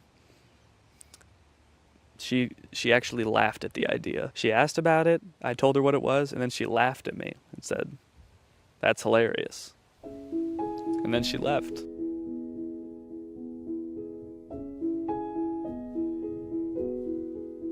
Excuse me, are you interested in a baked orange tent or raised toilet seat? Maybe she'll be back later. She's got to go get her purse. Or a clip-on fan. Or an AI bird feeder. Well, it didn't go as well as I thought it was going to. So that's great. I don't know, man. I had this idea that if I set up a garage sale and had people coming through, I would just be selling item after item, and it would all be gone by the end of the day. But I sold, let's see, 1, 2, 3, 4, 5, 6 items, and I was there for about 6 hours. And I think 2 or 3 of those was just one guy. He bought one thing and then he came back for more because he told his daughter that he met a YouTuber and his daughter knew who I was, so he wanted to buy more stuff for her. So if that hadn't happened, I would have sold even less. As of right now, I have sold $303 worth of products. That means that I'm only like $37 away from breaking even. So if I could just make $37, that would be fantastic. And you might think that's not very much work. That's only, you know, like a couple more things. But guys, I have other things to do. I have other videos to work on. I actually took a break from this for like a month. The garage sale was like a month ago because I had to work on the copycats video. But luckily, I remembered a rule called the 80-20 rule, okay? 20% of your work is gonna yield you 80% of your results. And this rule applies for all sorts of things in life, you know?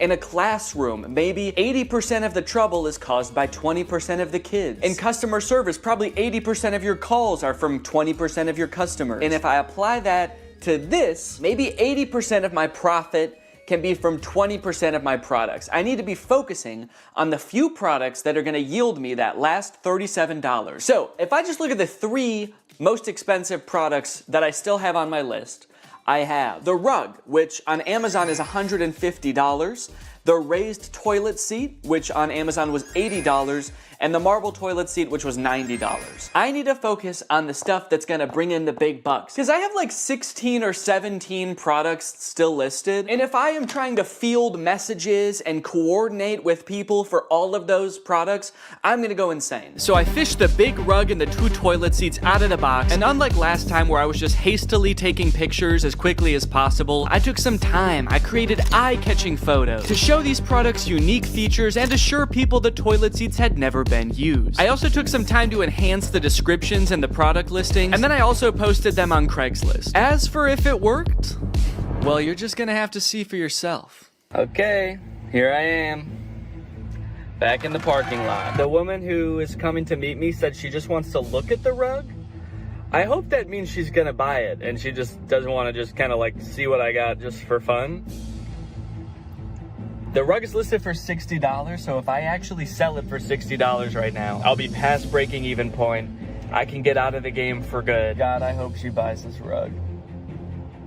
Please, God. Hi, how are you? How are you doing? I'm doing great, thanks. Look at it, it's got the rubber backing too. It's perfect. So, Said it was new. Yeah, so I bought a box of Amazon customer returns. It's all right, beautiful. fantastic. Oh, thank you so much. Okay, could you put it in the back of my car? Absolutely. Yes! Yes! Yes! Look at that! 60 bones, baby! I broke even, bitch.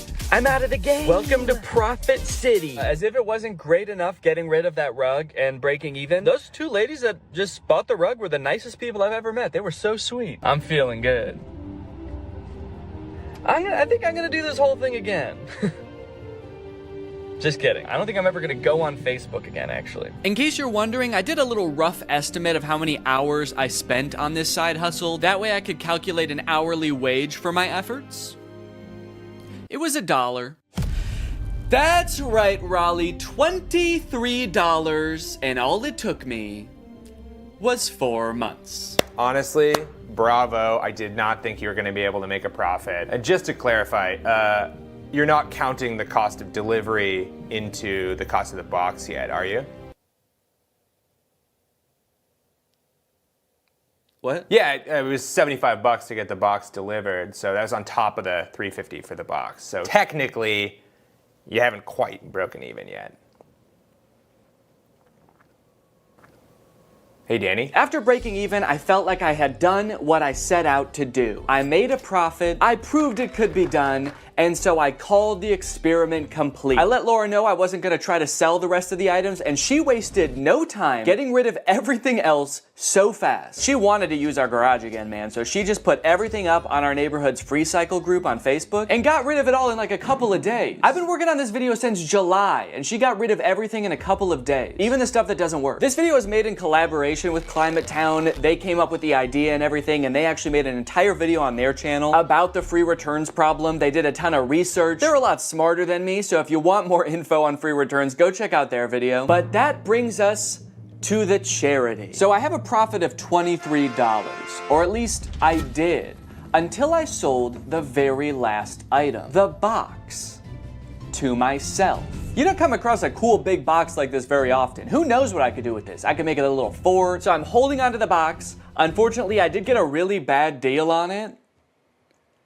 It was $10,000. The one time I negotiate and actually drive a hard bargain, it's on myself. So now I've got $10,023 to donate. I'm gonna be donating to Feeding America. They provide meals for people in need. I'm gonna add a fundraiser to this video down below, so if you guys wanna join me in donating, that would be awesome. Even just $1 can provide at least 10 meals for someone in need. So it's a really great opportunity to make a difference this holiday season. Anyways, guys, I hope you enjoyed this video. Make sure to subscribe if you're not yet to join Greg, and I'll see you next time. All right, guys, I'll admit I am very late to this topic, potentially even like a month late, depending on when this video comes out. But in my defense, I'm a dad now, all right? I have a baby.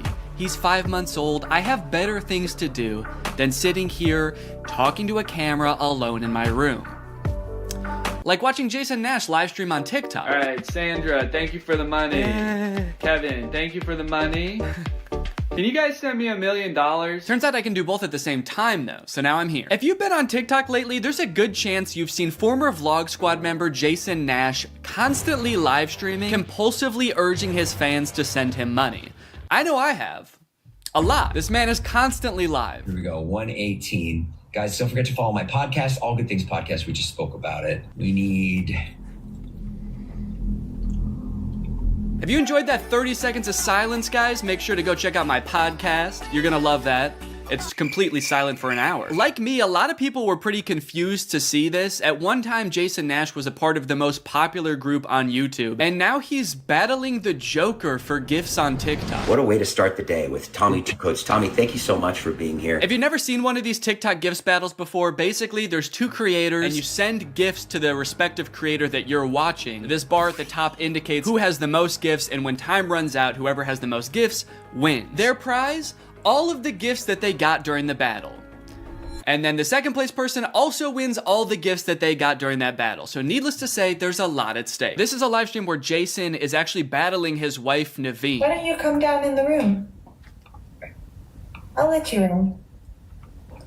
You can come back in the house now. Yeah, come back in the house, man. You look like Batman standing over the city. Now, hang on. If they're married, aren't the gifts just going to both of them? What kind of charade is this? Now, at first I kind of assumed that most of the people watching these live streams were children. And I was like, ooh, that is super weird, just like asking children for money. You're basically just asking them to steal their parents' credit cards. In a way, I sort of thought of Jason Nash as like a babysitter, but he's also babysitting 1,000 other kids.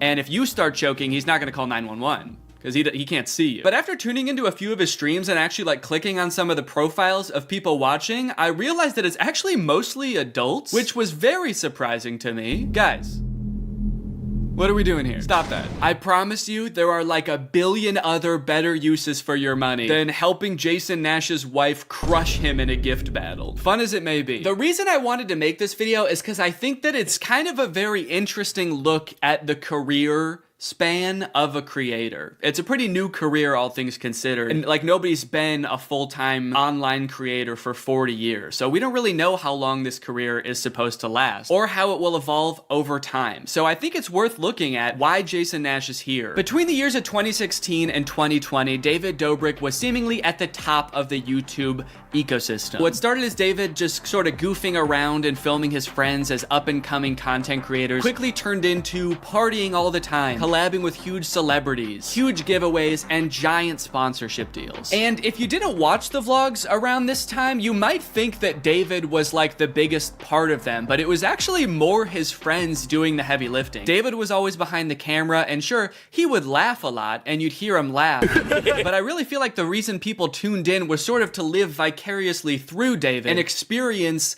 the goofiness that was all of his friends. So while all of the vlogs were on David's channel and David was inevitably the most popular member of the vlog squad, I really feel like he owes most of his success to his friend group. But it was a fun time. I watched a lot of the vlogs back in the day and I really enjoyed them. It felt like you were a part of this friend group. And in a lot of ways, you were like the members of the vlog squad, because like the members of the vlog squad, you also were not getting paid for your appearances in the videos, which is something that I always found kind of weird. David's friends never got any sort of payment. Their only payment was in exposure. And so what kind of ended up happening was, because everybody else around David wanted to launch their careers off of David's vlogs, they all started vlogging too. But because they would always be hanging out together, all of their vlogs seemed to be just like the same situation from a bunch of different angles, and everybody was holding vlog cameras. It got pretty out of hand for a while there. Eventually though, during the pandemic, a bunch of stuff happened that caused David to take a step back from vlogging. Mainly a bunch of scary accusations about one of his best friends, Dom, and also him almost killing one of his other best friends, Jeff Wittick, by slamming him into the side of an excavator. After losing a bunch of followers and probably more importantly a bunch of sponsors, David posted an apology saying he was gonna do better. He said he was gonna take steps to make sure his vlogs were a safer environment for the people in them. And I want to be able to have a place of checks and balances. I want to have HR. If he had to choose between quitting vlogging or doing it safer with an HR team, he was gonna do that. And then he quit vlogging. Currently, David is still presumably very rich. The only place he really posts is on Snapchat, and from what I can tell, he mostly just goes around and tours really expensive houses and parties a lot. He doesn't seem to have any ambitions of creating more content on YouTube. In a lot of ways, he's sort of like the Great Gatsby of social media now. But without David sort of manning the ship that was the vlog squad, a lot of the other members basically had to figure out other avenues and other ways to make money and maintain their following after the vlog ended. Zane and Heath have a pretty successful podcast now, so does Jeff Wittick. Carly and Aaron, I believe, have a podcast too. But I feel like Jason Nash out of the entire group is having the most trouble adjusting to the post-vlog era. He has a podcast, but it's definitely not getting the same numbers that his podcast with David did, views, back in the day, which David also quit. Despite them, I think, getting a bunch of really great offers that would have changed Jason's life, David decided to quit because he didn't want to do that anymore. He wanted to be the Great Gatsby. So Jason has now been left to fend for himself, and it seems like TikTok gift streaming is what he has turned to. You excited to go to dinner?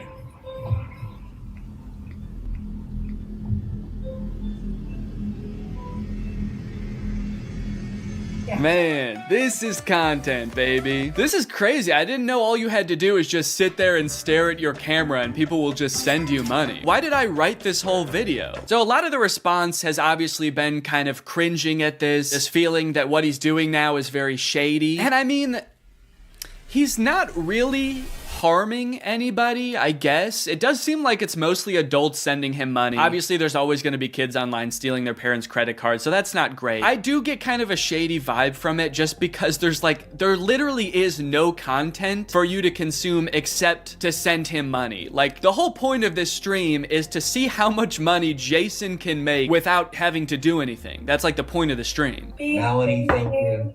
Let's go. And you could argue that Twitch streaming has donations and, you know, a bunch of other live streaming does too. But I would argue that there's at least some content behind that. Someone's playing a video game or they're doing a podcast live and the donations are just a little bit extra on top. It's not the content itself. I've also seen a lot of people wondering, like, wait, isn't David super generous? During his vlogs, he was always giving away cars. He was paying for people's weddings, just like handing out PlayStations to people on the street. Surely he could just help Jason if he's struggling financially, right? Wrong. From some of Jason's podcast clips, it seems that that is definitely not the case. But before we get to that, I've got to make some money of my own. Alright guys, let's get those gifts in. James, thank you for the llama. Carol, thank you for the sombrero. Brian sent a Arab? Oh.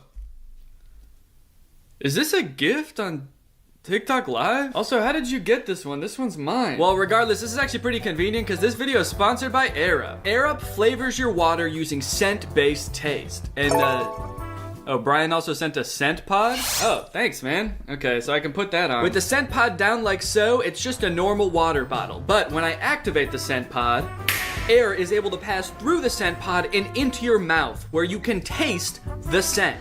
Send me money. I like to bust out my AirUp while I'm getting work done. It gives my water a little bit more which is what I need when I'm trying to focus. This one right here is lime, and it is excellent. Someone said, come to Brazil. I'm busy. AirUp is a unique hydrating experience. You can't get this anywhere else, buddy. No chemicals, no sweeteners added to the water, just plain old water into my plain old mouth. The scent pods come in a variety of flavors. I really like the lime and the peach. My editor, Jake, is really fond of cherry. So no matter what kind of flavors you like, there's bound to be a couple for you. You want to spice up your hydration experience, click the link in the description, get yourself an AirUp, get yourself some scent pods, put your mouth on the nozzle, and suck away. You look really tired today. That is mean. Thank you to AirUp for sponsoring this video, and thank you to you guys for checking out AirUp.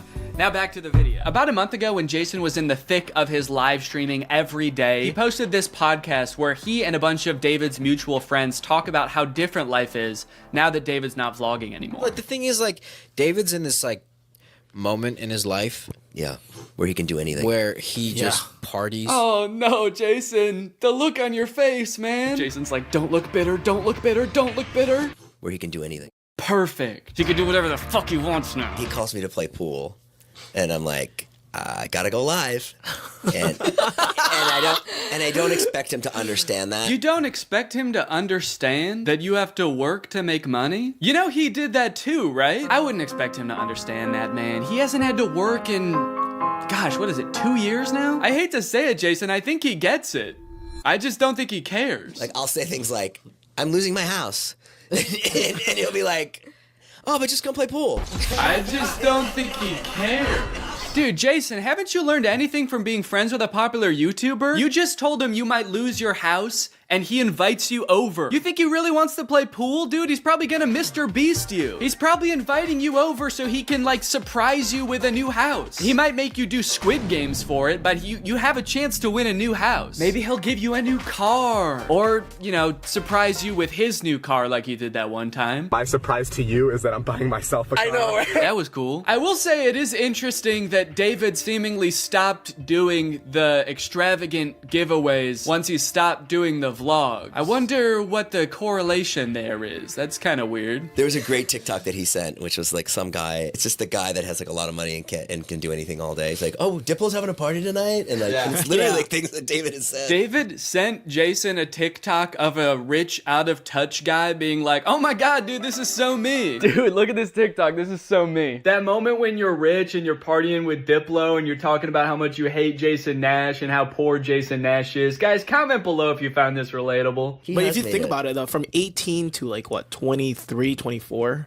Oh, he was hitting it. He never drank. I don't think he ever drank. Even when we would visit him, we'd be up till like midnight, just like watching the edits, just like. Wow, he worked hard for 5 years? Let the man party, dude. Please do not burden David's poor gentle soul with your financial woes. Just let the man play pool and play with him, for God's sake. I mean, look, I don't doubt that he worked hard. The dude posted 3 vlogs a week. I'm sure it was a lot of hard work, but you know who also worked hard? Everybody in his vlogs. I mean, that dude just said it himself. They all stayed up with him until midnight watching the edits to make sure they were good. This was a group endeavor. And I know what people say. They say like, well, David gave them the opportunities, you know? He didn't have to make them famous. Yeah, he kind of did. That was like the whole point of his vlogs, was his friends. David wasn't just making them famous because he was a good, generous guy. He was doing it because that's what was working. They made him famous as much as he made them famous. Now it's like the complete opposite. Everyone's like working, and here's him just like, hey, what are you doing tonight? And it's like a Tuesday night. Everyone's working.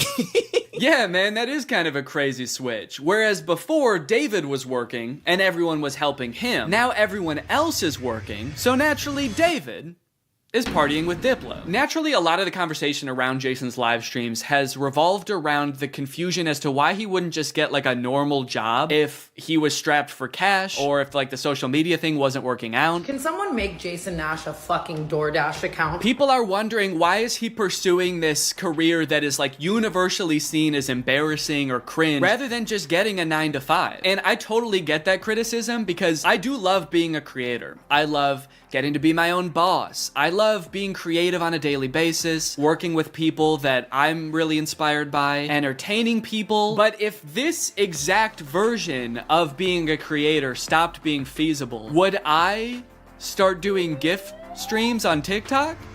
Hell no. And not even necessarily because it's like embarrassing or cringe. It's just that like what I enjoy about being a creator, that does not accomplish. There's no being creative. There's no entertaining people. At a certain point, you like strip out all of the fun parts of the career and you just have only the most superficial parts of it left. Just money and fame. So no, if like this YouTube channel didn't work out anymore, there's a billion other things I would rather do that would be more enticing to me than like gift streaming on Twitch. But maybe Jason likes it.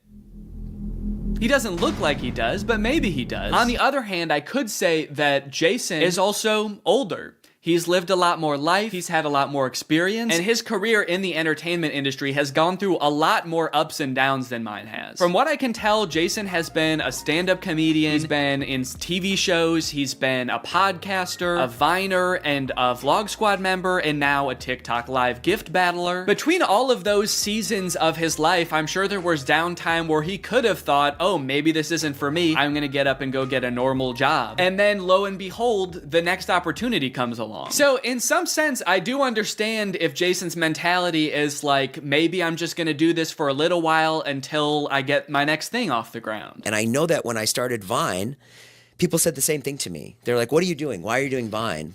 You know? And I was like, okay, this is what I'm doing. And then I did YouTube, and people are like, why are you doing YouTube? And I feel like when you're first to something, that can really pan out. Yeah, I do get what you're saying, but also I don't know if this is the same as Vine and YouTube. Saying he's the first to this new thing like TikTok gift battling is gonna be the next big thing is very worrying to me. Please don't make that the next big thing, guys. On top of all that, there is this sort of like gamification in your head that happens when you're a content creator. Because so much of it is like numbers based, you're always looking at your analytics, hoping your numbers go up. It becomes kind of a game in your head to see if you can do better than you did last month or last year. Because of that, I feel like in a lot of content creators' heads, quitting or pursuing a different career path is seen as like losing the game, even if it's subconscious. That being said, I don't think that's a healthy way to look at it, and I would encourage people who are pursuing being a creator to find other passions that, you know, if this didn't work out, you could pursue that instead, because I think just clinging to relevancy for relevancy's sake is not a good thing. But why try to guess what Jason's thinking when someone literally asked him on his own podcast why he doesn't just get a job? This isn't me saying this as a negative thing. I'm just totally asking. Please. Yeah. Why don't I get a real job? No, I know why you do it. Yeah. But like... No, man, I know why you do it. It's pretty clear to me. But, could you tell everyone else why you do this? Someone said that the other day, why don't you get into real estate? I'm like, I hate it. I don't have a real estate license. Bo Graney? Oh yeah, I forgot. You have to be born with a real estate license to do real estate. But darn, Jason Nash was born with a TikTok account. So he has to do that instead. Right. Now look, would I be on TikTok Live if I wasn't in like a financial hole? I don't know, probably not. But also like YouTube wasn't really working. And I needed to find something. OnlyFans. I can't do OnlyFans. This is such an unrelatable thought process to most people. YouTube is not working out for him, and his first thought is OnlyFans? TikTok begging people for money? It just comes off as being so set on being an influencer that nothing else matters to this guy. Listen, it is what it is. It's like, I was on Vine, I was on YouTube, I was on Snapchat, and now I'm doing this. Don't say it like that. Now I'm doing this. I mean, I do like it. No, man, I don't think you do. Not after that. We all saw that. So anyway, it is what it is, and I have to do it because I love it, and it's my favorite thing. Phew, that was close. Hey, we can hear you. What? You said that was close out loud. Oh no! Do you ever think about going To DoorDash? Or to like I just never thought it's entertainment or nothing. I don't care what it is. Like what would you suggest I do? No, it's just that Let me get a job at Lululemon. From what I can gather from this clip and the way they're laughing about the prospect of being a DoorDash driver or working at Lululemon, those jobs are not even on the table for Jason. I don't know his personal finances, but Jason lives in LA, he owns a house, he has kids, he has a wife. So I feel like when he's saying things like, I don't have any other skills, what he's really saying is, I don't have any other skills that would allow me to live the exact same life that I'm currently living. And honestly, I could understand if he really does like the TikTok live streaming thing, but don't laugh at other jobs like Lululemon or DoorDash like you're so above doing them, yet you're on TikTok literally asking people for money. And I do totally get that Jason has kids that he has to support, that I'm totally empathetic to that situation. It is kind of ironic that his solution to that is to ask other people's kids for money online, but that's neither here nor there. This whole situation kind of reminds me of this TikTok I saw about a month ago. My Roman Empire is all of those influencers who dropped out of college or quit their jobs, moved to LA, then became irrelevant. Like, where did they go? What are they doing now? One interesting thing that I don't know if a lot of people know is that I feel like a lot of creators who get into this situation can actually leverage some of the connections they make while they're relevant and some of the skills that they've learned to get jobs at like marketing agencies, talent agencies, social media companies, or working for other creators behind the scenes. There's actually a lot of opportunities out there, which I would know because my first job out of college was working for a YouTube MCN. While I was still on Vine, I graduated college and I was worried that that wasn't going to be a stable career, so I actually got a job working at an MCN. And then I also worked at the YouTube channel Corridor for a while before my YouTube channel took off. So just throwing that out there, there are other career opportunities where you get to be involved in the creator space, even writing or acting, stuff like that. But it doesn't have to be your operation. You can just get a stable job. All right, it's time to talk about David again. While everyone was making fun of Jason for doing the TikTok live streaming thing, David paid him a visit on Snapchat. Dude, you're kind of becoming a legend on TikTok now. I know. Not in a good way. Yeah, but I think it's fun. No, man, this is a great look. This is awesome. Multi-millionaire visits former unpaid employee wearing a crown to make fun of his new job. David, do you know why, perchance, Jason has to do the TikTok live streaming? Have you thought about that at all? During your long nights of playing pool? Bye, guys. Thanks for having us over in your little hobbit home. And make fun of his house before you leave? Check. Great job. Now, with all of this talk about David and Jason, I just want to make it clear, do not go and send any hate to these people in real life, especially Jason. Jason actually got swatted mid-live during one of his streams a few weeks ago, which is obviously horrible. Anybody else inside? No. Okay, hold on. Let's get it together and then... This is obviously a horrible situation, actually terrifying. But I cannot help but break a little smile when I look over and the two people he's gift battling are the Dobre brothers. I don't think there's a single funnier sight than watching the two of these blankly stare into the camera and not understanding what's going on. Also, imagine your gift battle opponent getting swatted and he's still crushing you, dude. That's gotta hurt. My big takeaway from all of this is if you are pursuing being a content creator, I would heavily recommend being super careful about the way you go about it. I would highly recommend not letting your success be at all related to the success of another influencer. You don't want to be the guy from David's vlogs when David stops the vlogs. Also, save your money. This career that we have, we don't know how long it's gonna last. I mean, I sort of view it as being any other type of entertainer. You're only relevant for so long, or like an athlete or something. You can only be in your prime for a certain amount of time, so save as much as you can. It's really easy to get caught up in the lifestyle of an influencer and like partying all the time and flying on private jets, buying expensive cars. And if you can make this career last for like 20 to 30 years, that's awesome. That's insane, but it's definitely not guaranteed. So just be careful, all right? For me, for your old pal Dan. All right, guys, well, I hope you enjoyed this video. If you're new here and you're not subscribed yet, make sure you subscribe and turn on my notifications to join Greg. Greg is what I call my fans here on YouTube, and if you just watch this whole video, that means you kinda gotta be a Greg now. I don't make the rules, sorry. Except for that rule I actually did make, but all the other rules I don't make. All right, I'll see you guys next time. Bye-bye. Life as a new dad is... pretty good. Rocking my baby to sleep, watching him crawl for the first time, and there's so much to look forward to. Like finding out what kind of TikTok dad I'm gonna become. There's so many types of dads on TikTok. You got Frog Dad. I could be like Addison Rae's dad, begging Young Gravy to box him. One thing's for sure, whatever kind of dad I become, I'm excited to do it on TikTok. Wait, what is this? TikTok is getting Guys, TikTok might get deleted in the US forever in a few months, so I either need to move countries or fulfill my dream of becoming a TikTok dad now. Luckily, over the years, I've gathered a pretty choice list of dad talks, and today I'm going to watch them and then I'm going to become them by recreating them. So let's take another look at that Addison Rae's dad TikTok. Can I get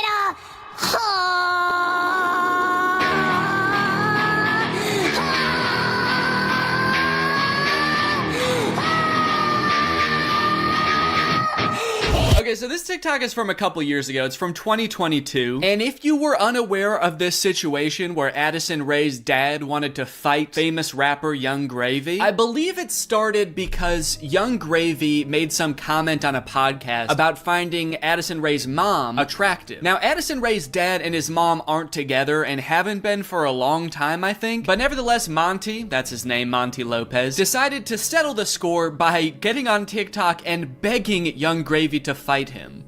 Can we meet now? Like today, it's August 9th, 2022. I'm ready and I bet you're not. Only a boxing match. Do you have what it takes? Please, I'm begging you, Young Gravy, fight me, please. I'll let you win. I don't care. You can bring a gun. Just don't kiss her. Also, because of the UMG thing that happened recently where they removed all their music from TikTok, this TikTok is completely silent. I'm guessing it had more of a badass vibe to it when it actually had music, but now it's just kind of sad. But to be fair to Monty, that TikTok was like 2 years ago. The beef has since been resolved, I think, or Monty just realized that Young Gravy was never going to respond to him, so he stopped trying. But let's see what Monty's up to now. What's going on, everybody? Happy holidays. We got some real funny videos that I'm about to show you. Let me know in the comments below which one you think is the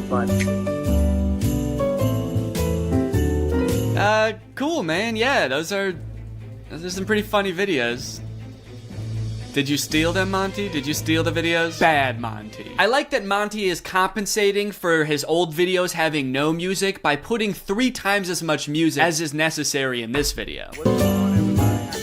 I don't really think that this exact genre of TikTok speaks to me. I don't really know if I want to become like the content stealing kind of guy on TikTok. Hey guys, check out this crazy clip I just saw. You're gonna want to buckle in. This is 3 hours long. I should give Addison Rae's dad type dad a shot though, so I'm gonna be recreating that first TikTok. Okay, so I was trying to think of who it would be funny for me to be trying to fight in this video. My first thought, for some reason, was Joe Biden, but I feel like if I posted a shirtless video of me screaming and begging Joe Biden to fight me, I would be investigated by the FBI, the CIA, trying to think of any other 3-letter acronyms, AJR maybe. So I'm not gonna do that. Maybe it would make more sense if I just challenged someone who already does influencer boxing, like Jake Paul. I could make this same kind of shirtless screaming video, begging Jake Paul to fight me. I can't just stop there because Monty didn't stop there. Oh no, no, no. He challenged him, he begged him, he asked him to come to his house right now, and then he also pivoted to just posting silly videos on his page. So I'm gonna try to encapsulate all of that into one video. I also noticed in this video when he stands up, it like, well, one, it says run white boy run at the bottom, and then it also reveals that he has a tummy tattoo. So I don't know if I should incorporate that somehow. Like when I stand up, there's a funny tattoo on my tummy. Maybe it's just a heart that says Jake in the middle. Because I want you to get the vibe from this that I just want to hang out with Jake so bad. I don't care if he's beating the shit out of me or if he's just coming over to help me water my garden. It's actually kind of hard to write this upside down, but hopefully I'm doing this correctly. Can you even see it in the camera? Can you see the Jake? There's an effect on it. Should I use that effect? Gym light? That's kind of menacing. What other effects could I use? No, okay. Let's just do no filter. No filter or nothing. Can I get I didn't like filming that at all. Actually, I hate that. I'm gonna put my shirt back on. Yeah, sorry, I hated that. I'm gonna keep my shirt on, actually. I thought I was gonna do it with my shirt off, man, but I can't do it. I just can't see myself convulsing shirtless like that. I don't even think I want it on the internet, to be honest. I don't want it. Nobody should see that. So it's just It's gone now. I'm just gonna have to live with Jake tattooed on my tummy, and that's just gonna be a secret between me and you guys. Nobody's gonna know that that happened. Okay, let's try again. Shirt mode activated. It's hard to press the start button the way I have my phone propped up. The keyboard's kind of in the way here. There we go. Okay, shit. God damn it. Can I get a That might have been pretty good. I am picking up my phone at the beginning, but I think I went menace mode for sure. Actually, the beginning where I prop my phone up adds some kind of authenticity to it in a way. I don't know if it's like a millennial pause or kind of makes it seem like this video was totally off the cuff. Like I wasn't even planning on recording this. I'm just setting my phone up because I'm getting so pissed off. Well, I guess I'll just finish her up then. Oh, there's still sound. Can I make the sound stop now? Please? Okay, I guess I can't. So is it just gonna be that then? That's not good. That's not funny. That's just weird. That's just me straight up asking Jake to fight. Okay. Maybe I can record it in my camera roll and then add it in the editor. Hey Jake, I just wanted to say, I didn't mean what I said back there. I don't think you're a baby. I think you're awesome. And we don't have to fight. We could just hang out sometime if you want to. Anyway, here's a funny video I found. Okay, now I have to actually find a funny video and add it in here somehow. Funny video I found. Hell yeah. Can I get a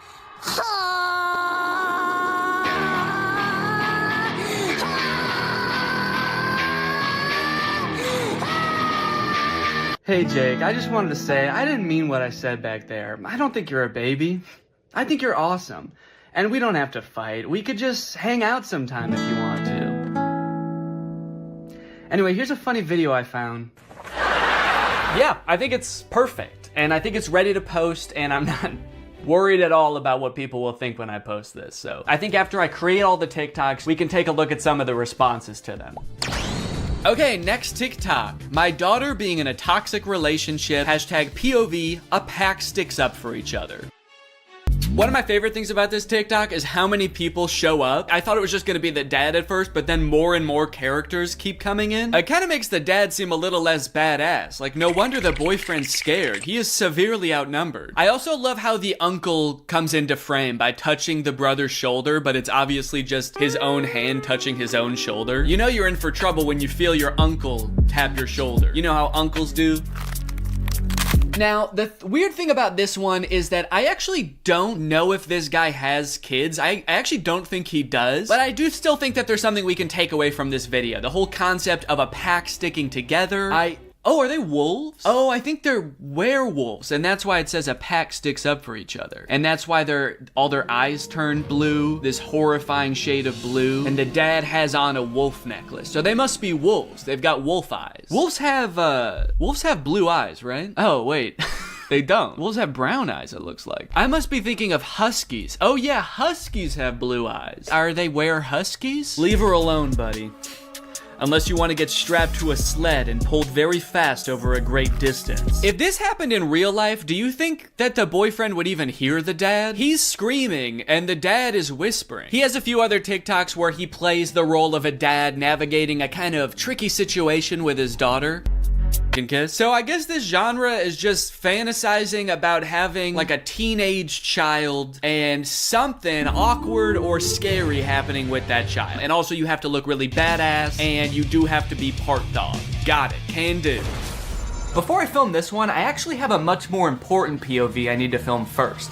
POV, that moment when you're sponsored by Opera. Opera makes other browsers look like that evil boy in that last TikTok. All alone and useless. Meanwhile, Opera looks like the family because Opera has so many useful features built in that it's so much more than just a browser. You've got Aria, Opera's native browser AI, which lets you get clear answers instantly. Highlight any term on the web and ask Aria to explain it. The great thing is Aria is connected to the web and can provide real-time information, unlike a lot of other AI models. Tab islands are huge for helping me stay organized while I'm working on a video. If I have several TikToks open, a couple of Google Docs, email, I can collapse them into context-based groups automatically.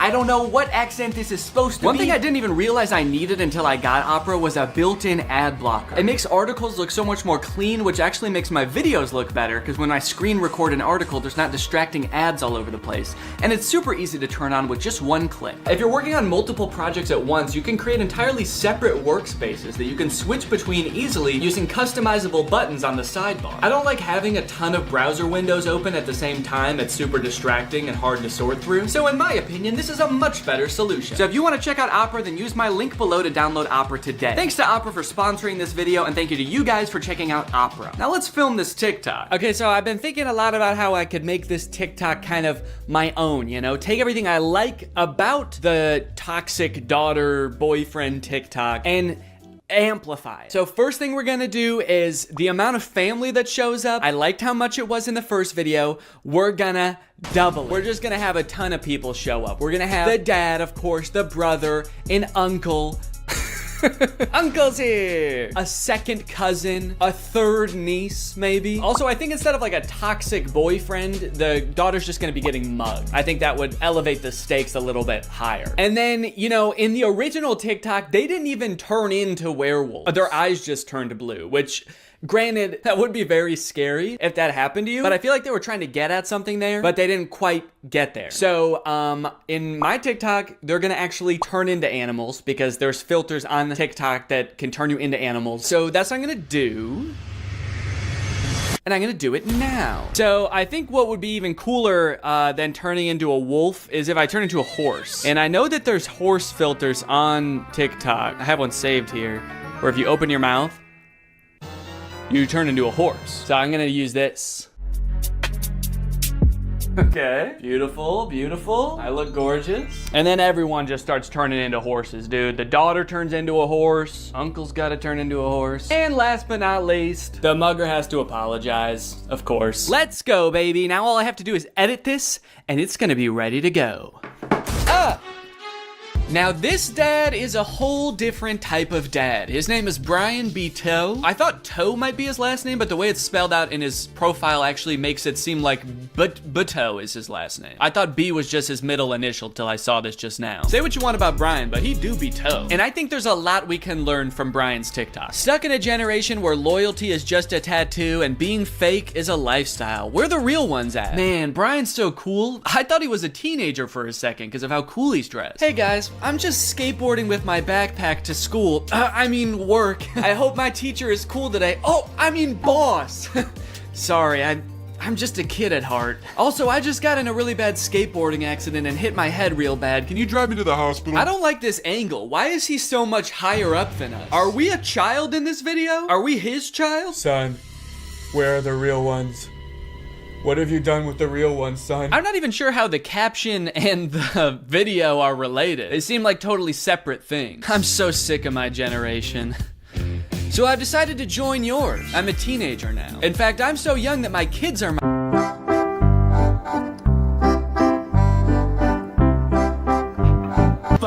All right. Now, obviously, I don't like this video. I don't like it one bit. But I'm mature enough to realize that I'm not the target demographic for this video. This video is for MILFs. 'Cause you a MILF. And I'm not a MILF. I'm at most a dill.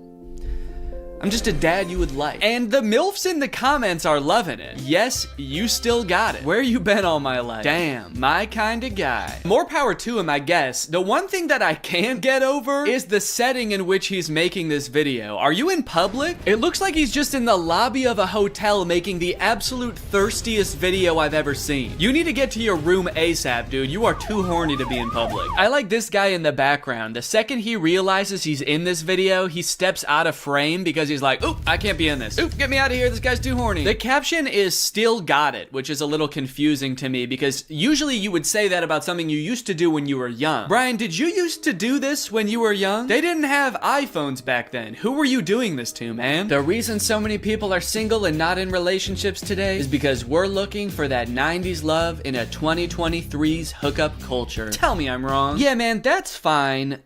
Where are you? What's going on in the background here? I'm looking for that 90s love. The kind of girl that doesn't just want to hook up, but wants to go on a date to the giant dirt pile in town. I love that dirt pile. I wish I could date the dirt pile, but she's taken. Hey, get out of here! She's mine! Okay, this is good research. I feel like I'm starting to get what this guy is all about. It's a lot of like pouring your heart out on the internet. Some of it could possibly be on the verge of oversharing, but he's expressing his feelings. He's looking badass while he's doing it. It's like this emotional vulnerability mixed with this cool, mysterious bravado of being alone at the giant dirt pile. Oh, oh, oh, yeah. Da, da, da. I got a new Okay, no, that's cool, man. Look, I obviously think that, you know, that's kind of a scary joke to make, but again, this video isn't for me. Oh, uh-oh. Oh God, Brian, the MILFs aren't liking it either. This guy is not funny. My first reaction, ew. Brian, you're scaring the MILFs, man. So I'm unaware of any gigantic piles of dirt near where I live. If there are any, I guess I'm just not cool enough to know where they are. So I'm here at the woods. Figured that would be an equally strange location to film this TikTok. So we've got strange location, the woods.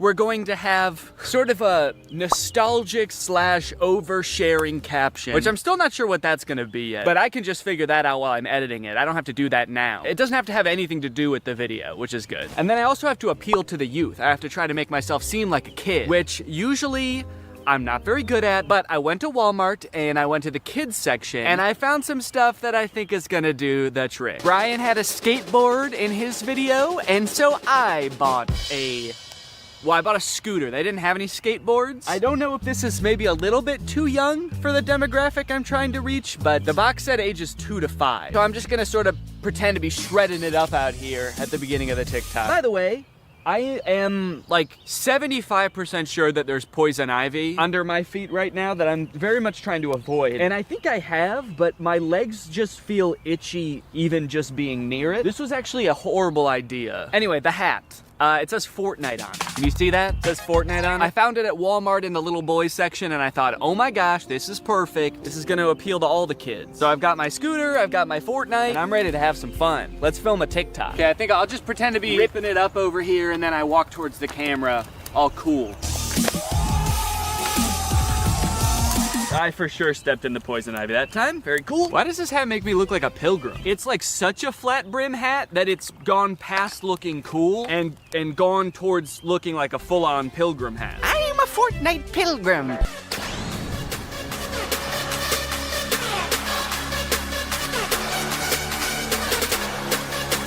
This one's just kind of a fun one. It's just a picture Shaq posted with like 20 seconds of music and then 20 seconds of silence. I don't know. Could be the move.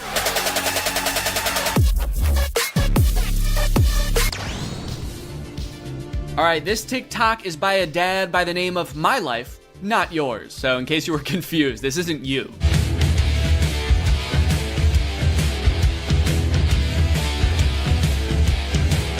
Yes, dude, thank you. This is the kind of energy I'm looking for. When your kids need you, you drop everything. And you don't walk, you don't run, you don't even drive. You jump through the air like a giant bunny and you land right where they are. I guess we don't see where he lands. It would be kind of funny if it like cut to a reverse angle and he just landed at the bar. But one TikTok in, I am liking this guy's style.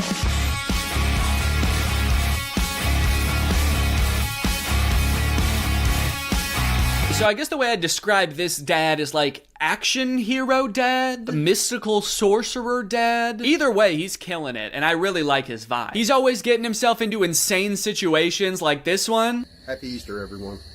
Something so funny about how nonchalantly he says Happy Easter and then teleports himself into the UFO and kamikazes himself. Like, did he know that was gonna happen? Based on how chill he was, I kind of feel like he didn't. Happy Easter, guys. Oh, what the fuck is happening? What the fuck? Ah! You know, I started watching this guy because he mentioned his kids and I was like, oh cool, dad content. But in hindsight, he actually doesn't mention his kids very often. So I guess they don't need help that often because that's the only reason he mentioned them in the first video. He's actually kind of got a lot of other shit going on. He's always defending the earth from some kind of cosmic threat, it seems. And after all these TikToks where he's harnessing magical powers and defending the earth, you'd think that his kids would have some pretty nice stuff to say about him, right? You'd think they'd be pretty grateful, huh? wrong. As dads, you know, we give and we give, but are we ever truly appreciated? No. My 7-month-old baby did the same thing to me. I was floating around in the spirit realm forever. It took me days to get back into my body. To take a step back for a second here, can we all appreciate how epic his editing is? I mean, this is pretty good. Also, the first time I saw this, I was like, holy shit, how high did this dude jump for this video? This man may be old, but he's still got it. But after watching it a couple times, I think that he's reversed the video and he's jumping off of something high onto the ground. Either that or this whole thing's real. I can't discount that possibility. I like this guy's videos a lot because I feel like we actually are cut from the same cloth in a way. I have always been obsessed with visual effects. I had a YouTube channel for this kind of stuff when I was a teenager. I would do this type of stuff, practice visual effects. I would do tutorials for effects. Hey everybody, this is Danny Gonzalez, and today I'm going to be doing an After Effects tutorial. I would watch every behind the scenes of like blockbuster movies that I could get my hands on. So I admire this dad's passion. It kind of takes me back in my own life to a simpler time. So I guess what I'm trying to say is, I'm pretty excited for this one. My favorite of his TikToks was the UFO one, so that's the one that I want to replicate. I'm gonna have like a UFO or a giant spaceship in the background right here. I'm gonna walk up and I'm gonna teleport onto the spaceship and blow it up or something. One thing I really want to replicate is how casually he did it. Like he didn't even know that it was about to happen. I think I just want to kind of like casually stroll up to the camera, kind of maybe wink at the camera. Or no, winking would imply that I know something is gonna happen. Maybe I'm just having a stroll, having a great day, and then I teleport up to the UFO. Would it be funny if I teleport without my clothes? That would really make it seem like I did not know this was gonna happen. Or maybe I did, but at the very least I thought I'd be able to bring my clothes with me. Like you see me teleport and my hoodie is still here and it just drops to the ground. And then how should it start? Should it have something to do with like when my kids need me or something like that? The caption could say something badass like when our way of life is threatened, I'm the man for the job. And then I teleport buck naked up to the UFO and am immediately shamed by the aliens for my tiny butt. All right, let's try this.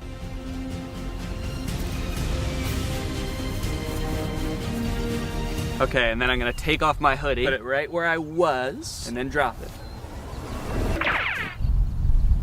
Okay. There was a person walking by while I was doing that. What do you think she thought? What sense could that possibly make to the average person? Maybe she knew what I was up to. She did look kind of older. Maybe she has a husband that does this kind of thing. All right, well, I'm happy with that. Also, I want to go home. All of the TikToks have been recorded, edited, and posted. Let's see how people responded to that. We're gonna go from the least viewed video to the most viewed video, starting off with Addison Rae's dad. So this was the first video that I posted, and it is by far the least liked out of any of the TikToks. It has 45,000 likes. I think people were just confused. Nobody really got the reference. The general consensus amongst the audience is that I'm going insane. The second most liked comment is, "Nurse, he's out again? Is everything okay at home, Danny?" Okay, I was doing these TikToks to make myself seem like a really cool, awesome dad, and kind of feel like it's not working based on that comment. Oh my god, he's lost it. What is he planning? Or is he just having fun on TikTok? All right, he's either planning a video where this is some kind of satire, or he's actually just having some fun, challenging Jake Paul to a fight, begging him to meet up, and sharing some funny videos. Maybe this is just who Danny is now. Okay, next up was the Shaq TikTok. Lots of people praising my very calm demeanor in this picture. You look so comfy and at ease. You don't look terrified for your life at all. Looks like they were really nice. And then one kind of eerie comment. Please don't die, I love your content. Do they know something that I don't know? I look closer and this was posted by my doctor. Oh no, he's actually been commenting a lot on here. He says, the test results just came back, it's not looking good. Love your content though. Also, was Ice Spice cool? Just feel like there's better ways he could have contacted me. Someone said, is this real? And then someone commented under it, no, it's AI. Look at Ice Spice and Taylor's eyes, or the guy on the right, his hands, or the sunglasses just floating on his shirt. So I guess he's talking about this guy, saying, no, it's clearly AI. Just look at this dude. Which, is kind of fucked up, because it's not AI, that's just a real guy. Everything in the image is real except me. And even I am real. I'm a real person. I just wasn't in that picture. It's kind of interesting as AI has gotten more popular how whenever anything is fake now, all of the comments are AI. It used to be whenever something was fake, all of the comments were Photoshop. Even if it was a video, it would always be attributed to Photoshop, and now it's AI. Even in this case, when it was actually Photoshop, the accusation that gets thrown out is AI. It's just kind of something interesting I noticed. After I posted that TikTok, I was starting to get a little bit worried. I started this video with hopes of becoming the coolest TikTok dad on on the platform before it got deleted. And based on these comments,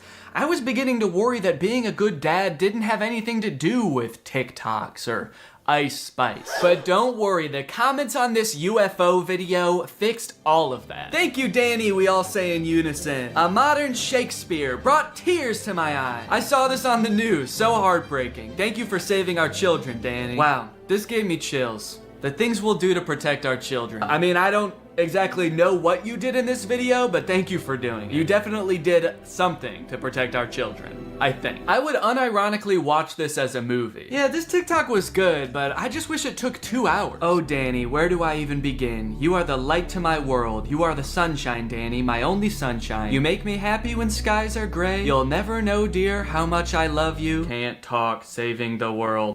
All right, second place, the silver medal of dad TikToks goes to the Scooter in the Woods TikTok. Raking in a whopping 1.1 million views, 295,000 likes, people are really vibing with oversharing strange location dad. One fun thing about posting all of these videos is seeing people comment trying to guess what the video I'm working on might be about based on all of these seemingly unrelated TikToks. None of them have anything to do with each other, so people's guesses were all over the place. But the most common guess, and the one that had the most likes on this particular post was, I'm guessing these videos are him doing AI prompts and seeing which ones go the most viral. Which I think, in a way, goes to show how far AI has come, where I'm replicating real videos that people have made, albeit adding my own little comic twist to them, and people assume that they were generated by an AI. It either goes to show how good AI is, or how bad I am.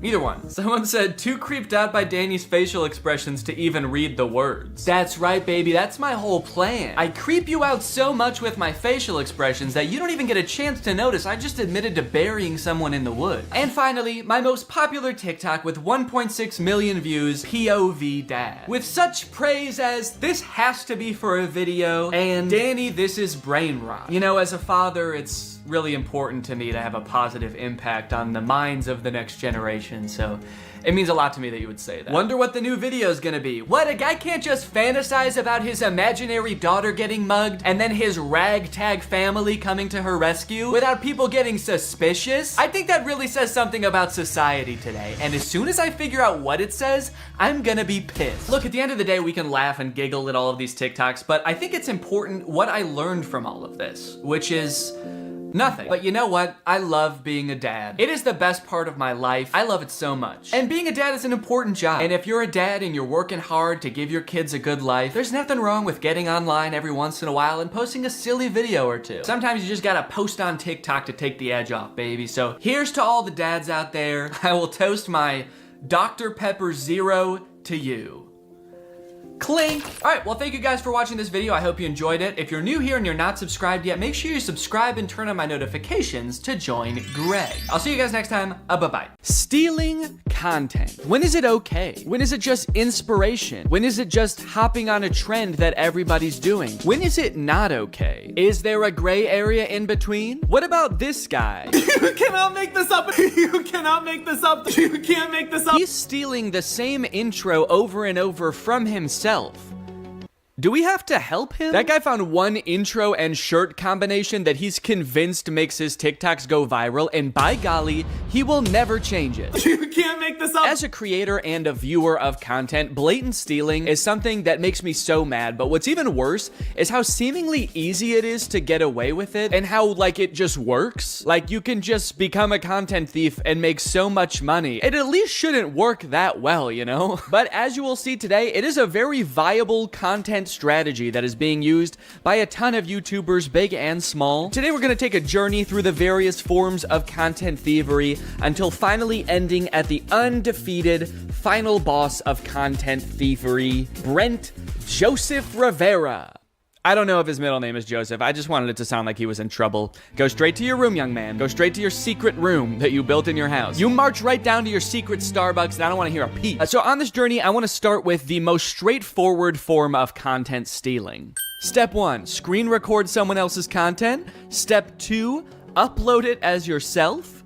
And step 3, profit? You might think that pretty much all people would agree that this is at the very least shady, but you would be surprised the lengths some people go to justify it. Okay, this video I'm about to show you, I've already talked about on my second channel a little bit, so I'm gonna repeat myself slightly, but I think it's very important that you learn about this type of influencer called a clipper. In the life of a $20,000 a month TikTok clipper, first thing I do when I get into my office is write down my daily goals. Today I wanted to get 1 million views in a day and make at least $500. This guy makes business sound so easy. You can just write down how much money you want to make that day.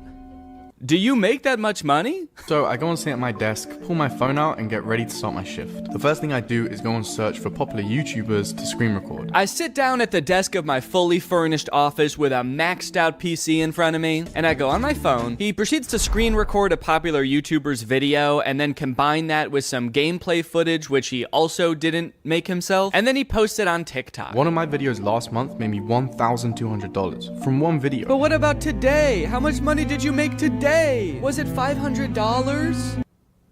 It was probably more. He's just being modest. Honestly, man, I don't know why this guy does this day in and day out. If he just wrote a big enough number on the board the first day, he'd never have to work again. I guess that just goes to show that this guy does it for the passion. I'm very confused why he has an entire office. You could have done all this without leaving your bed. You don't need a furnished office. Might I suggest an empty room with a folding chair? Why does he have a ring light if he doesn't even film videos of himself? He's like, I am a TikTok clipper by trade, but my passion is TikTok dances and lip syncing videos. So I do that shit all the time, man. I don't record any of it. I don't even own a camera, but it's nice to have the ring light there to pretend. That would be insane. Doing TikTok dances for nobody, just alone in a room to a ring light.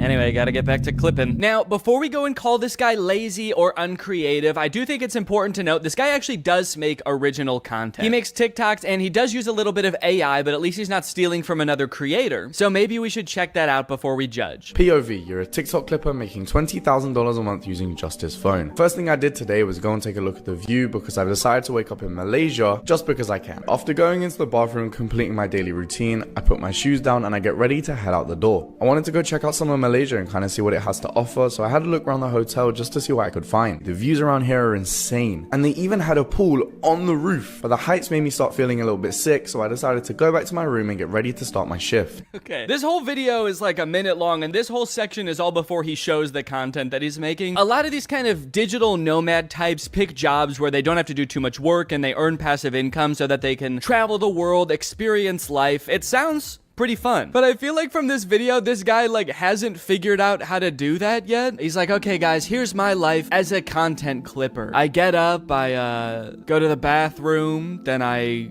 put my shoes on the floor and I put my feet in the shoes. That's where the feet go. And now I really want to go check out the city, guys. So I go over to the window of my hotel room and I look at the city, and then I go upstairs and I look at the city from up there, but then I got too scared. So I went back downstairs and I looked at the city from my window again. Create a ChatGPT story. First prompt I put in is I tell it to generate me an Asian baby. After it does that, I ask it to make it eat rice. Wait. Then after 3 simple and easy clicks, I press generate video and the whole video is made for me with voice actors. Yours should look something like this. Show me an Asian baby. Make it eat rice. Mine should look like that?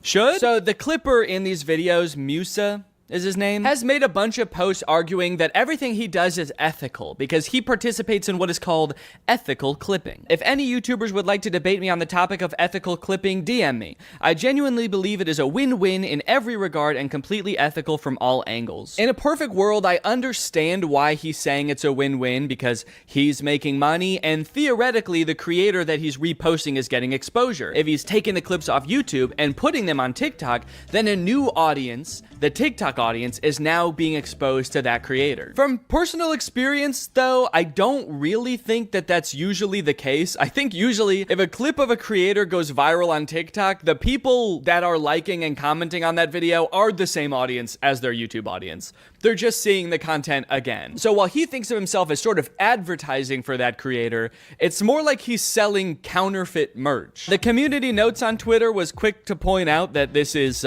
intellectual property theft. theft. And so this whole operation is not so much a career as it is a crime. From what I can tell, this doesn't really make a huge difference either way. I more so have a problem with how lazy a form of content creation this is. But I think the weirdest example of this has gotta be Jason Derulo. Yeah, like from the song. Jason Derulo. About a year ago, I learned from a Jax Films video that Jason Derulo is a rampant content thief. This is not a joke. All he does on his YouTube channel is like make a face at other people's TikToks while blasting his own music over it. But here's where it gets kooky. As I was editing this video, I noticed something strange. So I took some of his videos and played them side by side and confirmed that yes, Jason Derulo 100% reuses his own footage across multiple videos. Not only is he doing the laziest form of reaction content, which in and of itself is the laziest form of content, he's not even filming a unique reaction to every video. I don't like this at all, man. I don't like that he's edited into the corner, like he's not reacting to the video you're watching. This looks like I'm scrolling on TikTok while FaceTiming Jason Derulo. And he's smiling into the camera like, man, I can't see what you're watching, but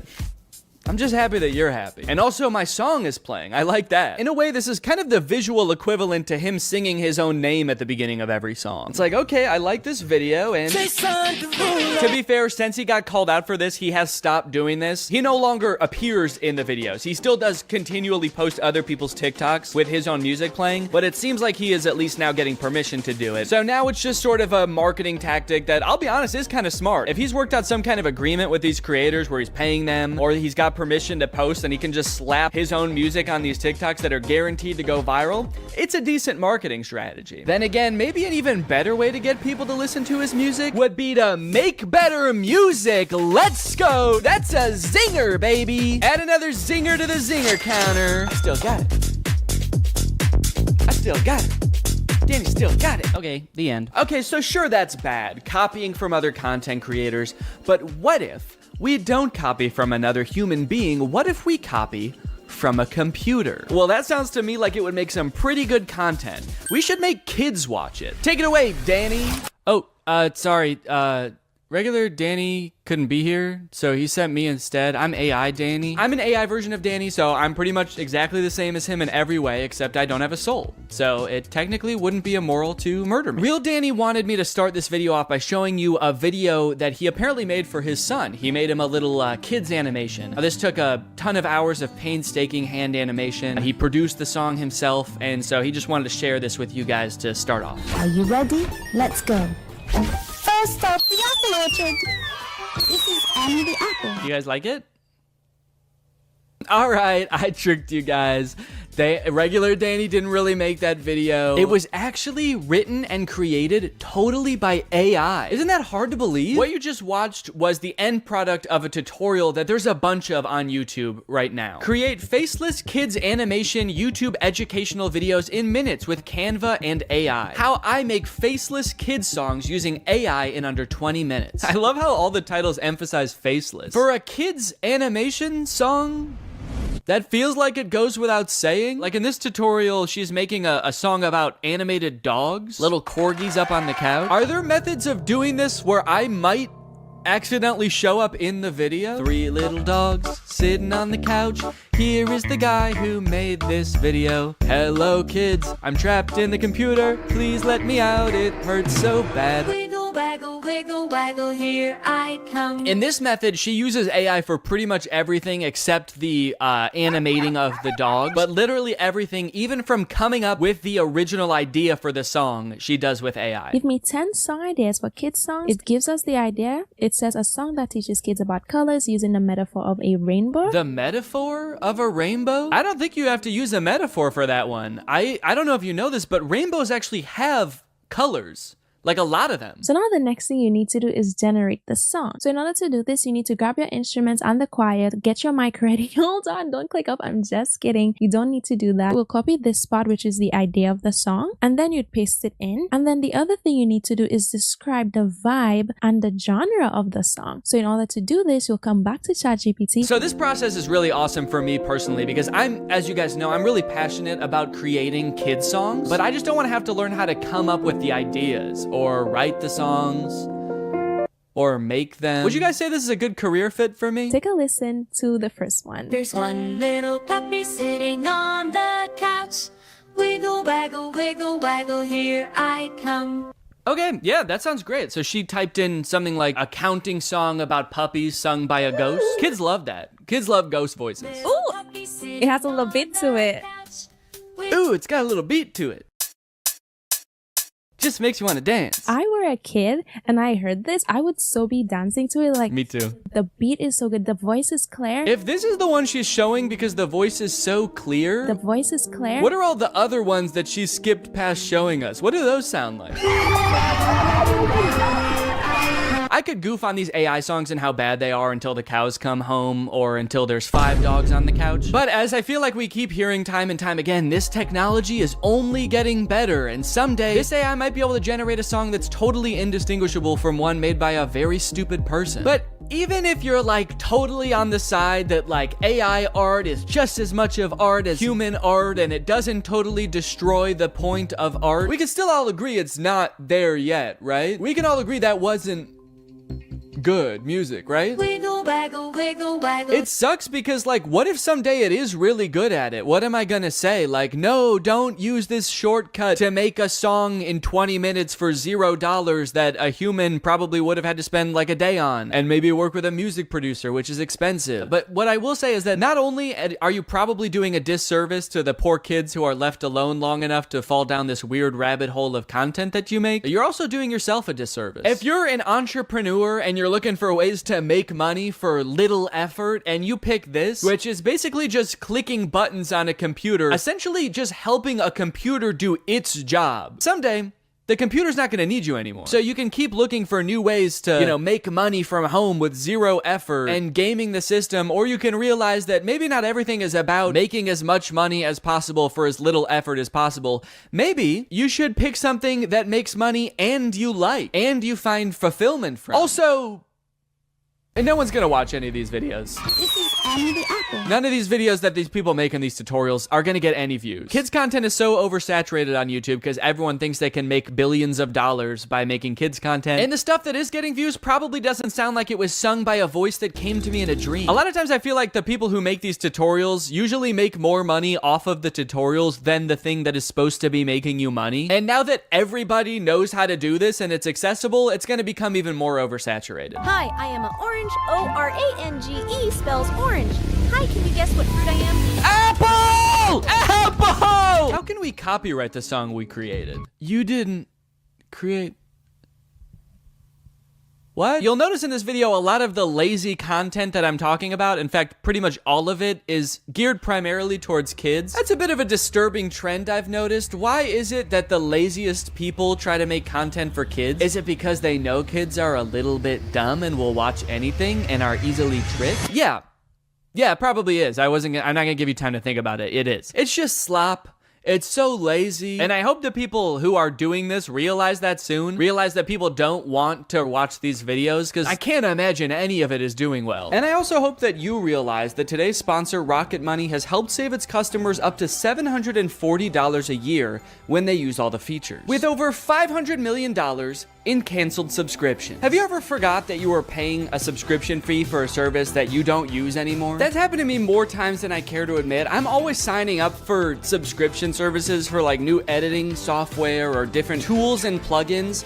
And I don't know why I'm like addicted to it. I'm just kind of addicted to the thrill of paying $30 a month to do something that sure I could have done in Final Cut Pro, but would have taken a couple extra steps. But luckily today's sponsor, Rocket Money, is here to help me and you, and also real Danny. That's right, I'm still AI Danny. I didn't forget that. Rocket Money is a personal finance app that helps you cancel subscriptions, lower bills, and manage your own money better. I've used Rocket Money to help me cancel several subscriptions, most recently this suite of plugins in Final Cut that I used once and then never again. It takes the brain work out of it because Rocket Money safely and securely identifies reoccurring charges and cancels unwanted subscriptions for you. The best part is that you can cancel right within the Rocket Money app. You don't need to call customer service for this random software you downloaded. You don't need to jump through all their hoops of answering surveys. I also love that I can create budgets within Rocket Money. Rocket Money analyzes your spending habits to create a personal budget for you. It automatically monitors spending by category. So if you're spending a little bit too much money going out out 1 month, Rocket Money can send you a notification letting you know. So to save more and spend less, join the over 5 million Rocket Money members today. Go to rocketmoney.com/Danny or click the link in the description to get started today for free, and you can unlock even more features with premium. That's rocketmoney.com/Danny to get started for free. Thanks to Rocket Money for sponsoring this video, and thank you to you guys for checking out Rocket Money. One underrated part of becoming a content creator is developing your own unique style. The vast majority of creators when they start out are just kind of a worse amalgamation of all of their inspirations. For me, it was probably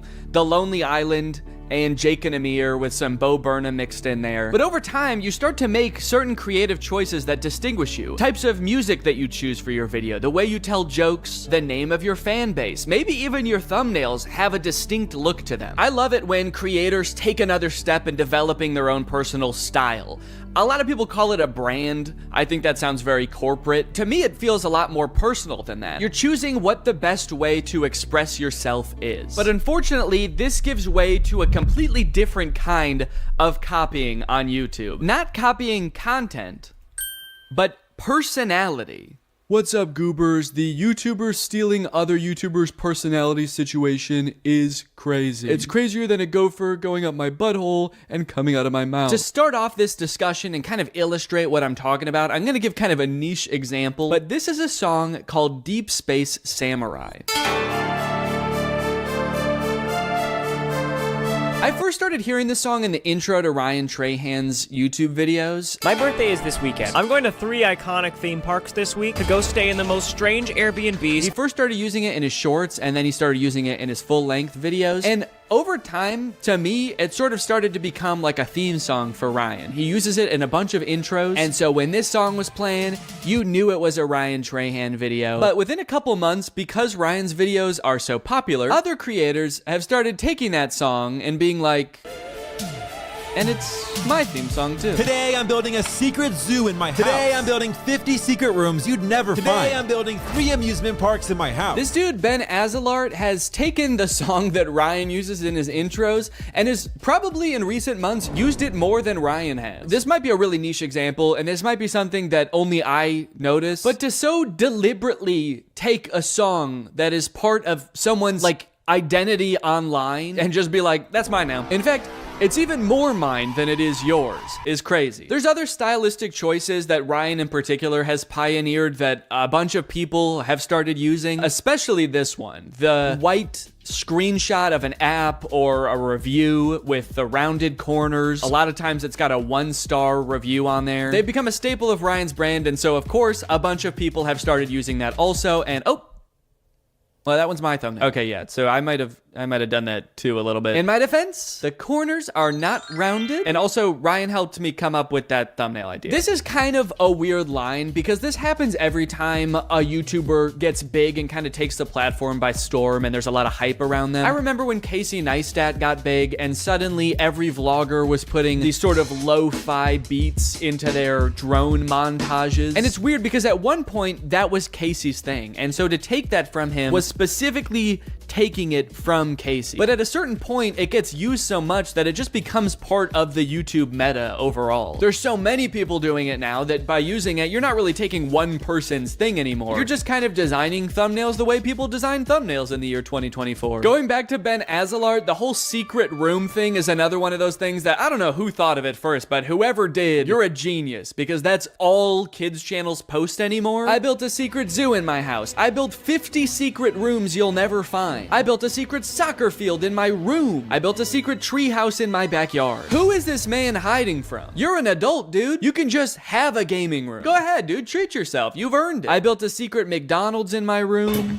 Yo! Wow. Looks just like a real McDonald's. This type of picking up one thing or element about a YouTube video that made it popular and just beating it to death and a ton of channels copying it just makes YouTube so boring. Like putting I survived at the beginning of every title, even ones that make 0 sense. I survived $1 versus $100,000 hotel room. I survived America's largest hotel room. I survived the world's only 7-star hotel. That moment when the hotel room is so large that you die die, it's so big that you're dead now. When the hotel has 7 stars, the first 5 stars are to indicate how good it is. The last 2 are throwing stars. Run! This is the Mr. Beast font. It was popularized by Mr. Beast. I don't know if he was the first person to start using it, but it definitely got popular because of him. And now just like every kid's channel is like, we are Mr. Beast too. You guys, I get it. Mr. Beast gets a lot of views. He's probably very rich. But what exactly are you trying to accomplish by taking the man's font? Some of you guys have been doing YouTube for so long, there's no way you guys think the font is what made him popular.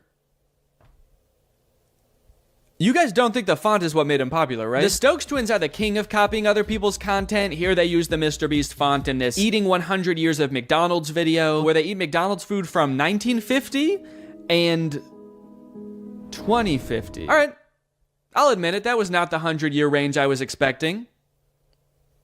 You guys know what year it is, right? The Stokes twins have gained 90 million followers by basically copying everybody's ideas and trying to be Mr. Beast clones. Mr. Beast's channel banner says subscribe for a cookie, and the Stokes twins channel banner says subscribe equals cookie. Stokes twins, do you think that that is why Mr. Beast has as many subscribers as he does? Because he promised cookies? I think a lot of this comes down to blatant and shameless stealing. Some of it might come down to what Little Joel calls in a video algorithm folklore. What interests me is this one particular moment where Ludwig says this about uploading YouTube videos. One quick key, by the way, if you guys are ever uploading videos, they'll use whatever the video's file name is for the algorithm. I have heard this claim a million times. I heard it when I was just getting my YouTube channel started. And what's odd about it is that there's never been any evidence at all that this is the case. Because so many YouTubers see the algorithm as this like weird entity that works in mysterious ways, it does seem like it could be possible for creators to believe that the font you pick in the thumbnail really matters because the algorithm uses it to sort your videos. Or maybe putting I survived at the beginning of a title of a video of you having like the best day of your life helps trick the algorithm into thinking that you are Mr. Beast. And for people whose entire livelihoods is YouTube, and maybe they have a ton of employees, and so every video has to be a banger, otherwise you have to let people go, maybe you're more likely to cling on to some old wives' tales of YouTube. Or maybe it's just blatant stealing. Maybe they just want to confuse viewers into thinking that they are the person they're stealing from, a la ratatouille. This type of thing always happens on YouTube and probably will always happen. And my biggest gripe with it is it just makes YouTube so boring, you know? Boring,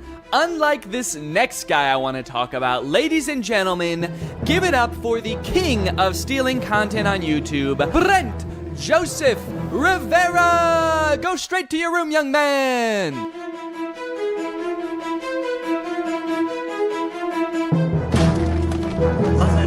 Come on, I'm dead.